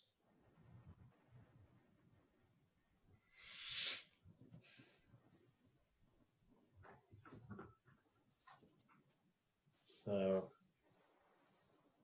I guess my inclination is sort of to have that as a comment, but we need to be careful about putting out bids without knowing pretty well how we're going to cover them when they come in. Yeah, I think, you know, kind of having just gone through a similar scenario with the Public Works Maintenance Facility, a very, maybe not similar, but, you know, at least another, you know, construction project of a similar magnitude. I think what Dave is suggesting, or what, you know, you just discussed, which would be kind of maybe identifying the basic needs for the park, or what you feel confident can be accomplished with, you know, working with Stahl Schaefer, and what you feel confident could be accomplished within the $4.8 million budget, allowing some contingency and some leeway there. And then whatever else is in excess of it based on your prioritization would be then presumably bid as an alternate. And you can identify a strategy to make up the lost or the difference if, you know, if there's a need to do so, or it'd be incumbent on the municipalities to kick in the extra contributions to make it happen if they really feel that that amenity is important, whatever it may be, whether it be lighting, irrigation, restrooms, maintenance facility, etc. And we are aware of that, and we've actually deferred a conversation with Chris Gibbons at Concord Financial based upon some of the more information we need from the project side, because that could determine how we handle things on the loan side as well. So I guess, is the board comfortable with adding the comment, basically what Dave just said? And since Dave just said it, he's the one that can word it, word it for us. So, okay. Finally, we have a note. CRPR has met with great success obtaining grants to augment the municipal funds that have been contributed to Whitehall Road Regional Park. I'm not going to read through the whole list, but the major ones are $300,000 DCNR development grant for the All Ability Playground, a $300,000 DCNR development grant for the LED sports field lighting, and $250,000 DCED Greenways grant for the field lighting, and a lot of other ones as well. So I guess my comment would be that, you know, I applaud the initiative taken to get these grants in. I know it takes a lot of work to put that whole list together, so hopefully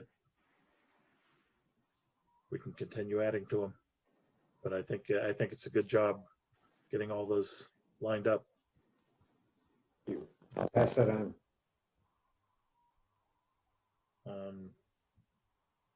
Finally, we have a note. The Whitehall Road Regional Park requires a small storage building to house the equipment assigned to the park. A funding source is yet to be identified. In addition, not all the funding is currently in place for the enclosed pavilion concession restroom building. Funding for the building will need to be addressed in either 2021 or 2022 budgets, or equipment will need to be transported to the park daily. I think that note's sort of encompassed by what we said as far as the bidding, and we need to see some sort of plan at some point. So, and that actually finishes the matrix. And the question would be, did anyone else have anything else from the program plan? I think that was a pretty thorough list to go over. So, well, thanks to Eric and Joe for being here. Sorry it ran as late as it did. This was a long meeting tonight. I guess you guys hit the borough meeting as well, or? Yep. Come in late tomorrow. Thank you. So, okay.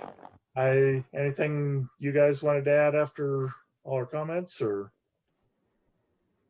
Were there any questions or comments on the capital improvement program? We dug through the program plan pretty thoroughly, but. Yeah, I really didn't have any questions on that, because that really, the finance committee goes through that every year pretty thoroughly in the process of the budgeting, and it doesn't really change year to year except through that process. So I don't think I had anything to add to that. Thank you for allocating a lot of time to us. I mean, it was a late.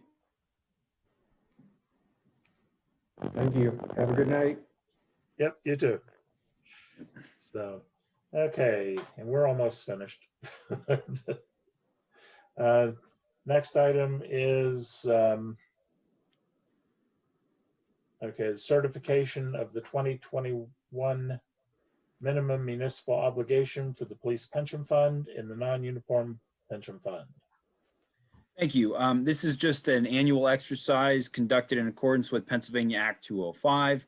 There's a memorandum dated August 17th from yours truly that describes the anticipated MMO, or minimum municipal obligation, for both the police pension fund as well as the non-uniform pension fund for fiscal year 2021.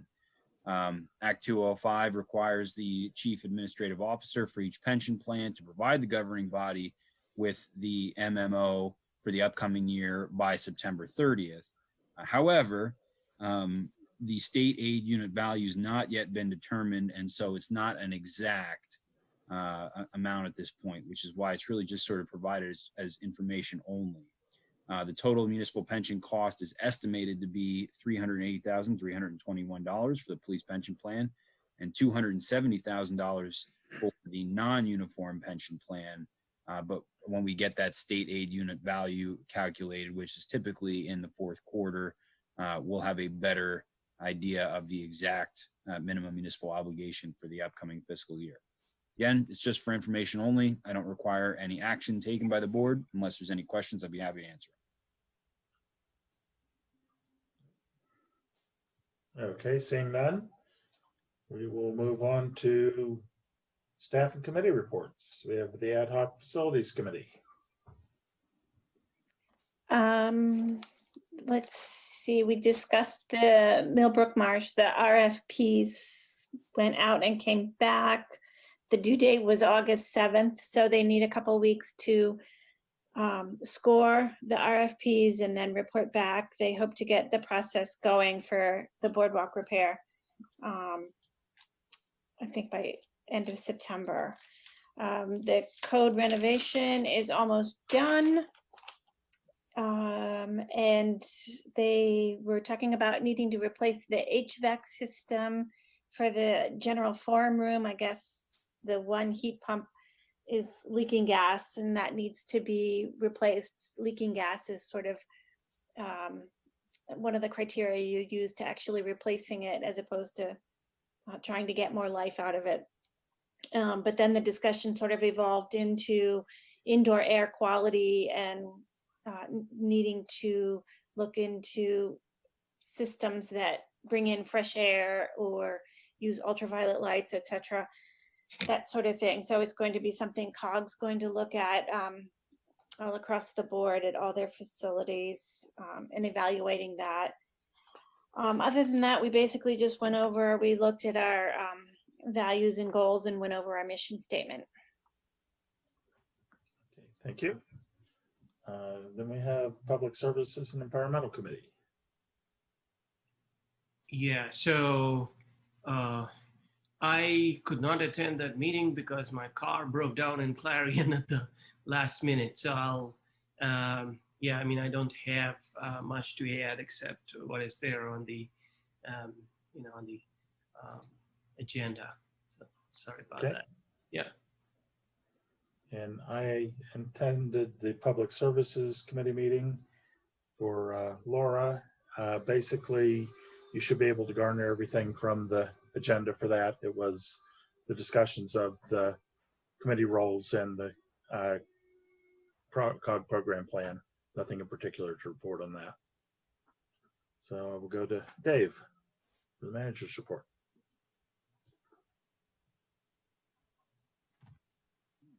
Been doing so good lately at not doing that.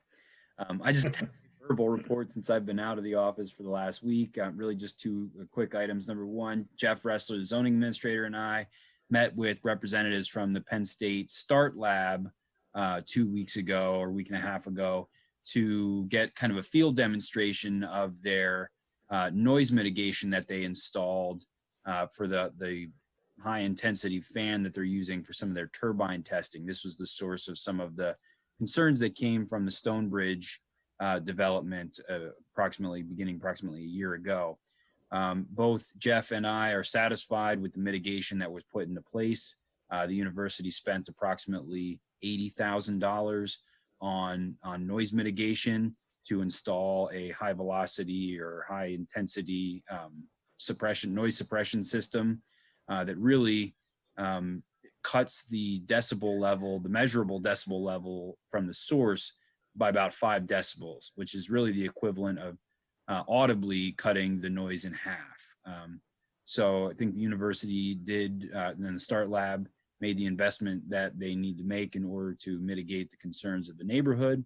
And hopefully that will bear out as they begin with the fall semester and they start to ramp up some of their utilization of that facility again going into the next month or two. And then secondly, work continues on the salary study, but it is concluding. I would anticipate a report in front of the board at either the first or second meeting of September with some of the results of that study so that we have those that data prepared in time for the preparation of the annual operating budget. Other than that, I'll answer any questions the board may have, but that's it. Any questions for Dave? Okay, and we'll go to the Public Works Director's report. My written report is in your packet and I have nothing in addition to report or anything exciting to call to your attention. Okay. Planning and Zoning Director. My report's also in the agenda packet. Planning Commission will be meeting Monday, August 24th to discuss the affordable housing ordinance, and manager will be making a presentation on the stormwater program and fee for Planning Commission. It's really big stuff. Cameo, we call that a cameo in the business. Okay. Then the Chief of Police. Thank you. My report is also in the board's agenda. It's for the month of July. Our serious crimes remain down. Our part 2 crimes, our less serious ones, are about the same as they have been. Overall, our calls for service for the month of July were up a little bit. On the following pages, there's some incidents of significance that occurred in the township. I think one of the biggies I'm just going to hit on real quick is some of the scams that we have going on right now. We've been getting lots of phone calls from residents who are receiving unemployment checks in the mail for a benefit that they've never applied for.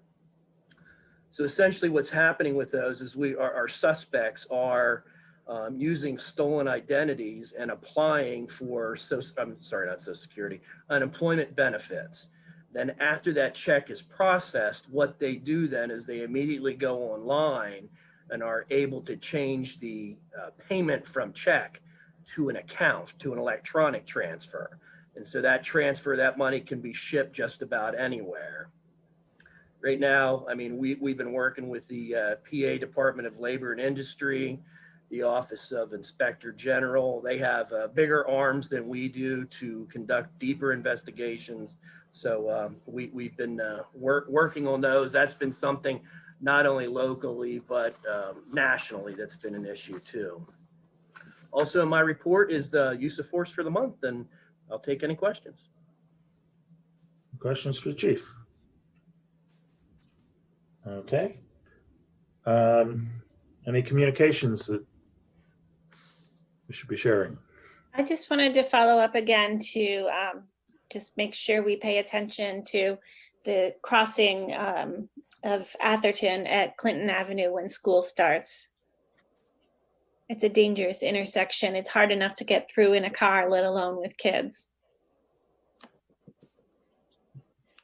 Okay. And then I got a voicemail in my email that I wasn't able to open. So I'm gonna try to pursue that with someone with staff. And then I don't know who else got an email concerning some workers on Blue Course and a lack of masks. It's late now, sorry, I'm not remembering exactly what it was, but it was a masking incident. I think the writer was concerned about the workers. They were working on trees in the median on Blue Course and they weren't properly masked. Something to that effect. So I think others may have gotten that as well, and I can forward that to anyone who would. Dave, if you didn't get that, I can forward that to you as well. I don't think I got it. Oh, no, I didn't see it either. Okay, let me forward that to you. The voicemail to email shouldn't be going to, I mean, you don't have a voicemail account. I would just. No, and I thought it was strange, and I thought I'd bring it up and see if that's a typical, if that was normal. So maybe it was some kind of spam call, I don't know. Yeah, it might have been. Do you know any cybersecurity experts? / crossing guards. Yes. I would just be cautious about that, because I don't know why you'd be getting a voicemail. We do have voicemail to email, but only for those that have extensions, which board members don't. So. Right. It was odd because it actually looked like a resident, you know, so yeah. Oh, okay. Well, Yeah. All right. And I guess that closes it up. I want to thank everybody for hanging in there so long, but at least we don't have to drive home after the meeting. It's been a while since we had one run this late, so feels like old times here. Anyway, that's it. I'll take a motion to adjourn. So moved. Okay, we are adjourned. Good night. Night, everybody. Thank you.